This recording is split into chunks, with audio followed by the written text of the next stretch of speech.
Well, much later, much later than I wanted to do this today. We're back with some Raging Loop. What did we do last time? So last time we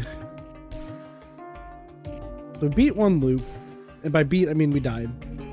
And then we came back into loop, and we're like, okay, new plan, infiltrate the village, be friends with everybody, save everybody who died. And we were doing so well until Mountain Man, journalist, photographer guy died.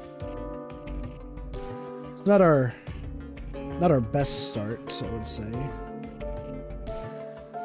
I think I should do something like this. Yeah, there we go. That's a lot better. Down a little bit. So this time we're going to actually be. I know we're one of the roles. We're not a monkey. We're not the crow. We're not the spider. Not a wolf. It's the last one.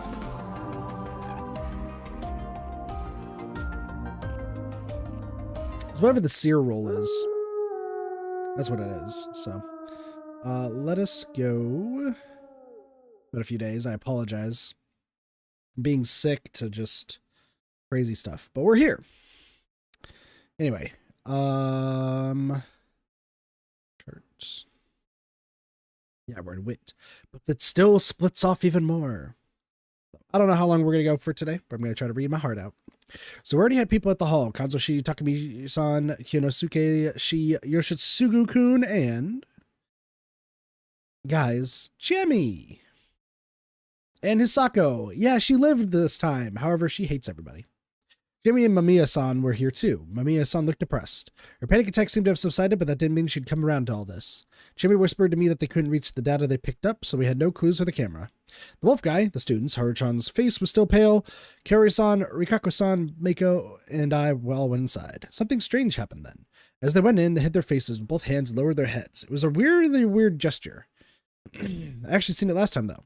Tae-san had done this while facing a boulder when Prayer to Shinai was playing over the speakers. There'd been a strange veil-like thing on her face. Must have been another local custom. For now, I just followed their lead. Everyone sat in a circle. It seemed they were seating in order of age, starting from the far end. Yamawaki-sama, I will sit next to Mako. Very well. It wasn't enforced, though. Fusashi and the journalist should sit at the lower end. All right. I sat down closest to the exit, then Mamiya-san sat down beside me. Are you okay with this? I'm not a local after all. Yeah, your best friend and possibly lover, we're not sure, died. So, you're probably not the happiest. Her tone was cold. What's going to happen now? No clue. She was whispering things like, why did this happen? Or this just can't get any worse, and I couldn't see a single trace of the vigor from yesterday. Is this everyone? Yamawaki-san entered last and closed the door, plunging the room into darkness. Mamiya-san gasped and Mako let out a quiet scream, but that was it. No one here from Yasumizu was shook. Then there was a click of a switch being turned on, lighting up the bare light bulb above. Alright, so now we get to see pretty much everybody. Mountain Dude, I don't know where the fuck he could sit. It's probably on the right side if he's going to be part of these. But now we get to see how the full half circle looks.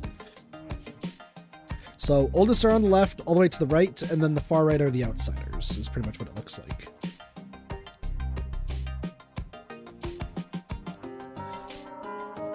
Dude, Haraki's like, odd. Oh, dude, this is so cool. I got goosebumps. I really wanted to play this for the past few days, and I just... sickness and other stuff has been making it terrible, so... The lighting was poor, making everyone's illuminated faces stand out more. It felt unnatural, like a whole other world. Everyone seated? Then let's begin the Feast of the Yomi Purge. And so it began. Urged by Yamawaki-san, Rikako-san, as though understanding our implications, went deeper into the room, and after a bit of messing around, returned to us without tripping. In her hands, she held a labelless bottle. This is divine sake, presented to Shinai-sama. Please drink it, starting from the guests. Rikako-san sat down next to Mamiya-san and gave her an aged sake cup. Do I have to? Yes, it wards off the corruption. Mamiya-san didn't reply, but still took it. Rikako-san then filled it with sake. Is everyone drinking this? Drink as much as you want. We have a lot of sake. Get drunk! Yasako-san glared at the cup, smelled it, then just drank it all down. She sure looked like she could hold her liquor. It's normal, good quality sake. It smells fruity like ginjo. Impressed by her professionalism, I took the cup from her. Can you drink, Haruaki-sama? Bring it on. With a lighthearted reply, I let her fill the cup. Then drank it all. Yeah, it was actually pretty good. It seemed like a luxury, even. I had no idea how such a poor settlement got their hands on it. It didn't seem like I could ask for more, so I just gave the cup to Meiko. Rikako-san gestured for her to just pretend to drink it. Same for the students. The sake went through several people without anyone drinking. Now it's all adults. Here I go. And Shimi emptied it the moment she got it. Drunk girl. Rikako-san, who'd been sitting next to her, if it wasn't for Meiko, then took a sip herself, followed by Kari-san until Kyonosuke finally emptied what was left.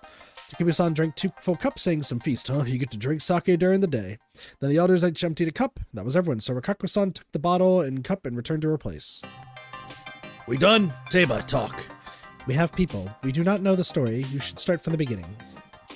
That's true. Well, let me tell you about it. Finally. Yeah, we get to finally sit in here. What are we? Oh, with a snake. That's right. Shine-sama is the god of the mountain. Long ago, when this village was made, Shine-sama's first guardian was the wolves, Ukami-sama. The wolves protected the other guardians, the snake, monkey, crow, and spider, from the Yomibito. What's a Yomibito? People who died and came back. Scary. It's fine. I am with you. In Kamafuji-oshi, the Okami-sama are still worshipped with Great Lord Shinai, even more revered than the other guardians. But here in Yasumizu, we have a different story. The Okami-sama did protect humans, but also ate them. The Okami-sama also forbade fire. That's why the people sought help from the snake, monkey, crow, and spider, and tricked the Okami-sama. Rikako-san had called it Yasumizu's original sin. Last time Jimmy was the one to tell me. Everyone living here knew it, surely. And since Kyonosuke and Rikako-san knew it, the village heads knew it as well. Kamafuji-oshi's people, though, just continued to revere the Okami-sama, the wolves. The people held a feast and gave the Okami-sama lots of sake. The other guardians helped push the sake on the Okami-sama, and so the Okami-sama got very drunk.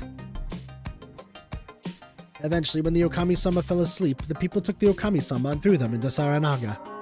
Fujiyoshi then prospered more than ever before, but every now and then, the Okami-sama would rise from Yomi and eat people again. The Okami-sama can pretend to be human, so the humans must find them, hang them, and slay them all. However, they could only hang one a day. That was one of Shinai-sama's rules. They gathered like this and decided which one to slay, then call it the Feast of the Yomi Purge. The evening mist is the sign of the Okami-sama's arrival, so everyone prepares. Take a bath, hole up in a house alone, and sleep well. That too is one of the Shinai-sama's laws. Those who don't do it receive the corruption, Shinai-sama's divine punishment. Young lady, can you please stop writing? When Mia-san was taking notes, she silently put away her notepad and I couldn't read her expression at all. I'll explain everything you don't understand. Now, on the day of evening mist, Shinai-sama brought the corruption. In the Okiba was marked with 3 symbols of the Yomotsu Okami-sama. Sorry, but what is an Okiba? The stones you can find around Yasumizu. They seem to have been placed there by people, but no one really knows where they came from. Yasumizu's people believe they should be respected. I heard that before the watering hole was created, the fires were lit atop the stones, so Okiba might be placed for kindling. God, I would love to read a whole lot more, gonna be honest. But man, my throat is killing me. I'm gonna try my best though with the voices, so. That seemed like a weird idea to me, but I just kept listening. Yasumizu is poor, you see. The soil is bad and we got no sunlight. There are many wild beasts, but hunting them is always a matter of life and death. Because of the Okiba, we believe this place is special. I see. So what was that about symbols? Those diamonds with rolls in them, right? Yes, there are 3 of them, so there are 3 wolves. How do you know that? Is this a daily thing here? We have mountain festivals around here. Every year, the Miguruma dressed up as guardians and walk around the village. The number of wolves is announced in a similar way. The matched what Chimmy had told me last loop, down to the part that there were a maximum of 3 wolves. Why 3? Because it's 2 parents and a child. I myself had already imagined something like that, and it turned out I was on the mark. It didn't seem all that important, though. After all, the wolves didn't have that manner of blood relationship last time. I can hardly believe it happened, too, but now that it did, the people of Yasumizu must hang the Okami-sama. That is the reason why the village heads are so kind to us. It's our mission. Yoshitsugu-kun clicked his tongue, and Yasunaga-kun calmed him down. Takumi-san furrowed his brow, as expected. The village heads, kind to Yasumizu inhabitants, the exact opposite was true, and many seemed to reject her words. However, she got the story across, and since no one pointed out any problems, it was probably completely right. Fujiyoshi as a whole depends heavily on Yasumizu, so I also came to understand those words. Yasumizu existed to be the first line of defense if the wolves returned. The people here weren't some venerable soldiers, though. They were more like sacrifices. In the Shinai faith, the Saranaga was the entrance to Yomi, so by letting someone live nearby, they could stop the resurrected wolves via the feast. In Iwaki-san's story, this duty was something that Kame Fujiyoshi's family heads rewarded in some way.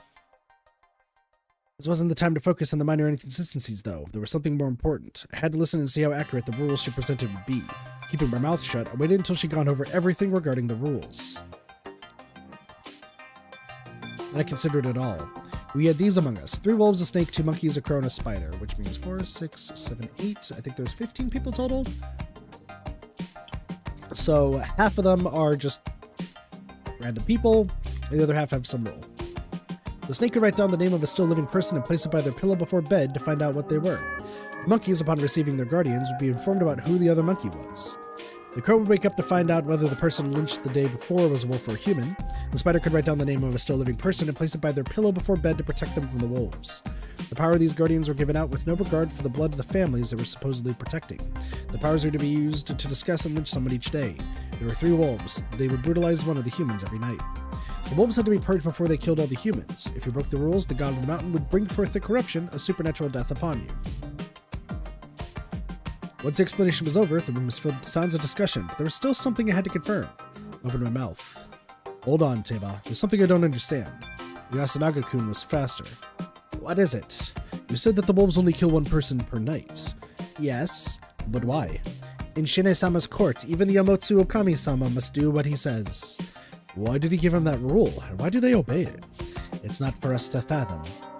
Another thing, if the wolves go for the spider's target, can they go for anyone else once they realize they failed? They can't. I was told that if the spider stops the wolves, the humans sleep in peace that night. How do you know that? My grandmother told me a long time ago. You haven't participated in a feast before, have you? Your strong tone made everyone freeze. So he is being incredibly assertive this time around.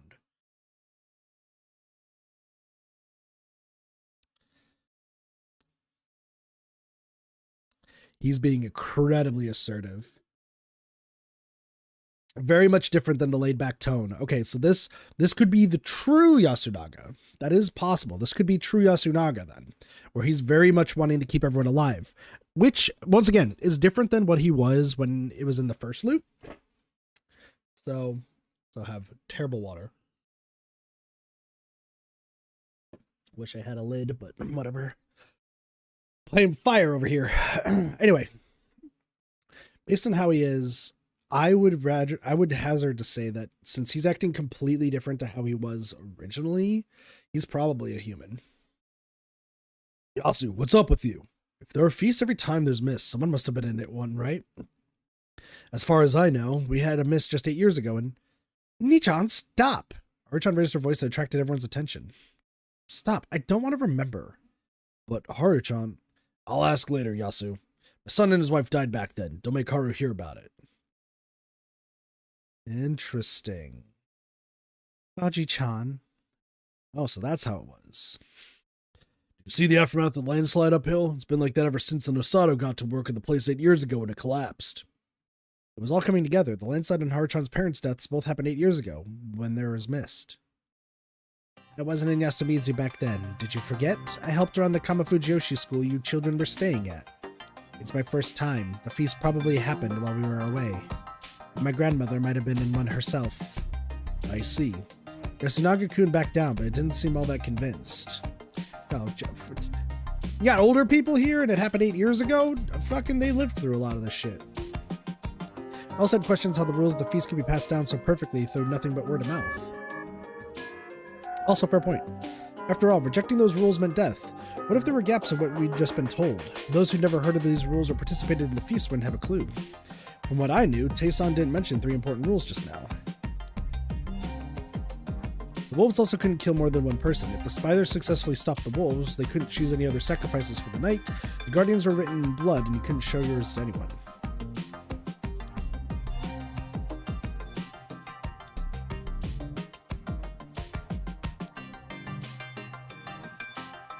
That's true. So, Tai probably, Because Ty is actually giving forth more information, I'd be wagered to believe that she's also a human.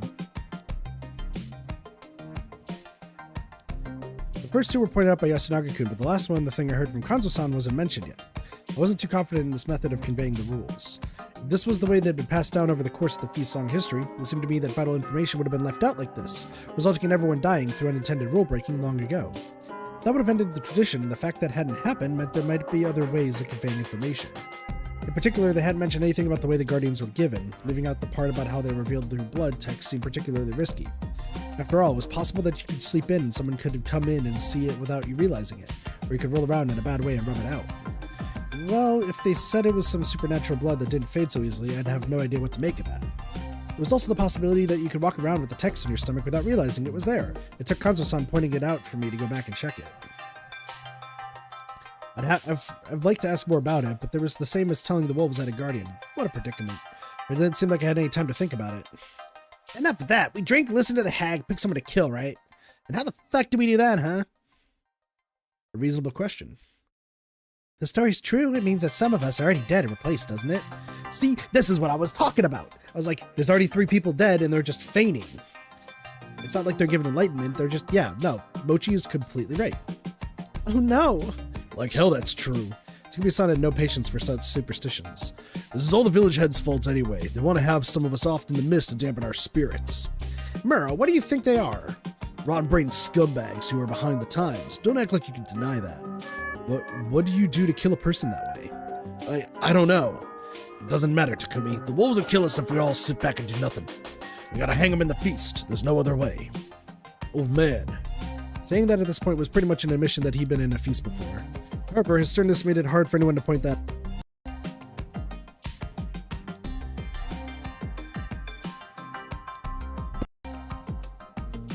Come on. You drop your hand for 1 second and the fucking cable gets too dark. That's fine. And having experienced a feast or two before was actually an advantage in the situation anyway. After all, everyone would want to benefit from his knowledge and experience. Kanchan, how do we decide who to hang? Mawaki-san's question made everyone look at Kanzo-san's face. You could tell how much they trusted him. Old man. Oji-chan. Hey, you there. Musashi, right? Huh? Me? Yes. Can you die? What? My mind came to a halt for a moment, and I couldn't find how to respond. Matsu, pour him some more. Makishima-sama. Let's do it. Rikako-san argued no further and brought me the cup and the sake. You should not drink. It's fine, I will. I took the cup and she filled it up. What do you mean? I drank it all down, then looked over everyone's faces. They lowered their gazes or looked away, adults, children, and the elders, even Chiemi. No one besides Kantoshi looked into my eyes. I could see how it was.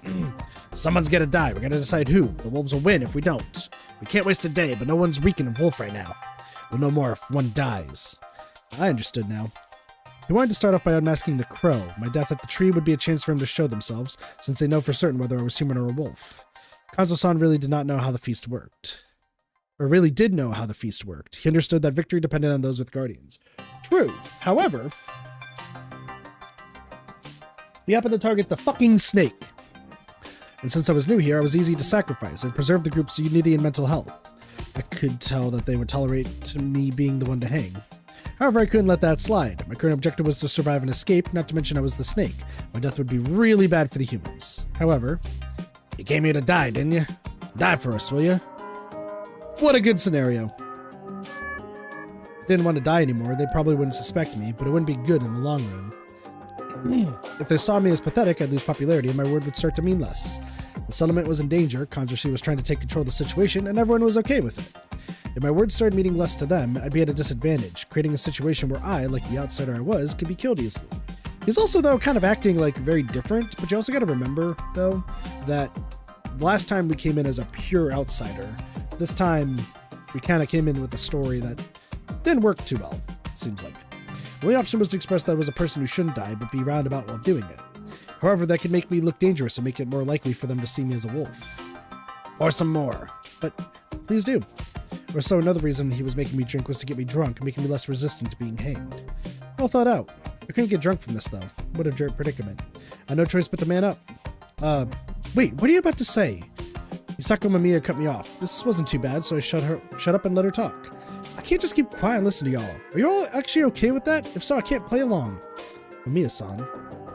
Don't you think this is weird? The tires burst the next day, we're caught up in something like this? At first I thought it was too old-fashioned even for you people, but now I actually believe this is some custom where you abduct and kill outsiders. That's wrong. Takumi-san's expression changed as he cut her off. I see your point, but that's accidental. Everyone here feels for you. But from what was just said about Fusashi-kun, I'd be the one to go next, wouldn't I? No, you wouldn't. The only one saying that is old man Kanzo.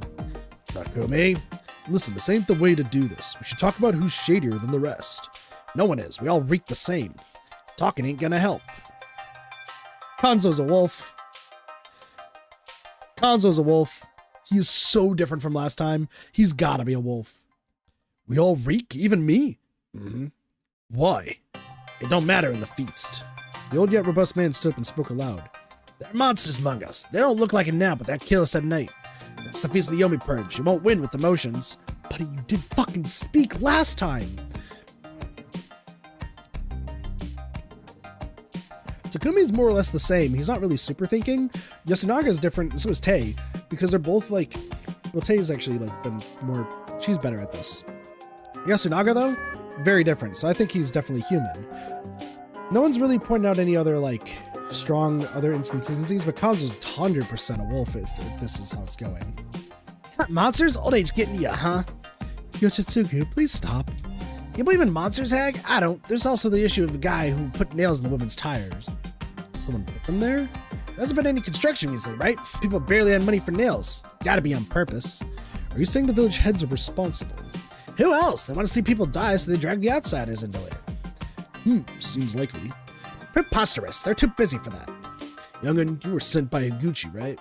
Now this was bad. He told you anything? Takumi-san, Yoshitsugu-kun, and even Mamiya-san stared at me. Oh, Fusashi? I thought I could have been sent here by the village heads as an agent of theirs. That was a really good script, especially since I actually was the one who burst those tires. Stop, I can't listen to this. Those are all just assumptions. What if you're wrong? Don't tell me it'll all be okay because the mountain will forgive us or something. I don't care about forgiveness. We hang the wolves and protect Yasumizu. I'm not gonna ask Fusashi anymore. I ain't planning on arming the journalist. Nothing will change if no one dies, and I won't sleep right if I hang a woman or child. That's all I'm asking for. Then hang me instead. Well, that was unexpected. Everyone stared at the stern-faced Jimmy. Yasumizu is about to unfairly kill a new neighbor. Is that what it's supposed to be like? If so, then I hate it. If you need a death, then kill me. Consider it atonement for all the trouble I caused. Chini, what are you saying? Yasukun, I just went and thought about which one of us I would prefer to die. And when Yanzo Jichan targeted Haruaki-san for a moment, I actually thought that seemed fine. I can't forgive that part of me that Yasumizu has made. So if you need someone to die, then kill me, Kanzo Jichan. Chini, stop that. Yeah, I mean, there are other people who could take his place. He didn't respond. His face was a total blank. No, he actually seemed slightly vexed. It is just as Sewizawa-sama says. If we seek a meaningless death from a guest, we cannot fault Mamiya-sama for suspecting us the way she did. Then you do it! You're fucking family head anyway! We could just kill this guy because he's an asshole, but that's not going to give us anything. Kanzo just hates everybody. Cool. Fine by me. Well, what are you saying? She's the last of the Uematsu, the protectors of the dreams. How could you even suggest that? Shut up, you scrawny fuck. What a bird. It is true that I have no guardian. It would simply get in everyone's way. I am concerned about this girl. Ah.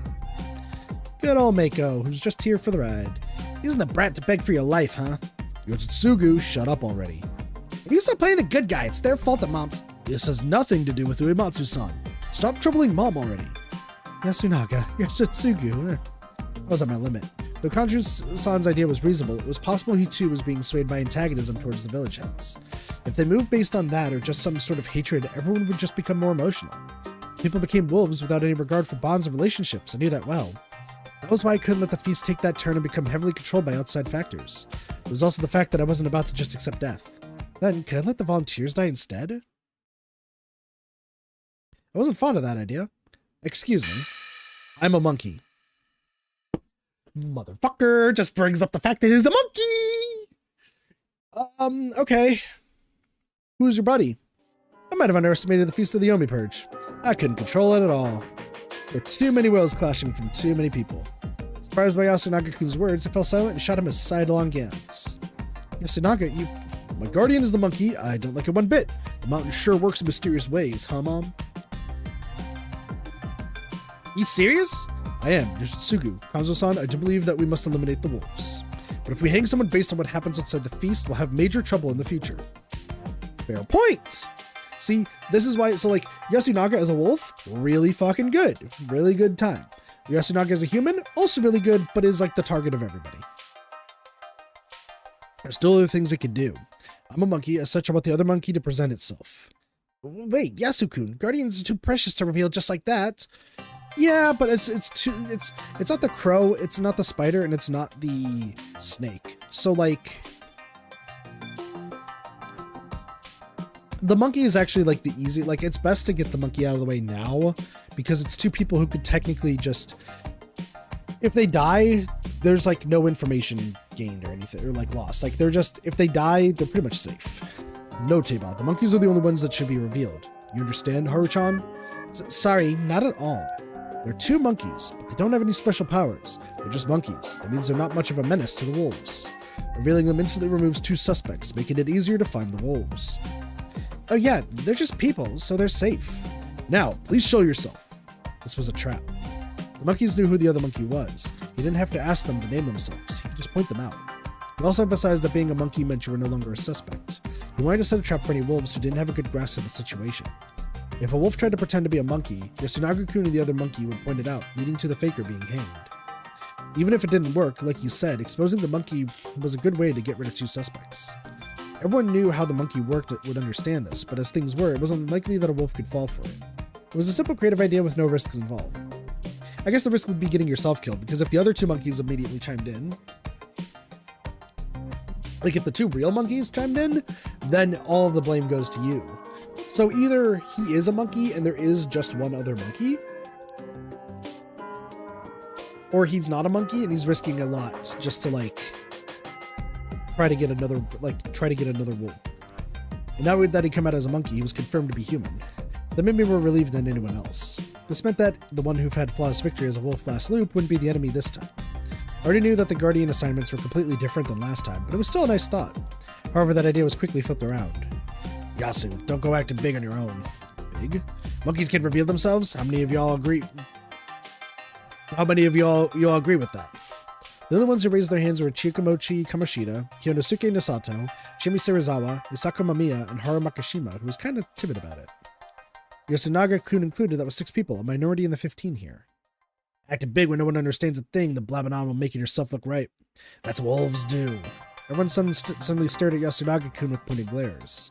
Hold on, are you saying that Yasunaga's a wolf? He ain't wrong, you can't fake a monkey, but he ain't a wolf. He's what he says he is. But don't go off without telling everyone how it is. The rest ain't as clever as ya. Let me explain it again. So this is exactly like our duty. Yasunaga-kun then borrowed Mochi's help to thoroughly demonstrate how 2 groups of monkeys would work. They showed how easy it would be to find out that Mochi was playing the part of the wolf as a faker. So yeah, if you play the monkey, it won't last long, so it's better just not. Liars get the rope. Yeah. I see, now I understand. Yeah. So, essentially, like, it's essentially saying that, like, if they say they're a monkey, they're a monkey. It's similar to guard duty, where, like, if they say they're guard duty, they're human. No ifs, ands, or buts. Are there any of you who still don't get it? This time, no one raised their hands. Can we move the old man and the little girl? I'm not sure they understand. No.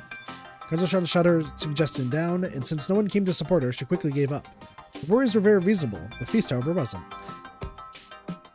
Even if some people didn't understand their own roles, the wolves had to die, or there would be no future for the humans. That was the feast of the Yomi Purge. If they had guardians, the powers might be wasted. If they were wolves, they had to be killed. I was pretty sure that the people of Yasumizu, at least, were certain that that was how it would go. Everyone gets it. What now, Yazu? Well, the monkey, please name yourself. No one said anything, which meant that apparently the other monkey doesn't understand anything. That was a natural conclusion. However, no. Why don't you saying anything, Kanzo-san? What? Old man, you're a monkey? Really? What a relief. Kanchan's human. How promising. He seemed generally relieved. You could tell by the sighs and whispers. It was true that it was good he wasn't a wolf. If he was and continued to take charge of the feast like he was, he could have probably killed everyone even more easily than Yasunaga-kun. Why didn't you name yourself? However, not everything about this was perfect. Yasunaga-kun had forced Kanzo-san to reveal his guardian against his will, which was probably his way of taking the lead. One of them knew how to use his guardian's powers, the other didn't. Revealing that made Yasunaga-kun seem more reliable. However, if you ask me, I couldn't believe you until you pointed me out yourself.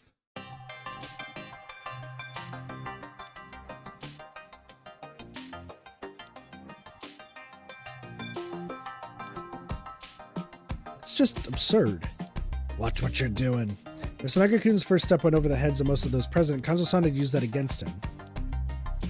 He had the makings of a leader, and by scolding Yasunaga-kun for his hastiness, he made it clear what the chain of command was here. As a result, Kanzo-san's control of the situation was stronger than before. That also meant that Yasunaga-kun's plan to help me was negated, leaving me in the same danger as before. Okay, so to kind of explain what happened here, just for those who might be having trouble following along. So, Kanzo is taking full charge. I thought he was 100% a wolf. Apparently he's not. He's just been super antagonistic, which is very different than the previous loop. So, like, maybe it's because we came in a different way. Guess that's probably how, and there's multiple outsiders. There were no outsiders technically last time instead of Mako. That makes more sense. Okay, never mind. Throw that all out the window. But the way that it's working is that... Excuse me. Hanzo is taking charge because he's kind of the head of the village, and he's definitely, like, done this before, right? Hands down, this guy has done this whole feast before. He's gone through the mists. He's done a lot, to say the least. Turn this up just a slight bit, and hopefully not fuck up my audio. Anyway,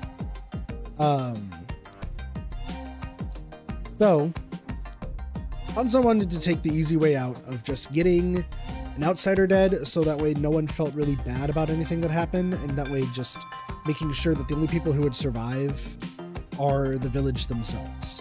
For a point, but like, he's just looking out for the village, not really himself. Yasunaga decided that he wants to take charge of what's going on here and be a leader. So he pointed out that he himself is a monkey.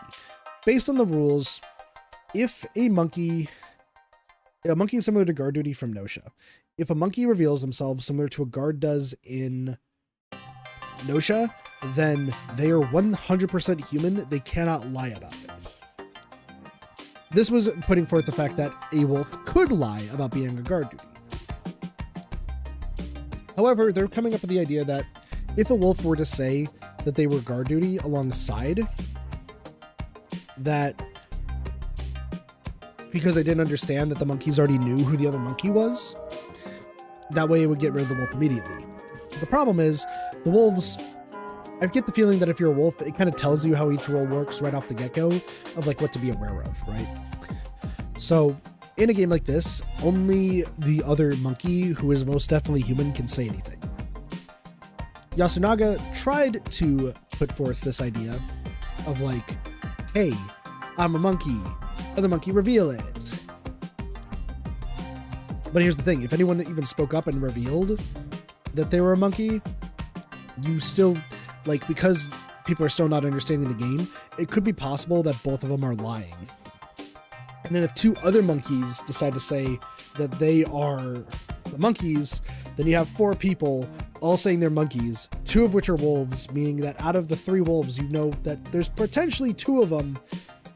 There are two of them that are monkeys, but you have to eliminate them one by one, and by that point you just have another wolf just kind of going around killing them, and at that point the only four people being hung are the monkeys. It's kind of like a general losing strategy in that case. So the smartest thing to do, and the only way that these games are set up, is that a monkey, they have to be human. If you say that you're a monkey and you're not a human, you're pretty much just giving yourself up, like giving up right there. So Yasunaga points out Kanzo as the other monkey because the monkeys know each other. Cool, but that just pointed out that like Yasunaga just kind of gave up on his plan and didn't realize how dumb it was to out the monkeys immediately. Like, it's kind of a dumb plan, but technically, like, it's a really smart plan, and I'll get to that in a moment. But by outing him and Kanzo as both monkeys, those are two confirmed humans, and technically it's like even the other monkey, like, what Kanzo's saying is that no one had a right to believe that Yasunaga was a monkey until the other person said that they were a monkey.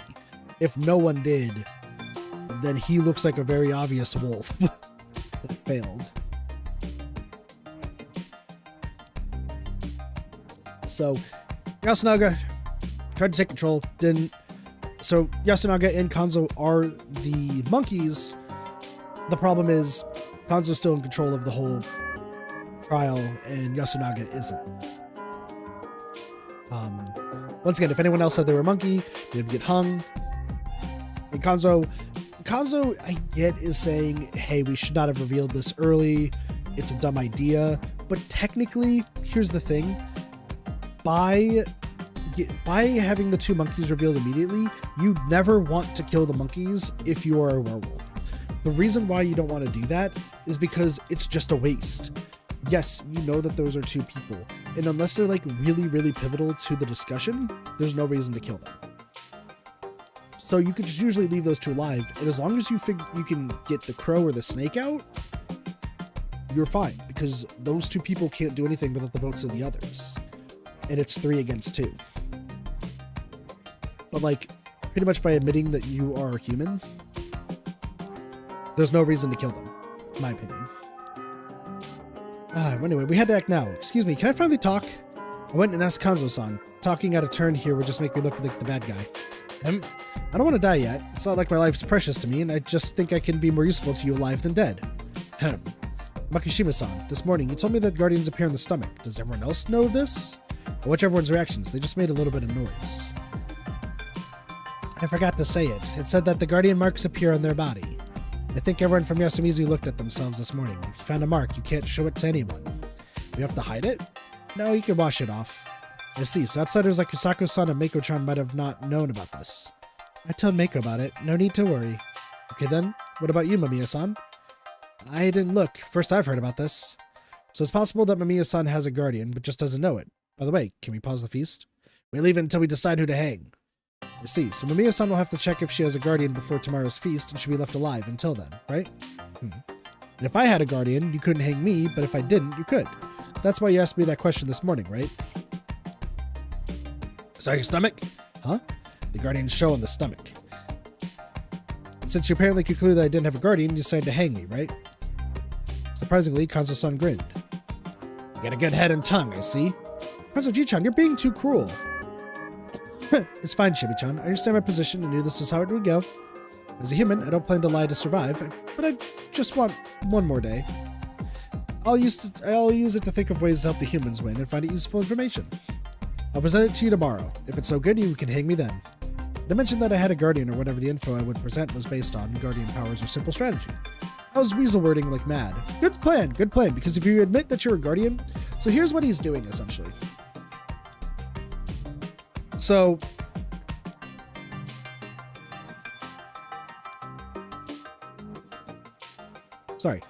here's what he's doing. Just to kind of, once again, give a description to those who are kind of lost on what's going on. He's essentially protecting himself without the spider having to protect him. If he's a guardian, the wolves will want to kill him. If he's not a guardian, the wolves wouldn't want to kill him. He says that he'll have information that'll be useful tomorrow, but if he doesn't have information, then he'll just hang tomorrow. This is essentially giving him an alibi, or giving him an out with the wolves. If the wolves kill him, and he didn't find the information, then they just wasted the day, because he was already going to hang anyway. But if they didn't kill him and he did find the information, the wolves could be in trouble. What's the safest option?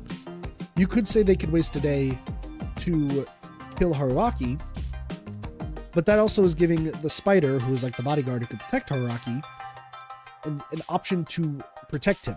So essentially, you have a much larger chance that Haruaki is going to live if the spider protects him than not. So in this case, he's essentially telling the wolves and the spider, hey, I'm going to try to find some information. If I live throughout the night and I don't have the information, then I'm dying during the feast. Whatever. But if I die during the feast, you're going to miss out on or if I die on the feast and I die at night, you're going to miss out on the information. So maybe protecting me might be in your best interest.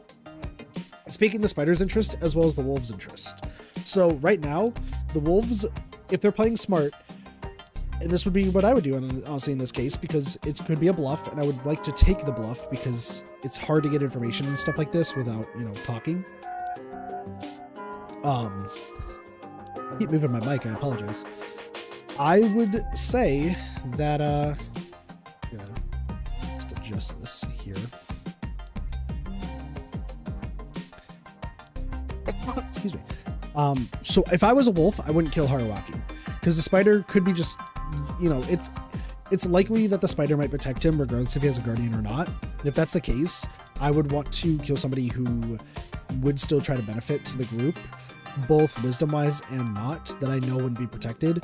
So in this case, if I was a wolf, I would probably kill either Takumi or Kiyonosuke. These two, just because of, once again, this is initial impression sort of thing. If I'd known them longer, I would say maybe Chimi or Rikako, but in the initial, because Yasunaga and Kanzo both revealed themselves, Takumi or Kiyonosuke would be the best to die. Anyway, however, it was important to express some sort of self-sacrificial spirit in this situation. Haruwaki-san, the effect was the same as when Chimi did it.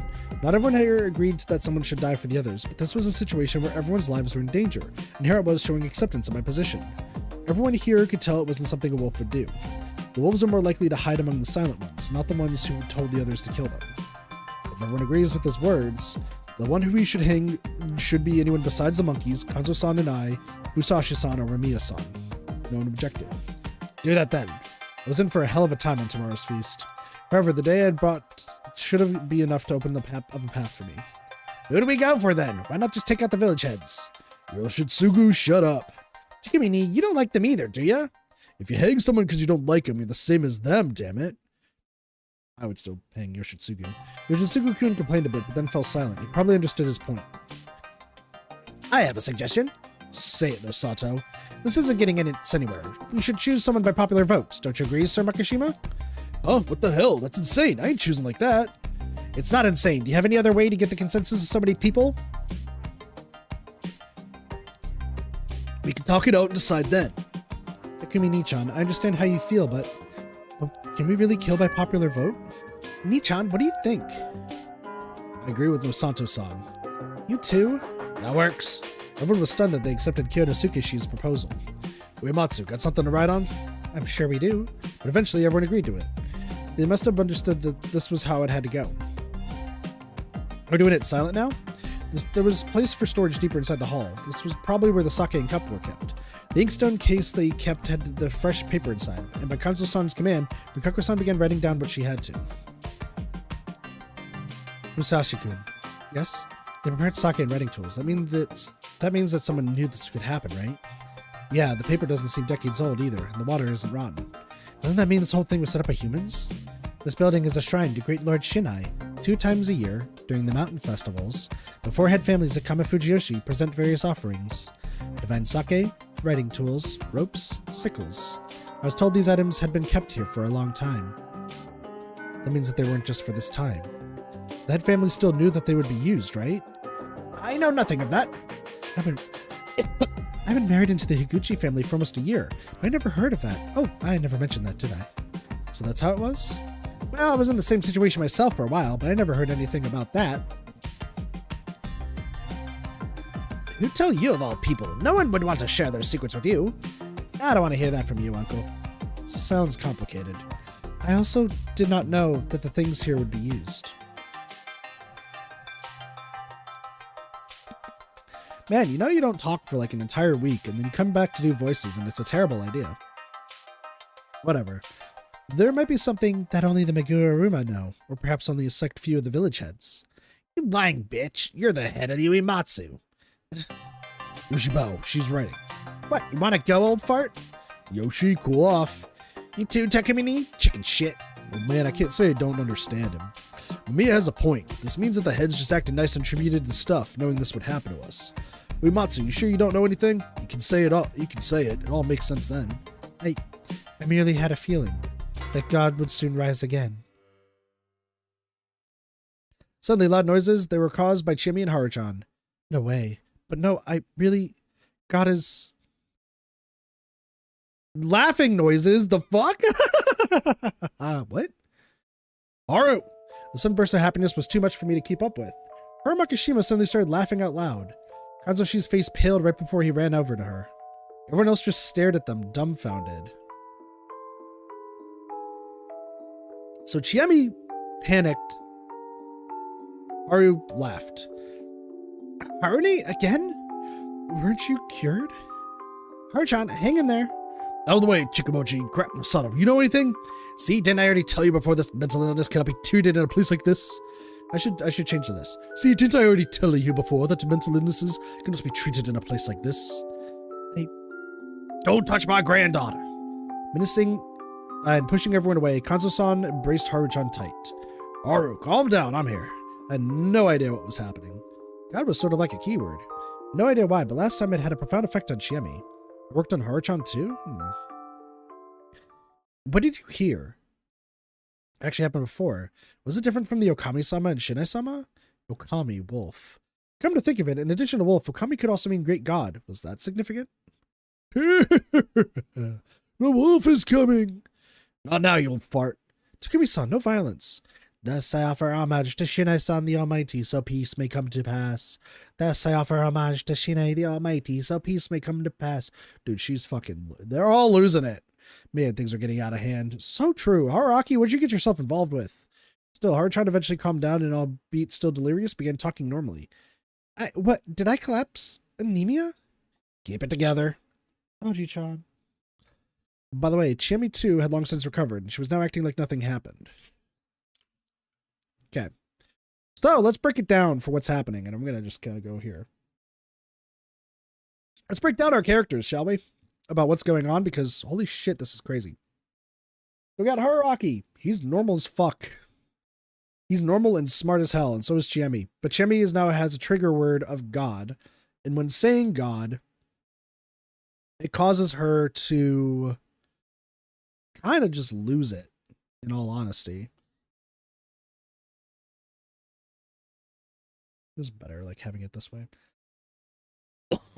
God, my throat sucks. I blame allergies, y'all. I'm sorry. Water's not helping, and soda. Who knew? Chiemi is also normal. She has a god trigger word. But hers is that she fears God. Rikako is a village head. Who seems to know a lot more than what's going on. Haru has a god trigger word who is just like kind of the preppy schoolgirl who is madly in love with Yasunaga, but she also starts laughing hysterically when hearing God for some reason. Yasunaga is kind of an ordinary student, but he's like the smartest, literally. Chikamochi's just weird as fuck, but very perceptive. Takumi likes to believe that positivity bubbles exist. That's dumb. Korei, don't really know too much about her, just that she hates losing her children. Yoshitsugu fucking sucks. Hisako, surprisingly, she's becoming more perceptive, but meh. This guy's dead. Kinosuke knows what's going on. Tei, Old Man, Kanzo, Mako, the clerk! And then there's others. Let's see. Why were they so ready to accept the feast itself when they freaked out like normal people over their own family and fellow villagers acting so weird? I could understand being scared of monsters. And curses too, for that matter. But... Hey, Gary. Hey, you three. They also had the insanity to hang their own mothers and accept being hanged by the ones they loved. It was something straight out of hell. Just how many times would I have to see this kind of thing before I understood it all? A lot. I am done writing. We'll get back at it in a moment. The climax was drawing near. Rikako-san had written a list of all the people participating in the Feast of the Yomi Purge. The penmanship was nice, but the order was proper. It felt kind of like a petition or something. A vote starting from the end. Uematsu, you record who's voting for who. Shimi, Yasunaga, you check if she's doing it right. Alright, okay. We will not vote for Mamiya-sama and Fusashi-sama, correct? That's what I'll do, but you decide on your own. That sounds fair to me. Sorry, that sounds fair to me. We should think about what they said and decide whether we agree by ourselves. That's democracy. Uncle, you're kissing Har-chan's grandpappy's ass now. I am simply saying what I think is true. Let us begin. Is this how you act when you're about to choose who to kill? The wolves must hang. This is wrong. It's a real crime. Misako-san was very normal. I like that. However, I didn't think it would help her survive for long. You choose an old fart. I had no idea if he understood the situation, but he did point at someone. Specifically me. Huh? You wolf! No, I'm a snake. Rikako-san, one vote for him. Yes. This really is wrong. Why does everyone's vote have the same value? If you don't get it, then shut up. What is it that I don't get? Tell me. Mamiya-san, everyone must have the same voting power. I mean, if there was a way to remove it, the wolves could use it too. If you could use reasoning to remove someone's vote, that would be another thing for them to take advantage of. It would probably work against you as well. After all, we probably have a number of people here who think that outsiders shouldn't vote. Chimmy grumbled, while some others gave disgruntled frowns. I know it's unfair to you, but in order to protect Yasumizu from all this, we can't avoid putting our lives on the line. Want to survive, sure, but that's the attitude of a wolf. A human must not be against getting hanged, unless you have a guardian anyway. I'll check right after this is over. Good. Next. Uematsu, I'm voting for you. So that was his choice, huh? Do you have a reason for that? Not really. Huh? Not that weird, is it? Kanzo-san thinks that everyone's suspicious, but also believes that we must sacrifice someone. If you can't go for Fusayashi-san or Maria-san, the ones easiest to hang here are Uematsu-san or you, Nosato-san. You're all so... I understand. I accept the vote. Oh man, Bachan, you're next. I don't really get it, but if Kanchan ain't voting for the outsiders, then I'll do the same. And Kanchan and Yasukun aren't wolves, right? That's safe to believe. And I'll vote for Yoshi-kun. Ah, you damn hag, why? You're so violent. Don't listen to your mother. Your attitude must be the reason why the corruption came. Fucking wild reason. That's your reason? I get it. So you're a wolf who just wants to kill everyone like you don't like. I'm next. I'm voting for Mako. Holy shit! Dick move, bro. Dick fucking move, but fair. Muro-sama? She came to us at this most inconvenient time. We don't know anything about her. It's too shady. But she's so little. I know, but what are we supposed to do if she's actually a wolf? It seemed like you had a point at first glance, but just so you know, I don't believe in monsters. But for all we know, it's possible we really will die if we don't follow the rules. Don't worry, if it comes to that, I'll hang her alone. That's all I'll say. Kori-san, you're next. Yasunaga, can I refuse to vote? You shouldn't. This is the only way for humans to fight the wolves. People who don't vote can be considered silent supporters of the wolves. Then who will you vote for? Can I speak up before it's my turn? If you want. I'm planning to vote for Nosato-san. What? No one's shady yet. I agree with Kanzo-san on that. And since it's possible the village heads know something, you're entirely deserving of our suspicions, Nosato-san. Uematsu-san might be the same in that regard, but she moved to Yasumizu 3 years ago, while you only came here recently. That's enough reason to think you might know about this. That's all, really. It's nothing personal. I see. So Yasumizu's hatred of Kamafuji Yoshi goes bone deep. I might have to change my outlook a bit. Then I'll vote for him too. This lady. Holy shit. I thought as much. Well, I believe I understand your family to a certain extent. But hanging me will be a waste of a day. Keep that in mind. My turn. I'm voting for the new arrival. Seriously? Uncle, you're not kissing the old guy's ass anymore? No one's been kissing anything. I simply think he's trying to weasel his way to surviving without lying in the process. Good. I'm not completely confident, but as things are, the most suspicious person here is the one who had the least reason for wanting to survive. Everyone wants to survive, damn it. Requesting anything better from a person who has been here only for a day seems a bit cruel. Say whatever you want, that's it from me. Unfortunately for me, he did have a point. Already said my vote. Mochi, you're next. On for Uncle. Chikamochi, you too? I mean, it's looking to be a vote-off between you and Richan. Richan's a girl, so I figure I'll let you take it.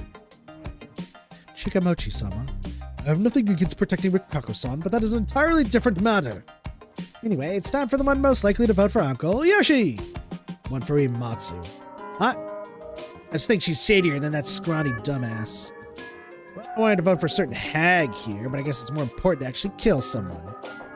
Damn. You do the same, Chiani. I'm voting for you, Yoshi-kun. Oh, wait, what?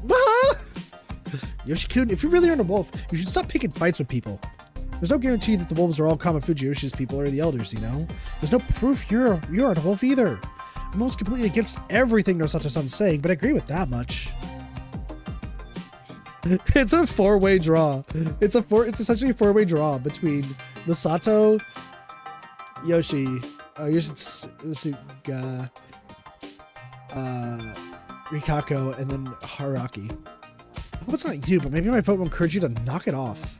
Is this real? Yoshitsugu, please calm down. Everyone, please, I beg of you. useless. Like, she's not contributing at all. Literally, like, we watched her go mad, and that was her only thing. Like, come on. Don't worry, Yoshi-kun won't die that easily. You're next, Taru-chan. That guy over there. She pointed at me. Well, I can't blame you for not trusting me. Also, I'm pretty sure I'm doing the same voice for Mochi and Yoshitsugu. Mochi. If I say this line, let's say it's Mochi. Well, I can't blame you for not trusting me. Yoshitsugu. Hey, what the heck?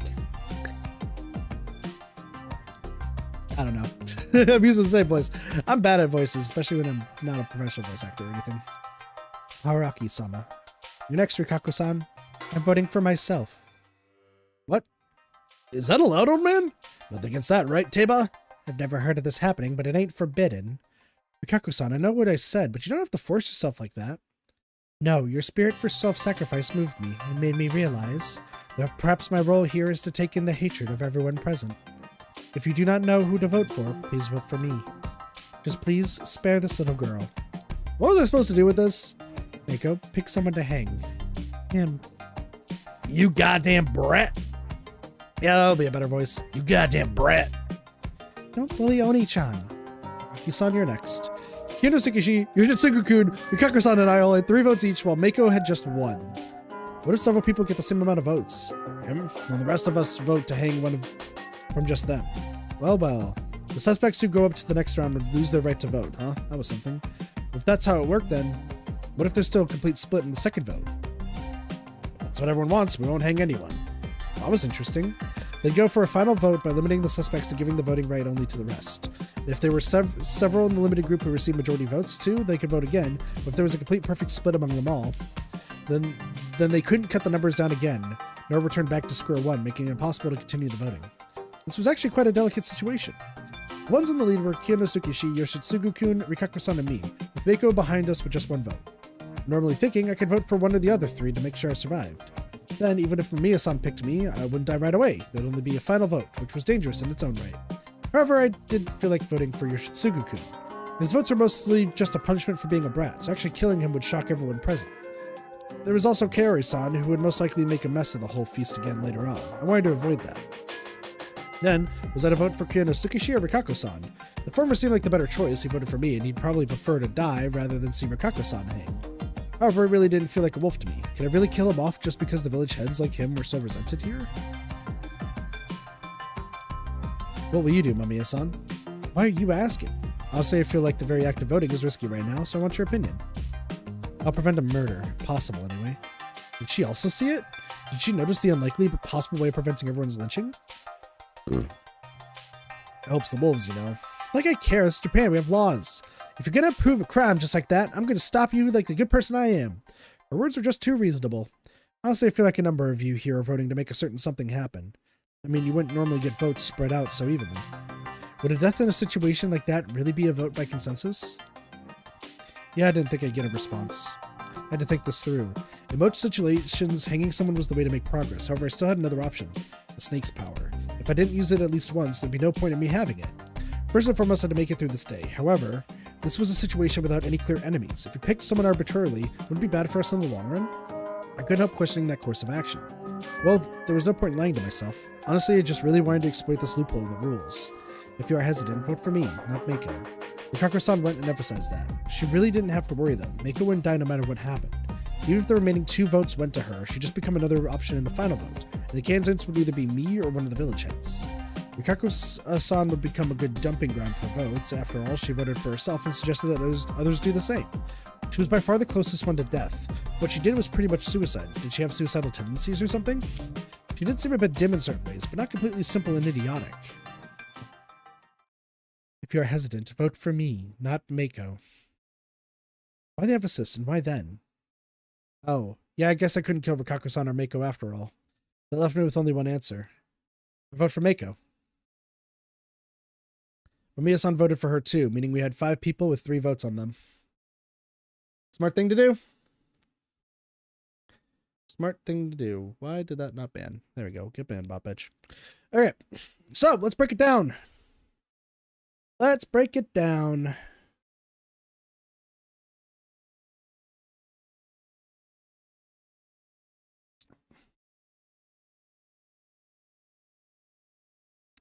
So, here's the thing. Sorry.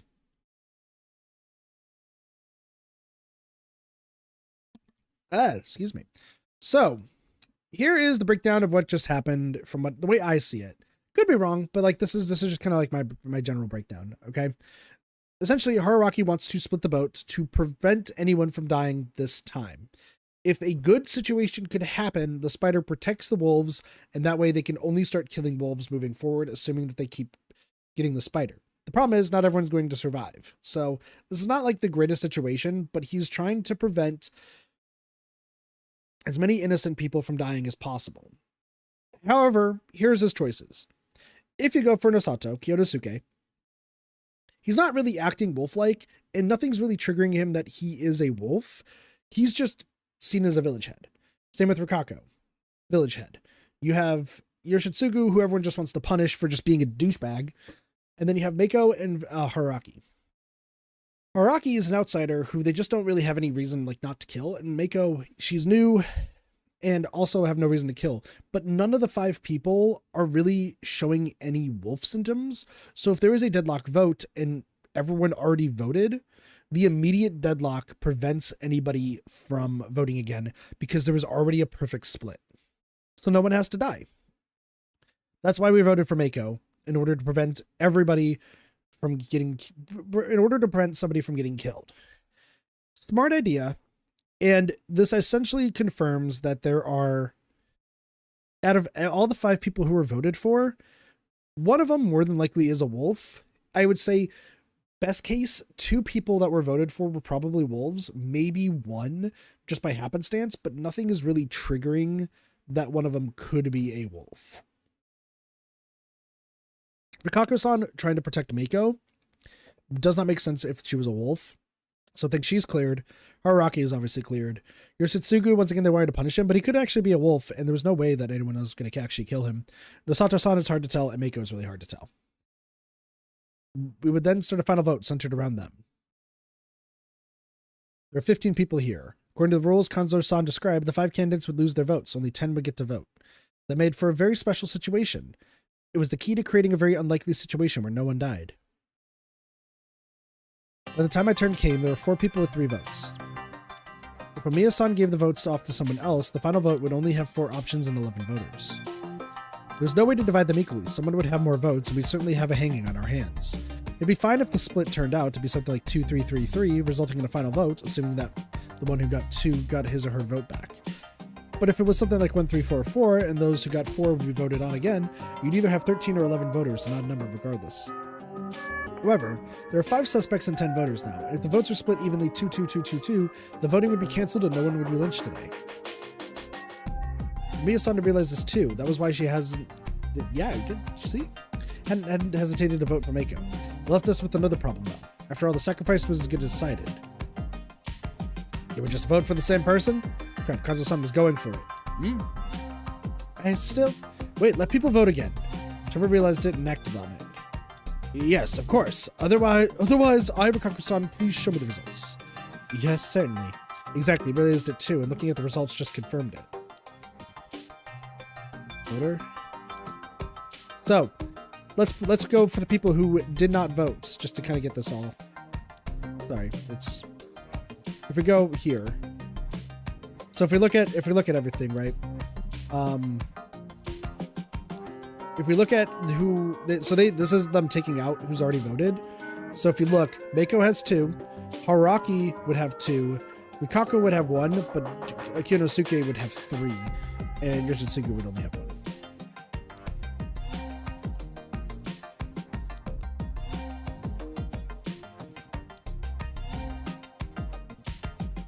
There's no Chami on here.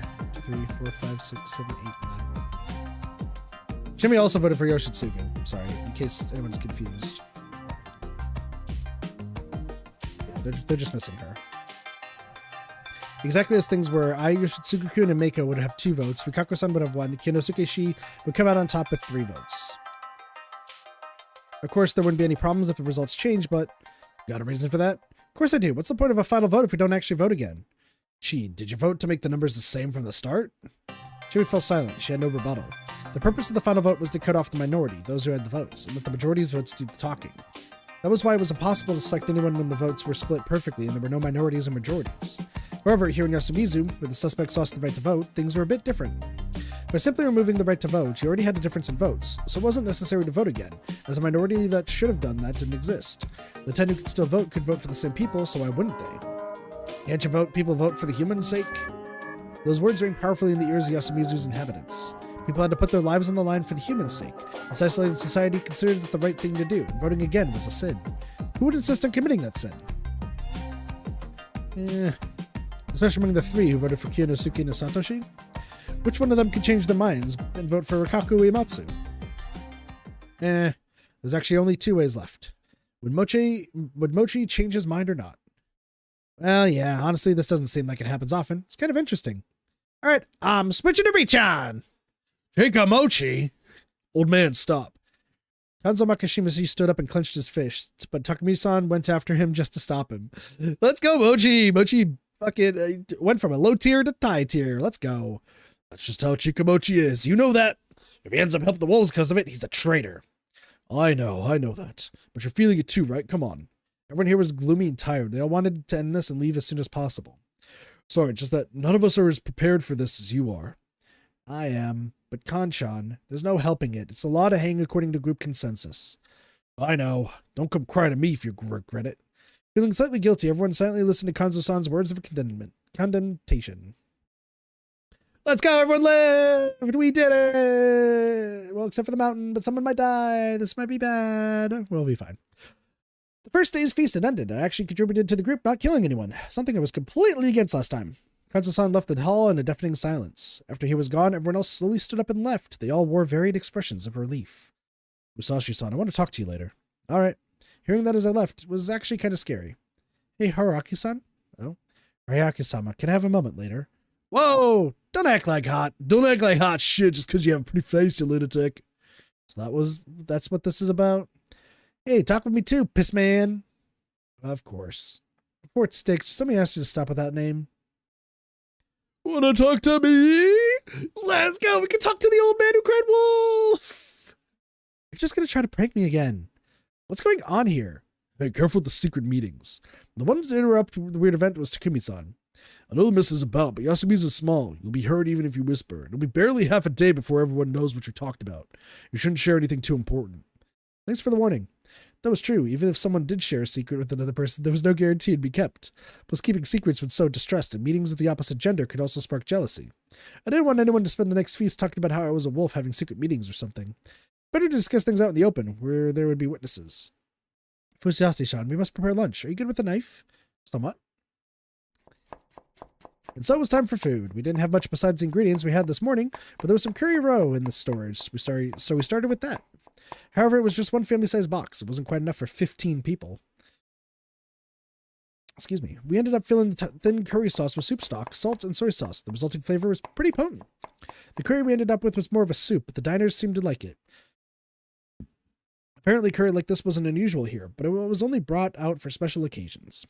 This was actually Yasumizu's local curry.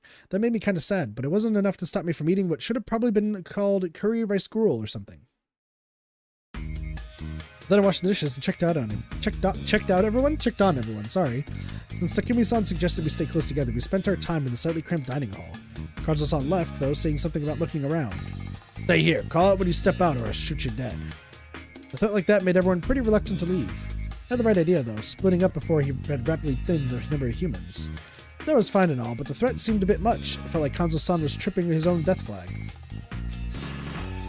The ones left at the dining hall were chatting, with the students being the most talkative. They talked about their studies, while Chimi spoke of her time in college. Apparently, Chimi was majoring in linguistic anthropology. When asked what that involved, she answered reading books and writing reports, so it didn't seem like her seminars were particularly formal. No one discussed the feast, though. That was related to what Takumi-san had said, which seemed like an unwritten rule here. Whatever the case, everyone was way more cheerful than they were this morning. Chikamochi-kun occasionally spoke to the old wolf guy, who was sitting in the corner of the room, while Kia no Tsukishi did the same with Rikaku-san. Mamiya-san seemed slightly uncomfortable, though. I'd have to talk to her later. There was some segregation. It felt a bit cramped, but it did seem peaceful. It was objectively an awful situation, though. No matter how everyone here felt, one of us would definitely be targeted tonight. The current atmosphere was probably better than doom and gloom, but it was bad that no one was interested in reviewing and analyzing today's feasts. Who would be the target today? After today's feast, I could see several people that were a threat to the wolves. The ones taking the lead were Kazuo-san and Yasunaga-kun, who are both the monkeys who are both human, which killing them is just a waste. The two were monkeys and extremely charismatic to boot. They had both insisted on hanging someone for reasons other than personal grudges, and that was all great.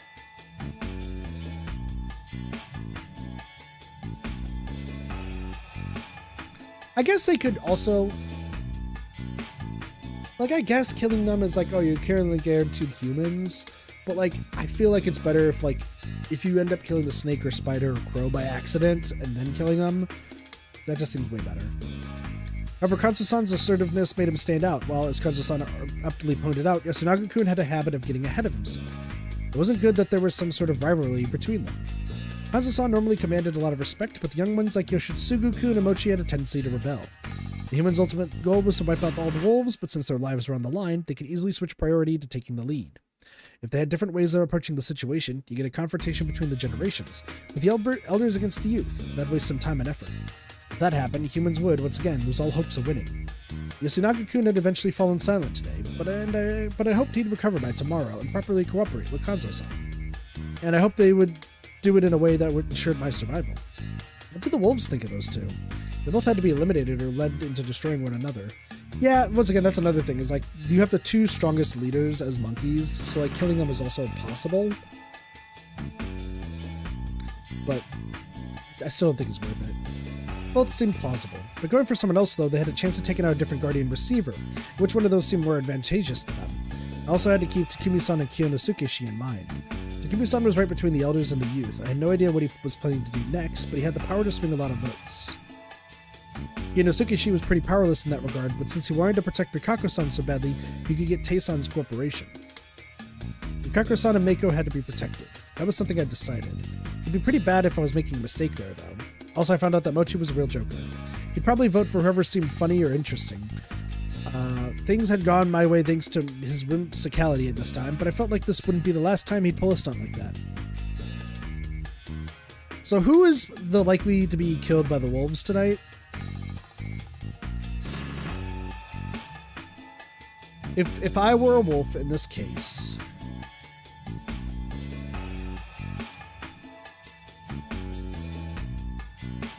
My top three...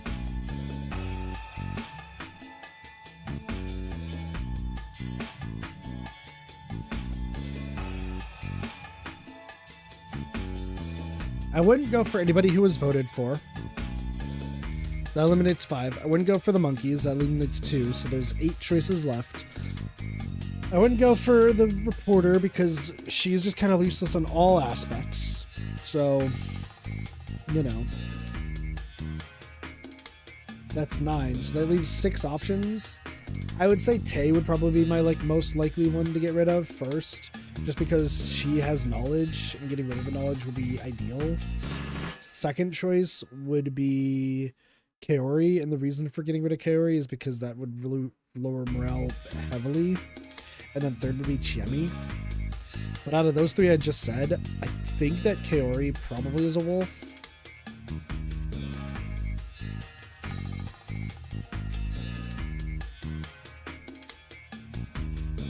Based on everyone acting different, I would say that Kaori is a wolf.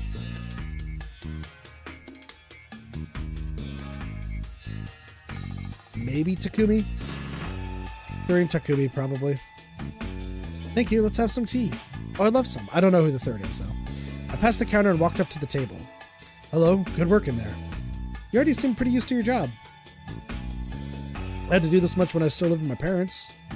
What a guy, hear that? You all have it good here. Study hard. I know. That's why I didn't break all the plates Miss Man fixed. Plates aside, stop calling me that. Then what should I call you? San, maybe?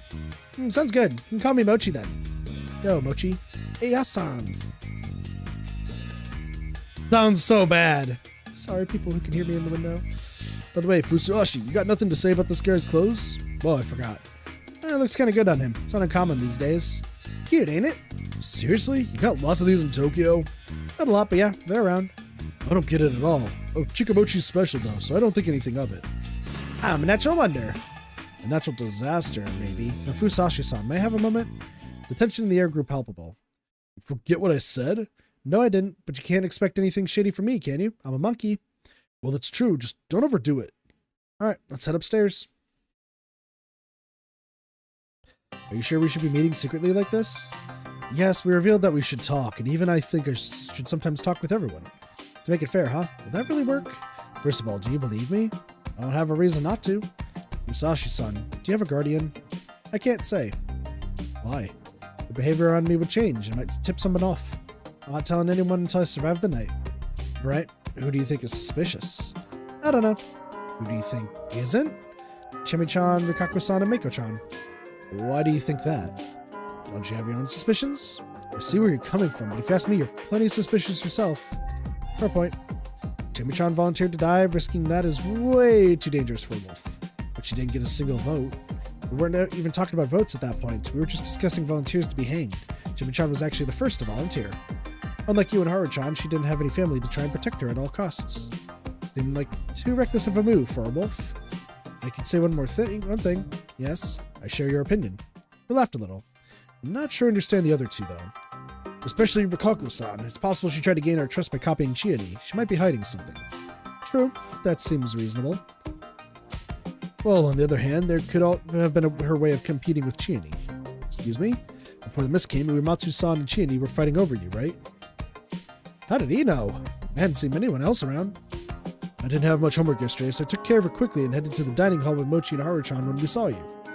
I see, so nothing's a secret here, huh? Please calm down. I said anything else I didn't want anyone to hear? I was kind of worried now. That aside, can I hear what makes you so certain? Oh, it's just a hunch. Hunch? Yeah. I considered telling him the real reason, but decided it was definitely impossible to do so at the moment. No one's listening. Seriously, it's just a hunch. Also, that's not exactly accurate. You're listening. Well, that's true. That's probably the right way to approach this. Honestly, even mentioning Mako-chan in this conversation felt like a mistake. I can only hope he didn't look too deep into it. Should I still be trusting you if Mako-chan dies tonight? A leading question. I'll have to choose my words carefully. I don't know why you'd think that. If I was a wolf, just giving you all this info would be suicide. That's true. Alright, then I'll suspect you if anyone else dies. Harsh, I thought you trust me by now. I actually trust you more than anyone else now, though keep in mind that I can't really trust anyone until the feast is over. And even your friends and family? I'd love to say that I trust them. Looking at what happened to the Makishima family, I can't let myself be so naive. You know what? Yasunaga won as a wolf last time. Good for him. He can, I'm in Team Yasunaga. Absolutely. So he had doubts about the official story, too. Also, ignoring whether it was done by a human or not, someone's already died. If someone else dies tonight and the culprit doesn't present themselves, we can assume that they accepted their role as wolf and have begun killing and deceiving the humans. Probably not what standard law would say, but this is a dangerous situation when doing such things comes with certain punishments. I see, so you've already justified it, huh? Justified, I guess you could say that. I couldn't handle any of this if I wasn't convincing myself that I wasn't right. Some wanted to survive even if it meant bending what was right. While others didn't want to discard what was right even if it meant death. Which one of them is more human? Are you planning on being a lawyer or something? Well, I did consider it, but that won't happen now. Why are you so certain? If I survive, it'd be because I hanged the wolves. Tsunaga-kun was smart, but at the same time, he was the sort of perfectionist who wouldn't settle for knowing only part of the truth. I was kind of worried. He could get lost in his own theories, making him unreceptive to other ideas. Yeah, I see your point. That's it for me. This whole situation is difficult even for us locals. I can't even imagine how bad it is for you. Well, at least I don't have much to lose here. Mamiya-san, on the other hand, I don't want there to be any unnecessary casualties. I hope she comes to understand that, among other things. I'll be careful when dealing with her. You should be careful you don't butt heads with Kanzo-san too much. That's true. Though this did help me earn some of Yasunaga-kun's trust, I resolved not to have any more secret meetings. I returned to the dining hall and chatted a bit, then got a chance to bring up what I wanted to talk about. Mamiya-san, who was scribbling something on her notepad, threw her pen down exhaustedly. Taking notes about what's happening here? She jumped a bit and quickly stuffed her notepad back into her bag. Well, yes, I have to go to the police once I get out of here, and I want to be able to provide proper testimony. That was the right idea. The previous me never made it that far, though. If you're free right now, there's something I want to ask you. What is it? You're an ex-occult writer, right? What's your take on the local legends? I stopped that when I was still just an amateur, though. But I do think it's not very Japanese. Can I continue? None of you will be upset? You seem to be attracting a lot of attention. Who knows? I'm kind of interested. I don't give a damn. I don't give a damn. I don't have anything better to do. What about you, Richan? This is your thing, right? No, work concerning the divine is the Miguruma's responsibility, but I'd be lying if I said I was not interested. We rarely have an outsider seek to discuss our faith. If Uematsu-sama says that, then I got nothing against that. No one else weighed in, so Mamiya-san began to speak. In polytheistic religions, gods die very often, but you'd be surprised how rare it is for humans to be the culprits. Especially here in Japan, I can't think of anything. In the Shinto mythos, all the gods that are killed die at the hands of either other gods or godlike heroes. This probably had something to do with suspension of disbelief. Someone capable of slaying a god would surely be divine themselves. In the local story, wolves and snakes are the mountain gods, guardian serpents. They're basically gods like Inari foxes, the kitsune. There are Japanese faiths that venerate such servants. Snakes, monkeys, birds, even wolves have shrines dedicated to them. They do? Yes, Chinchibu is a popular wolf shrine. Ever heard of the Mitsumine shrine? They have wolf statues in place of the traditional lion dogs. That was something to keep in mind. In the Kumano faith, they worship a three-legged crow, while the Great Hiei shrine reveres a monkey. Oh, what about snakes? Omiwa shrine is famous enough. They worship a giant snake called Umononushi. Strangely enough, the name is written as Okami, great god, but read as Umuwa. Interesting. Anyway, yeah, I know that other servants cooperated with them, but the legend here describes nameless humans slaying a god. That's highly irregular. Sakura-san paused for a moment. By the way, doesn't the story of the feast remind you of something? The part about getting the Ukami-sama drunk and then killing them? That's how Susanoo defeated Orochi, right? Yes! Oh, Susanoo the warrior taking down, what is it, the 8-headed dragon Orochi? If you play Okami, it also happens there. I know that one. He cross-dressed as a woman who was supposed to be sacrificed, gave Yamato no Orochi lots of sake, and killed him. Yes, he did! Yes, I think the local story had roots in other famous stories, including that, just like most myths and folktales. The original story is probably Orochi's slaying, but I can't imagine how it became about a wolf or where the existence of a hero disappeared to. In Japan, it's rare to see stories about killing wolves, too. It's more of a Western thing. They had their livestock to protect. Was it perhaps a recent development that borrowed examples from Western storybooks? Like Little Red Riding Hood, for example. The wolf is coming! That too. That's one of Aesop's fables. Oh! I think I heard something about that in a culture lecture. If local and foreign stories mix, the result often becomes folklore in just a few years. Exactly. Word of mouth is really unreliable, after all. Give it 1 or 2 generations and something becomes a story from a long, long time ago. Bachan, how long has Kamifujiyoshi's Shina Shrine been around for? It interpretates the age of the samurai. Maybe the time it was passed on was different. If not, then maybe it refers to a local event that happened a long time ago. Like, they might have banded together and chased away a tyrannical lord or killed a particularly large wild dog. That seemed likely. There's one thing that's certain, though. Yomatsu Okami, was it? Yes, wolves that returned from Yomi. The term is definitely based in Japanese myth. But yeah, I was curious about that too. What exactly? Yomatsu Okami is another name for Izanami, the goddess who birthed this country's Izanagi's sister, as well as his wife.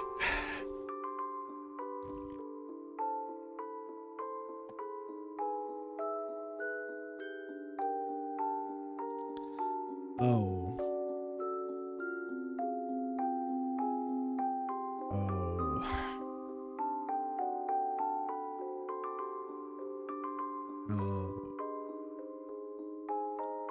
This twist again. Sorry, I'm looking at the clerk. You can't see my mouse, but it's the clerk.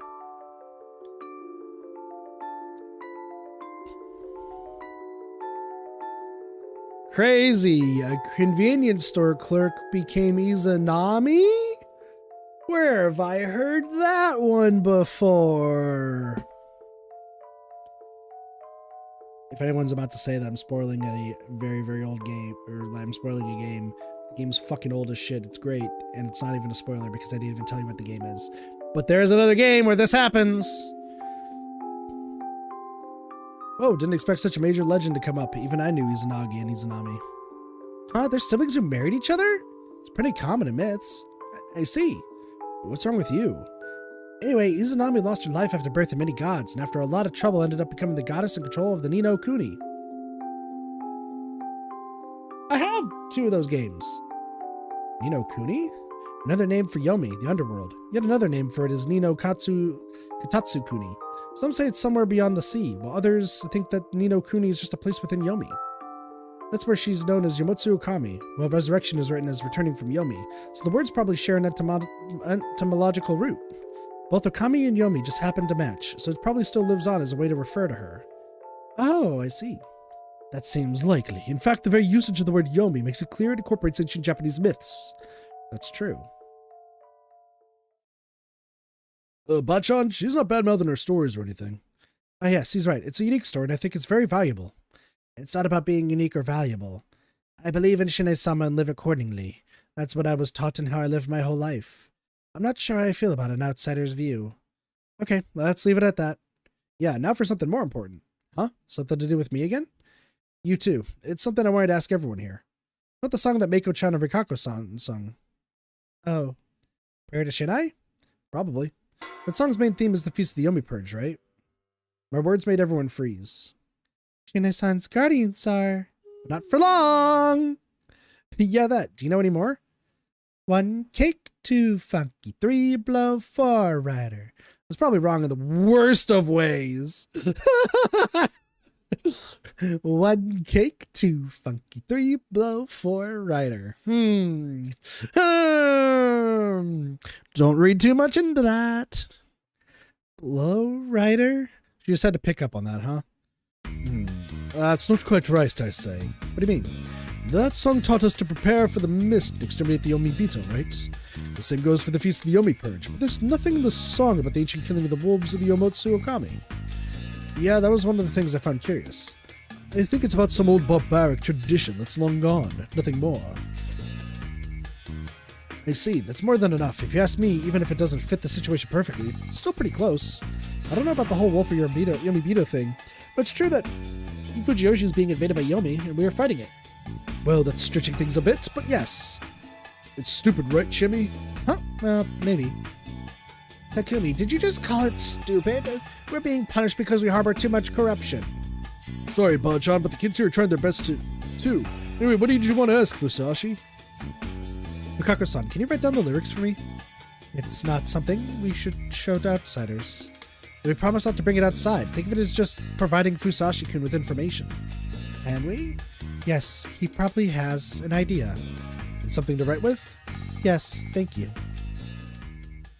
Just want to see. So, here's the thing. Okay, before we continue this, based on what Haruaki is looking for, it could have something to do with like the positions of words. However, keep in mind that this is going to be in Japanese script, so it might not be as clear cut because it's going to be like different symbols and such. So, but we're going to pay attention. And so I now had all the lyrics to Prayer Shinai. Shinai-san's guardians are 1 snake, 2 monkey, 3 crow, 4 spider. 5. Prepare for the feast when the evening mists arrive. 6. The badger runs along late with Nair as a fix. 7. The corrupt Yomibito rise to oppose the mountain. 8. Death of the damned Yomibito is the mandate. 9. 1 soul per day now to bind. 10. The mists rise away again. I just want to check something here real quick. It might not work, but I'm just going to try it anyway.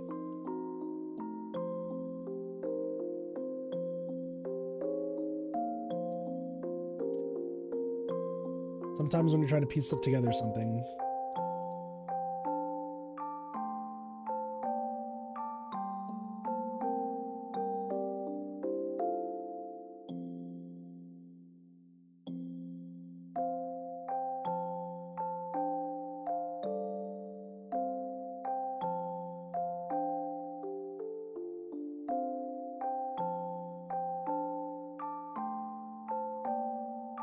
Now if I do this proper.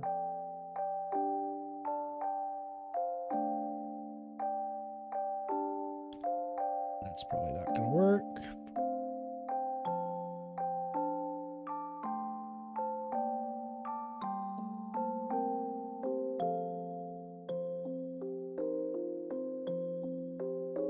Yeah.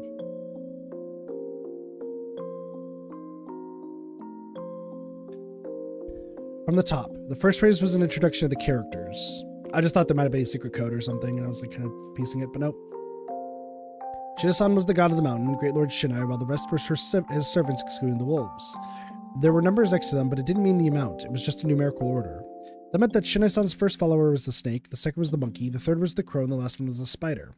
The thing about the evening mist and the preparation for the feast was obviously referring to the timing when the feast of the Yomi Purge had to be done. What confused me was... What's the badger? The badger from the Tanuki badger incident, surely. What's that? You want to study law and you don't know? It was a major controversy in hunting law, where hunters who hunted badgers were accused of hunting tanuki when it was forbidden. In short, the badgers turned out to be tanuki, but it was controversial because, in that area, they were considered to be a different animal. Is that related? Though I'm reminded of Oji-chan saying that anything with 4 dog legs is a badger. To be specific, they're Malay's anakuma, the Japanese badger. It wouldn't have been strange for hunters to use a single word for foxes, tanukis, and other similar things. So badgers are kind of dog-like, huh? What's near, though? As in shinshinare? Shinshi is an old way to say meat, as well as a way to refer to all huntable game in Japan. Yeah, according to Kanzo-ji-chan, boar, deer, it's all shinshi. Shishi. I knew that already, but it was good to refresh my memory. Is that meat special? A good shinshinare is a luxury. Did the one I'd eaten count as good? So that part that means that the badger would eventually come running and bring shinshinare? Yes. Incidentally, you probably noticed, but this also meant to help teach children to count. That's why each verse begins with a number. Also, the Japanese word for mist, kiri, could also mean end, which symbolizes 10 as well. I heard that kiri symbolizing 10 comes from the Christian cross, which is shaped like the character for 10. The cross. And Christian being pronounced as Kiritsuto, so in other words, this was established after the spread of Christianity to Japan. That aside, Fusashi-kun, what are you curious about? I just thought that there's no badger, right? In Fujiyoshi, or the Feast of the Yomi Purge, I mean. I thought I'd get an instant response, but instead I was met with silence. I'm not wrong, am I? The guardian beasts of the 4 families were mentioned, but the badger alone has nothing. For a moment I thought it was the wolves, but that really didn't seem likely. Is it something I shouldn't ask about? Kakuro-san, do you know anything? No. Yo, guys asking. I am no specialist. Huh? No one knew? I think I heard something about that. Of course she did. The badger was a servant of the Okami-sama. You mean in Yasumizu's old stories? Yes, but he doesn't get mentioned much. The lord of the hunting ground was the Okami-sama, and the badger served the Okami-sama on hunts, or so I have heard. Is it just one? One? What do you mean? I heard that there are actually 3 Okami-sama. Oh yes, there are 3 wolf statues in Shinai-san shrines in Kamafujiyoshi. Besides the monkeys, of which there are only 2, there's only 1 of each guardian. That reminds me. I also just remembered, there was one statue like that, wasn't there? What, you mean a badger statue? I remember seeing it too. When I first went to the shrine, there was something dog-like with the others. At first I just thought it was an Okami-sama that wasn't standing upright. The badger's the AC follower. That's what it is. Oh, so the badger wasn't a werewolf. Yes, before dying, Jen-san said something about it too. The badger's waiting for the Okami-sama to return, which is what Haru's role was. We figured that out way faster than the game did, because we knew that there was an AC follower role. We just didn't know what that would relate to. It's the badger. So there's another guardian who's the badger, who's essentially knows who the werewolves are and wants the wolves to win, but doesn't know who they are. That makes me feel uneasy. I saw how it was. Did you realize something? It's just an assumption, but I think the badger is a guardian too. By that, I mean that there's a badger role in the Feast of the Yomi Purge. That shocked everyone. What do you mean? We might have a human who sides with the wolves. I don't know if the situation is supernatural or just a case of mass hysteria caused by everyone's fear of the legends. But either way, there could be someone who realized that someone close to them was a wolf and switched sides. Or someone who gained the same motive that's driving the wolves to kill people. Whatever the cause, I'm thinking there could be a human who sides with the wolves. Does that sound possible to you all? What the hell? You're just guessing, right? I am, but I don't think it's likely. There's also the fact that the old man who died mentioned the badger too. Couldn't he have known about it because he'd experienced the feast before? No, you're just taking it too far. Yeah, I see you're overthinking it. There was a badger. I'd seen it with my own eyes. Shit, it sucked not being able to make a more convincing argument. Yes, it's a guess. However, I do think we should take such potential threats seriously. Takumi-san, you said you don't believe in monsters, right? What about it? Despite that, the mist came and you all began the feast. That means that there must have been feasts during the other mists, and people died in all of them. I'd say these two things are certainly true. Your silence felt like a gesture of agreement. Then you agree that there was something causing people to become murderers and turn on their friends, right? Well, wait, I didn't say we had any scumbags here. The killings could be done by some Kamafujoshi guys. As naive as always, I had to restrain myself from saying that out loud. I didn't want to get on everyone's bad side. Well, suppose that there was. If they used that, they could cause a human to team up with the wolves, right? And this person might not be among us yet. The badger runs along late with Nair as a fix. Maybe that means the badger arrives late to the feast, along with a present to apologize. I'd be intrigued by your idea if we weren't in the middle of a life or death situation, which is what happened with Haru. I don't like how you're making everyone more paranoid than they need to be.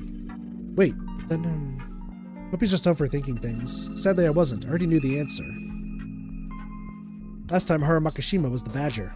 After the first night, one day after the wolves came, something happened to her that caused her to switch sides. It frightened her at first, but afterwards she decided to make herself useful to the wolves. Jinsan, the one who owned my hut before me, had pretty much confirmed it before he died, meaning that he experienced the feast 8 years ago. It was possible that Kanzo-san and the old wolf guy were in on it as well. And since the survivor knew about the badger, it probably meant that the wolves had won 8 years ago. Kanzo-san survived too, though. Was he a wolf then? If the real story behind the feast made people into that, couldn't that have happened to Kanzo-san? Wolves and the badger. I knew it was a thing, but I didn't quite understand how it worked. There was probably something I could only find out if I became a badger or a wolf. That meant it was pointless to think about it now. The thing I had to do now was find key 20, which is a key that is used in a lot of stuff, I believe.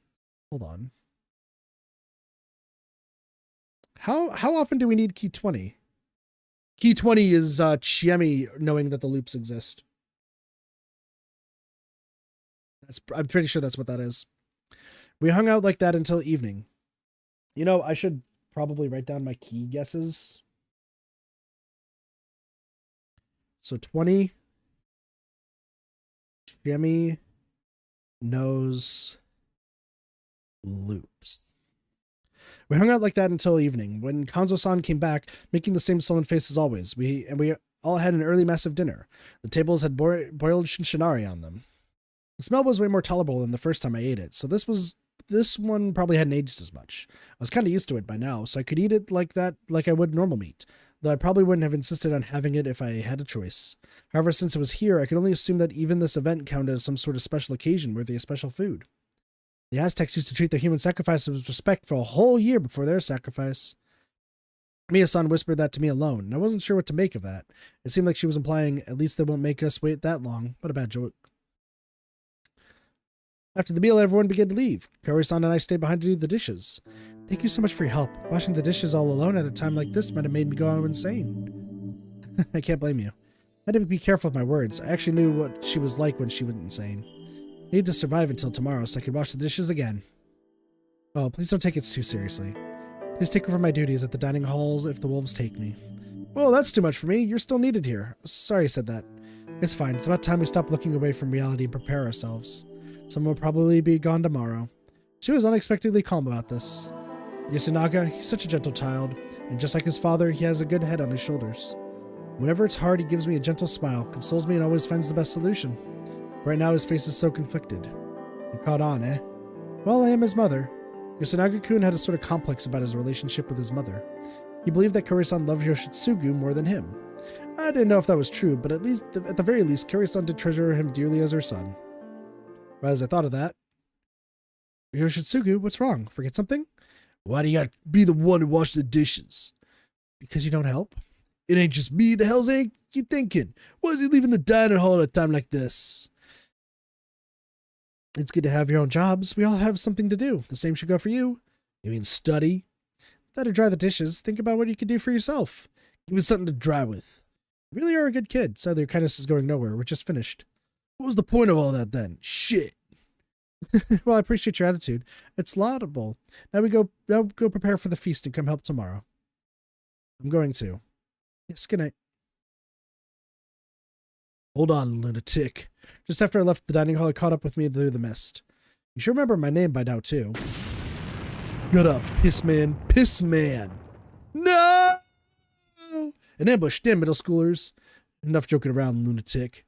Well, that's better than Pissman, at least. So if the jokes wasn't the main deal, what was? Go kill the fucking wolves. What? What do you mean? Telling all this to eat shit. Fuck the feast and fuck Shinai. I've had enough. Everyone's too chicken shit. Anything can die if you have a big enough stick.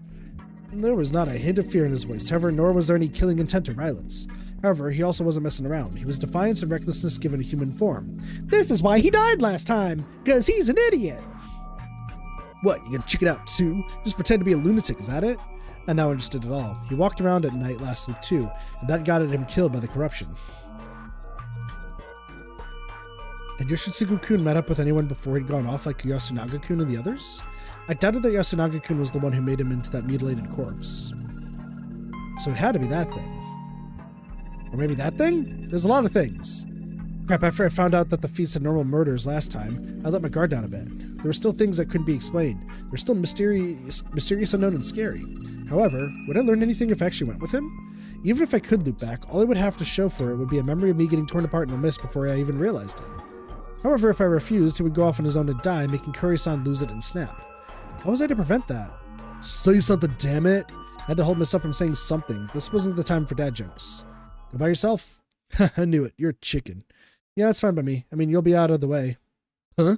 What a fine listener. Then I could make a move on Kuri-san. She probably gave birth at a young age, so she's still pretty useful. Hey! Well, I'm as good as dead, though, so I can enjoy her until it's my time. Rush to your death. I won't stop you. Leave your mom to me. I'll have her real good and... Whoa! Didn't expect him to charge me head first. You fuck! What do you think you're aiming for? Crap, that worked too well. I was about to be killed by a generic delinquent middle schooler. Oh no! His words were hurting me, but I could still dodge. Sorry, I was lying. Seriously. Wipe my ass, you fucking... What kind of language was that? I just kind of wanted to learn it. Dodging again, I ran off into the dark mist. You shit, what the hell are you? Fighting wasn't easy in the mist, huh? This was the first time I was actually thankful for it. Where the hell are you? Yoshitsugu Oribe. Don't act so big, you'll lose sight of what's important. Huh? If you mess up today, you will surely die. Fine by me, you shitface. We'll protect Kuri-san then. I don't give a fuck. Leave it to Takumi and Aniki. They won't do. They only think about Yasumizu as a whole. If you want to protect your mother, stop throwing yourself into danger and focus on surviving. Huh? I didn't guarantee I'll die. I could win. I knew how he felt. I thought the same thing once, but not anymore. I knew it was impossible. That's not going to cut it. What are you getting at? What do you know? I already tried it. I didn't expect him to understand, so it was fine. Huh? Anyway, if you die, I might have to make a move on Kuri-san, so you better stay alive. Don't fucking play it off like that, damn it. What did you mean? Good luck washing the dishes. Hopefully that would convince him. I headed back to my hut before it was too late. Good shit, Haruaki. I heard footsteps and breathing following me for a while, but when I heard someone trip, I stopped and turned around. Oh, are you okay, Rikaku-san? Why are you here? Ow. The area was covered in grass, but that didn't make falling here particularly safe. Why are you out so late anyway? Shouldn't you shelter? I could ask you the same, Haruaki-sama. Why are you wasting time fighting? You already took long enough to do the dishes. Wow, a rare sight from Rikaku-san. She was serious, kinda angry, and practically rambling. Well, I was helping someone out. I know. You prevented Yoshitsugu Oribe from making a significant error in a very lowbrow manner. Why does it feel like you understand the situation better and know more details than usual? I did not get to speak with you, so I hid within the mist. She was shivering, showing how cold she was. Just how long had she been waiting outside the dining hall? Oh, sorry. Yeah, you did say you wanted to talk, so did Shemi-chan. Thank you for what you did in the feast. You could have easily hanged me. Whoa, I don't want anyone to die. Sorry, that was a lie. What? No, it wasn't. But there was another thing. I just knew I didn't want to see you or Mako-chan die. What do you mean? Well, I'm not entirely sure myself. Secret talks weren't a good idea. That was why I didn't say anything more. Oh, I have a question for you. Yes? What would you have done if Mako-chan was a wolf? I would hang alongside her. She was quite a character. Anyway, it's all good. I hope to see more of your clumsiness tomorrow. Haruaki-sama, what are you saying? Me clumsy? How rude and... See you tomorrow. What did you mean by I already tried it? Crap. It's just something random I thought up on the spot. You'd be surprised how convincing mysterious words can be. I do not believe that you have been sent here by the Meguruma. In fact, how do I put it? I believe you are a special someone who came here to dispel this mist. You might find such delusions to be disgusting. However, I too am one who grew up alongside tradition and faith. I live knowing little of the so-called science they speak of on the television. Thus, as I am menaced by superstition, I wish to cling to something that seems equally absurd. Rikako-san, I didn't know certain things myself. I also had a thirst for the truth. I couldn't deny that I defied all logic and causality by standing here after experiencing death a few times. Was that meant as a tool to dispel the despair of the feast? Had I been given this power to do that? Was someone telling me to stop this mad ritual no matter how many deaths it took? I had no idea. Because of that, telling her about it would just give her false hope. I'd love to be someone like that, but sadly I'm not all that special. But well, if someone believes in me that strongly, I feel motivated to do whatever I can. Yes, that's it for today then. What? She extended her hand to me. Handshake? She nodded. Okay, let's promise to meet each other again tomorrow and shake on it. I took her hand. No. I grasped back tightly, her fingers were slender and cold. Even if we don't meet again tomorrow, let us meet again in a different life.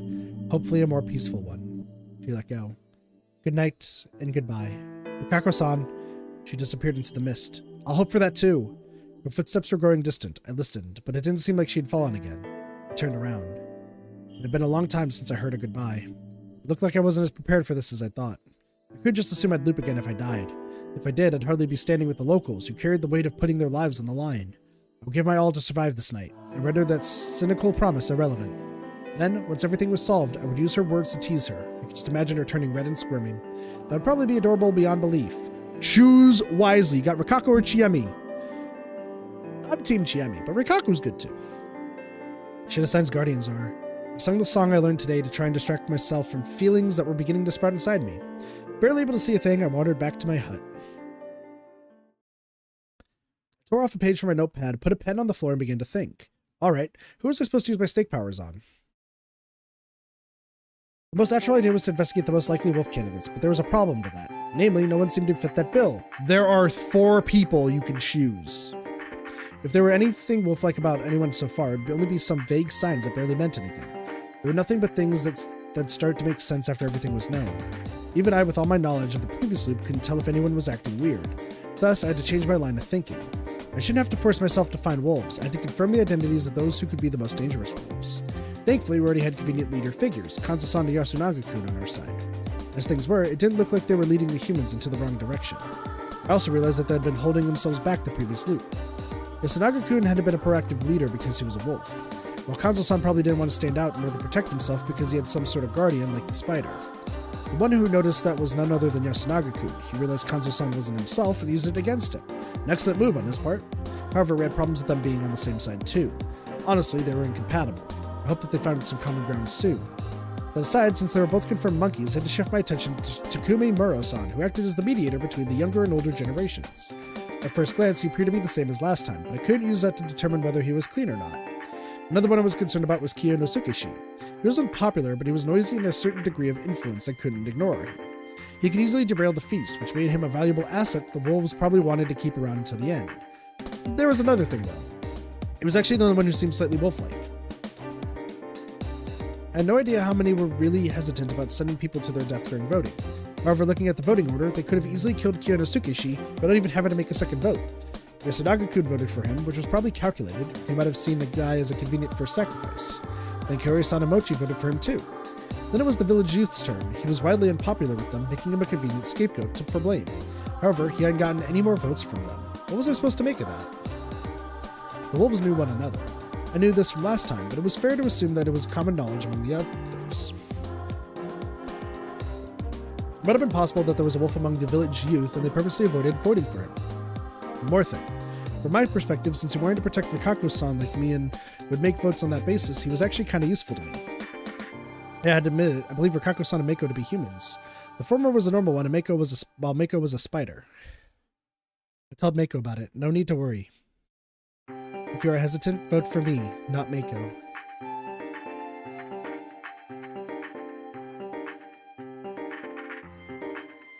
Rikako-san had been worried that a feast would happen soon, which was why she taught Mako about what she had to do. Mako probably didn't have the mental acuity to understand and participate in the feast all on her own, so Rikako-san might have given Mako some way to convey that she had a guardian. Personal exchanges would be heard by someone, and by extent the wolves. I was probably even more certain than what I'd experienced on the way back here. It was safe to consider it a rule. However, if there was a way to pass on information without making it seem important, we could easily converse in secret. That was why I believe Rokako-san knew that Meiko had a guardian and was putting her life on the line to protect her. She also conveyed it to me by telling me to vote for her despite Meiko being pretty much a throwaway vote.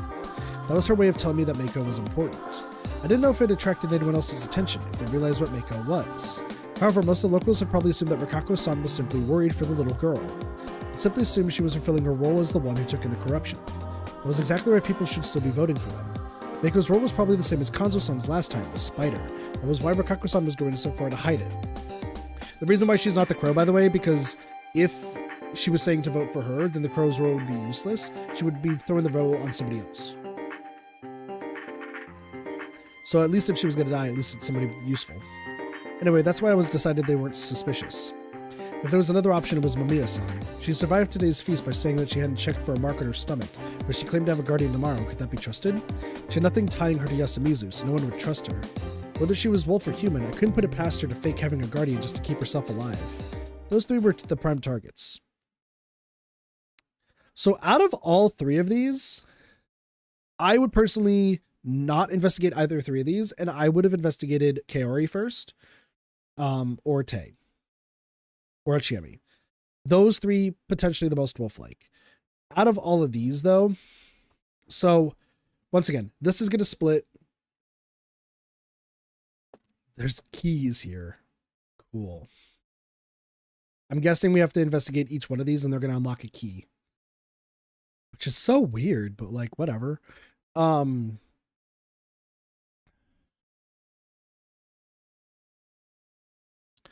I'll go with Takumi first. I wrote down one of the names, placed the paper next to my pillow, and went to sleep. So this is probably a key for just this path of getting it. I don't know what that says. That looks like human. Truth of the Young Leader. You can view it in the keys list.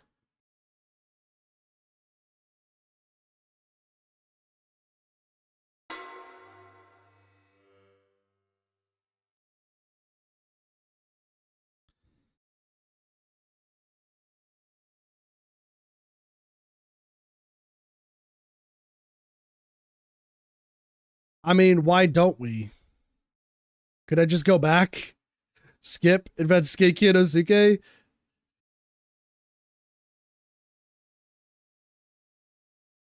He's a human. I'm grabbing all three keys. I don't care. Truth of the Doctor. Is just the fact that all three of them are human. Is that what's about to happen? This is only useful in this path, right? Hold on. Are any of these useful? 5, 6, because that gets 5 and 6. Okay. 23. No. 16. No.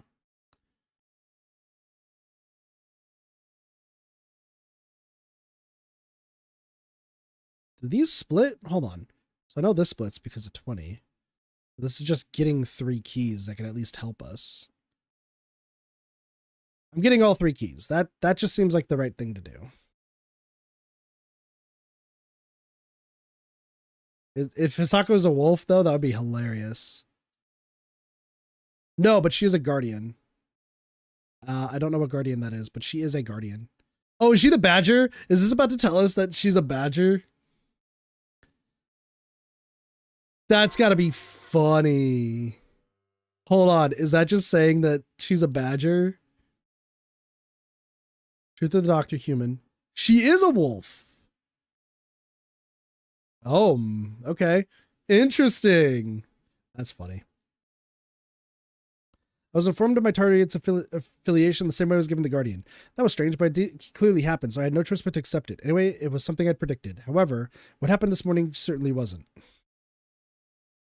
Oh, everyone's alive! Yeah, no one had died last night. Good old Mako. Now, please eat up. The people in the dining hall were far more cheerful than yesterday morning. It was obvious why. Not one of their neighbors had died. The betrayal they'd been warned about ended up not happening at all. Some were probably even beginning to hope that the traitors, the wolves, didn't exist at all. Yasu Fujashi, see? No one here is dumb enough to play along with something that's stupid. Takumi-san, who put the unity of Yasumizu above all else, was especially cheerful. Well, maybe you're right. Mr. Nagakun made a vague smile. It seemed like he was afraid to kill the good vibes here. Kazushi, however, was probably just holding back from doing that. Yonosuke-shi looked like he was on the verge of killing the mood with some of his pessimism. I'm so glad, so glad that you are all well. Yes, what a blessing. However, he held his tongue, probably out of consideration for Tei-san and Rikako-san, who were crying in relief. Hey! What? Yoshitsugu-kun, who was washing the dishes with me, called out to me with a stern voice. What the hell? Nothing happened. What do you mean, nothing? We have something pretty amazing going on here. Huh? You will know more during the feast. That's got soap all over it. Redo. Shut up! Yoshi couldn't help you out? I haven't seen this in years. You shut up too, and don't cheer me on when you traced on a plate with your finger. Knock it off. Oh, you noticed? I used my lips, though, not my finger. It's a chance for an indirect kiss. Yuck. That's so mean. Chini, I'd put off, too. What did they teach you while you were away? I thought that one up myself. You really are indecent. What the hell are you doing, Kamashita? Helping, you. Lick, lick, lick. Don't clean with your tongue, damn it. Me too. Stop, there's zero demand for that. The dining hall sure was nosy. Haruchan even screamed a little. I'll look around again. With those words, Kanzo-san left, and so we ended up spending an uneventful morning in the dining hall together. I wasn't the only one absent-mindedly watching the clock. I wonder if she'd seen anything in her stomach when she checked. It felt like she was waiting for the feast to start, which made it seem like she had something to declare. We know too much because we got looping powers. When Kanzo-san returned and declared the start of the feast, I felt like there would be trouble. No one was against it. So, okay, here's what I'm going to say, though. Well, also, this is, like, I think that's dumb. They should not put 3 keys there. They should let you choose one, prevent you from going back to get all the information. Just choose one and go. When I do this game again with probably somebody in the future, I'm only going to have them choose 1 key. We'll go from there. No one was against it when he said it, but it turned out that the trouble was just delayed. Don't you think it's enough, old man? Takumi-san said that instead of drinking from the cup. What? Why keep this up? The wolves don't want to kill the humans. Of course he'd be the one to suggest that. Just how naive are you? You don't understand the situation at all. What are you getting at? No one died simply because the wolves went after the one who was protected by the spider. That was exactly it. Yoshinaga-kun, Haruchan, and even Tei-chan had turned hostile last time. It was best to assume that those with the wolf's blessing would accept it and begin the murders. The spider couldn't protect themselves, meaning that they could pick 1 out of 14 people. 1/14 is about 7%. I believe we should be thankful for our good fortune and continue using the feast to dispose of the wolves. So you think the chance that the wolves refuse the job is lower than 7%? Indeed, I believe it is to be 0%. Really do know something, don't you? What's going on here? I don't know. Then why are you so certain? I merely believe we should be realistic about our situation. Listen, humans are generally peaceful creatures. So you believe that humans are intrinsically good?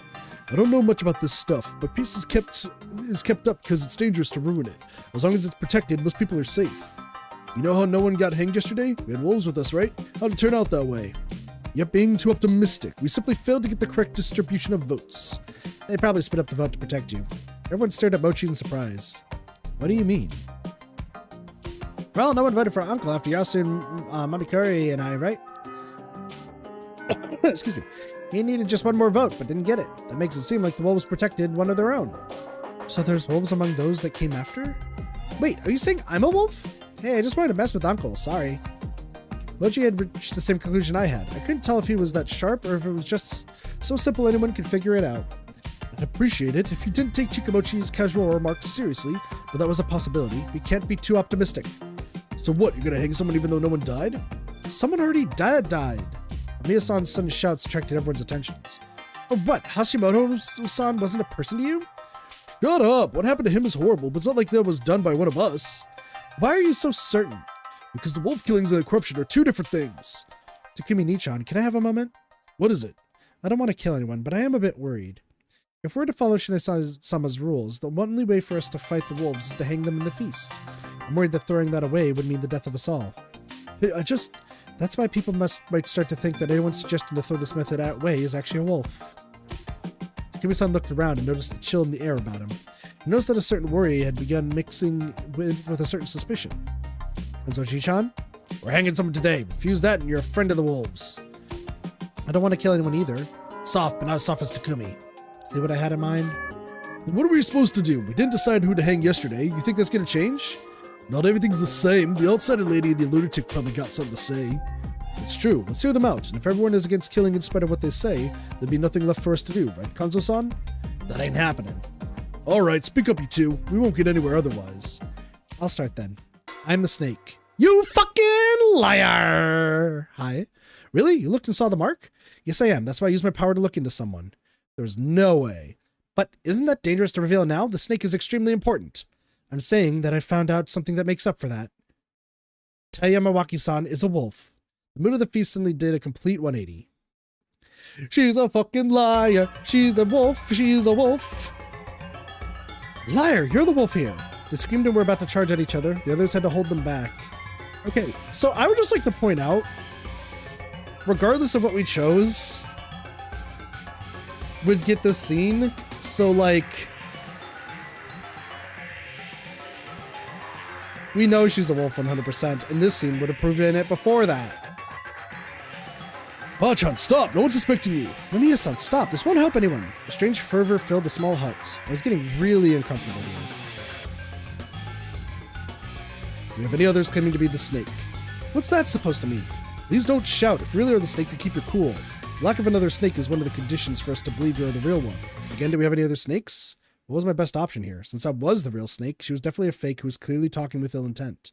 The meant I had to out myself. Otherwise, she would take control of the situation. That was the right thing to do. The right way to go about it. I knew that well, but I couldn't help but feel that I was in an extremely difficult situation here. Okay, so is there any locks here? I'm just curious. Okay, so there's two different paths. I'm going to not reveal, because I think it's the wrong move to not reveal. Obviously, if we reveal, it's just going to be one of us two, and it's going to go back and forth. But if I don't reveal, then we might get somewhere at Tay. I didn't find it reasonable whatsoever, but I decided to keep quiet. And let's continue under the assumption that Hisako Mamiya-san is the real snake. What do you mean, assumption? If there is a reason to doubt you, it would be, as Chiane pointed out, your belligerence. We're so calm all this time. What happened? How can I stay calm in a situation like this? I woke up to blood text on my stomach. It's a supernatural phenomenon. Now I use it to find out that one of us here is acting all innocent. There's no way I could stay calm. You liar. This is why you young'uns from the city are just... What did the others think about this exchange? You say the old hag's a wolf? Yes, how many times do I have to say it? Old hag, you better think of a good answer to this. Are you a wolf? Yo, Shitsugu, you fool. That's it. The young'uns are all Yomibito. Oh, alright, that's enough. She could be a wolf and throwing another wolf under the bus, which is something I 1000% would do. Hey, Ba, don't say that. Yoshi-kun, why are you provoking her? She voted for me yesterday and almost died because of it. That's just shady. Yoshitsugu, you better cut it out. What's up with you, lady? Why are you shrieking, cornering an old woman like that? You wouldn't understand. Oh, this is awful.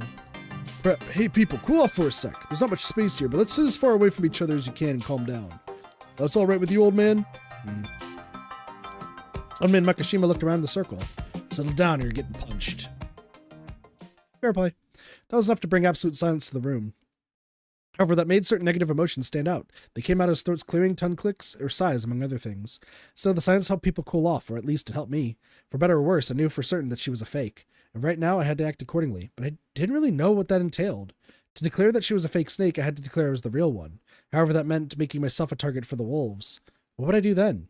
There would be two possible snakes, Hisako Mamiya and I doubted we would be hanged right then and there. Probably have us investigate someone and see who was telling the truth. Would probably be killed during that process. Oh, the Yomi team was using Mamiya-san as bait to draw out the real snake. That was the most likely scenario. However, that felt kind of unnatural, though. Why did Mamiya claim the role? She was an outsider who had no affinity for the old stories or loyalty for the village. Drawing attention to herself like that was a dangerous move. It was even worse for her since she'd come out as a snake before anyone died, meaning there was absolutely no chance the real snake was out of the game. Then, perhaps it meant that... Enough. After 30 minutes, Kanzo-san resumed the feast. Uematsu were voting. What? God-chan, I'm human. You're a wolf. You again? Kanzo-san, before we vote, there's something I'd like to hear. Araki Fusashi-san said that he would have some new information for us. So I remembered. However, I decided not to reveal that it was the snake this time. Might have helped the humans, but I felt I had to keep it hidden to ensure my own survival. Thus I had to think of some nonsense. We're given a lot of time though, so I already had more than enough ready. First of all, I still don't have enough information to prove my innocence, unfortunately. That means I'm less capable of contributing than Mamiya-san, and I would like to make up for that. And I assume that means you don't have a guardian. Seems like the obvious assumption. Stay clear. I have no special powers. With those words, I was also a liar. However, if you let me live, I will do what I can to help you all. I said that yesterday. Like the first time, Kanzo-san seemed kind of interested in what I had to say. Of course, he probably threw me out the moment he felt I overstepped myself. I can provide you with strategic advice. Like, don't hang Tai-san or Mamiya-san.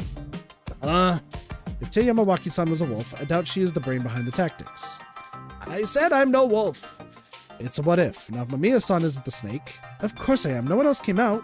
Now I'd like to ask something. To actually survive this game, the feast, the wolves have to pretend to have guardians, right? Yes. Wolves generally stay passive and lay low to avoid raising suspicion, but that eventually tips them off to the snake. Once suspicions are raised, simply claiming to be human is no longer good enough. Declaring yourself to have a guardian at that moment would seem like a lie too, which is why doing it at a random time is far more effective. If you claim to have a guardian first, then anyone that came after would seem like the liar. What's your basis for that? I'm being objective. That's why it's not certain that you are the snake. If you really are a fake, it means the other two wolves had already cut you off. Don't just go up talking like that. What's that supposed to mean? While you're making a mess of the feast in the front lines, the other wolves are doing work on their own. It probably wouldn't have been your idea in that case, and they're using your distraction to avoid drawing suspicion to themselves. That's why if we can ignore you as you make a mess of things, it means you wouldn't be as dangerous as the wolves still hiding. That's nonsense. I'm the real snake. It kind of confirms that you're a wolf. Huh? You notice something, Mochi? Well, look at her reaction to what she just said.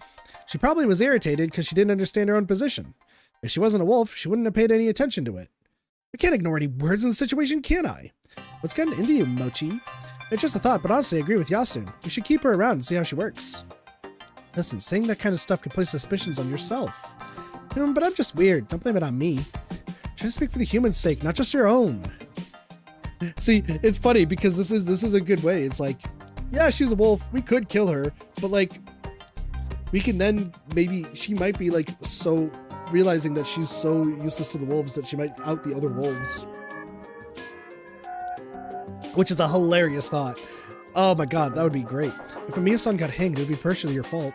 Oh no, I got scolded. Anyway, if we're not hanging Teiba-chan or Mamiya-san, are we going with Takumi-nichan's idea of not hanging anyone at all? That'd be meaningless. If we didn't lower the number of suspects, it'd be a waste of the free day the spider gave us. If hanging really is in our best interest, I'd just say one thing.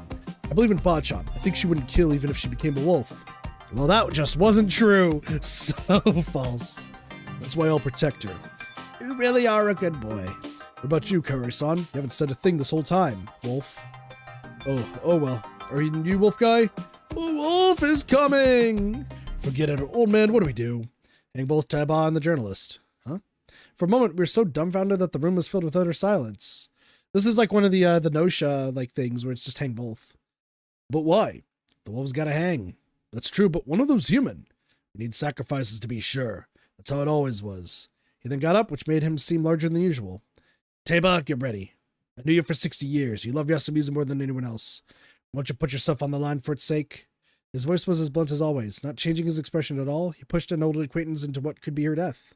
It didn't matter to him if the person was friend or family. He had his own line of thinking and clearly knew what had to be done. Friend or outsider meant nothing in the face of the situation. There was no room for hesitation or mercy. Will you and Takumi look after my remains? And his kind of madness was shared by everyone in Yasumizu. Ba-chan, please, I don't want to... Takumi, I'm not a wolf. If you believe that, vote for the woman.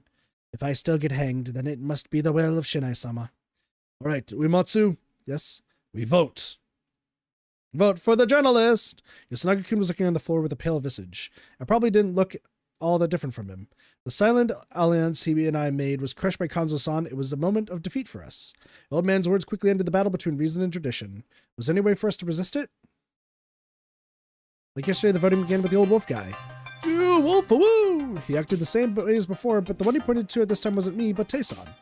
You too, you accursed. Did he even understand the situation? I'm voting for the journalist. Of course he would. Me too. Mamiya-san? Yes! Hi, I'm voting for you, journal lady. I knew you would. The votes so far were about what you'd expect. Kaori-san, you're next. Her position in all this was strange. Though she was an adult, she tended to listen to Yasunagi-kun and ask for his opinion often. I had no idea who she would vote for. If she votes for Tei, she's actually the badger. Actually, that's what it is. But I soon found out. I never could have guessed it. One for Takumi Muro-san. Naturally, that shocked everyone. She's a badger! Tori-san, why? Some of this is just too complicated for me. Compared to, if need be, suspect the one I didn't want to suspect at all. That's how I'm throwing away my vote. I hope you understand that too. So you don't think I'm a wolf, but you're voting for me to make me snap out of it? There's no proof that you aren't a wolf, and I don't believe you're doing what you must, Takumi-san. What are you talking about? What the hell? I don't get it. Takumi-san didn't change your vote, and Takumi-san ended up actually getting one. My turn? How complicated. Next up was Kiyonotsukishi, who had little presence today. Well, it's reasonable to hang both of them. I believe we are undervaluing the one claiming to be the snake. I shall vote for Muro. You too? You'd be even more mad if I voted for Lady Mamawaki. Also, I changed my opinion of the newcomer a bit. Me? Yes, I have nothing more to say, though. Did he realize? Just like yesterday, I'm voting for Nosato-san. The reason is the same as yesterday. But now I would also like to state that I wish to see how Mamiya-san acts going forward. By the way, why did you choose Tae-san as your target? I didn't know what to do, so I just went down whoever came to mind. So you take Tae-ba randomly. I see. That's all for me. What is all this? I'm adding a vote to Uncle. Again, Shikamochi? Yeah, well, I do think that the Mamiya lady is a wolf. But if Yasun wants to see what she does, I'll play along with that. Thanks, Moshi. Hey, I'm not changing my opinion. One vote for the old hag. You corrupt little... My turn, huh? Sorry, Mamiya-san. I'm voting for you. What? I'm the snake! I mean, you weren't like this yesterday. What's with the change? Wait, you might be the badger Haruaki-san talked about. Her words caused a stir, but not a big one. They didn't seem to understand. The badger talk from yesterday didn't stay in their minds, it seemed. If you are, please say so. Badgers are humans, so they don't have to die. I'm not. I'm the snake. Shiami? Takumi Nichan, I'm not taking your side here. I was actually thinking about voting for Tae-ba-chan. Cheek-chan, you too? What? Why? Because I can't just take sides here. You understand that too, don't you? You want to kill Mamiya-san just because you like Tae-ba-chan? That's not like you at all. Me, but he's a human. I just hope it would bother you the way it does the rest of us. Sorry I'm like this. You too, Ba-chan and Mamiya-san. I won't blame me if you hate me. That's all from me. Next, who you picking, Haru? Huh? I guess I'll choose Nosato-san too? Why am I always put in danger just because of childish whims? You sure had an unfortunate role this time. Uematsu-san is next. I shall vote for Yamawaki-sama. Uematsu-sama? We cannot undervalue claiming to be the snake. I'm sorry, if Mamiya-sama turns out to be pretending to have a guardian, I will deliver due punishments. Very well, I understand. Mako, who will you pick? Oba-chan. Even the brat hates you. I don't care about being hated by a Saranaga child. Araki-sama? What was I supposed to do? Mamiya-san was tied with Tae-san had 4 votes, while Kiyonotsukishi had 3 and Takumi-san had 2. If Mamiya-san's turn right after mine, she'd definitely vote for Tae-san, meaning that she effectively had 5 votes. So if I voted for Mamiya-san, I would bring it to a final vote. But if I voted for Tae-san, she would definitely be hanged. Were those my only choices here? Would a vote condemning someone to death really be meaningful? A vote for Kiyonotsukishi was bound to be pointless. I couldn't use it as a message of any kind. It wouldn't be a good way to repay him for avoiding picking me. What if I voted for that old guy over there, though? I mean, we vote for Hisako and go for the reroll, right? Like, I'm just gonna vote for Hisako. We'll come back to it, but like, this is so strange. Is this another split? I'm actually curious. No, it ends the same way, it looks like. Weird. I should leave this up to the final vote. Though I wanted to see what Mamiya-san would do if it was between someone I knew was a human and a wolf, it was the wolf who should die. I explained our reasons to Mamiya-san. As expected, Mamiya-san threw a fit, practically foaming at the mouth, and voted for Tae-san. Now we were in the final vote. You old lady. I vote for the journal lady. Yes, I'm here. If that's your decision, I believe I should vote for Mamiya-san as well. What if I had to say, I believe Mamiya-san is more suspicious. I'm curious as to what she will do, so I vote for Yamawaki-san. It was 2-3 with Mamiya-san in the lead. Now it was up to the village youth. I'm curious as to why Nosato-san would want to protect her. 1 vote for Mamiya-san. 4. So that's your play, Yasun. I voted for Tae-ba. I'm curious to see what this lady will do tomorrow. 4. I'm voting for the journal lady. She's fishier than the old hag. 5. I voted for Tae-ba-chan. They both flipped out, so they're both fishy, though. 4-5. I guess I'll vote for Mamiya-san. 6. I believe that we shouldn't mistreat those who claim to have guardians. Apologies to Yamawaki-sama. 6. I only vote for one of them, then the old lady. 6-6. Make her even have a clear target. Everyone's eyes were focused on me. My vote would decide it all. Being an outsider just like her, I could sympathize deeply with Mamiya-san. Her stories were very interesting, she was pretty, and if it weren't for all this, I could see myself getting on pretty well with her.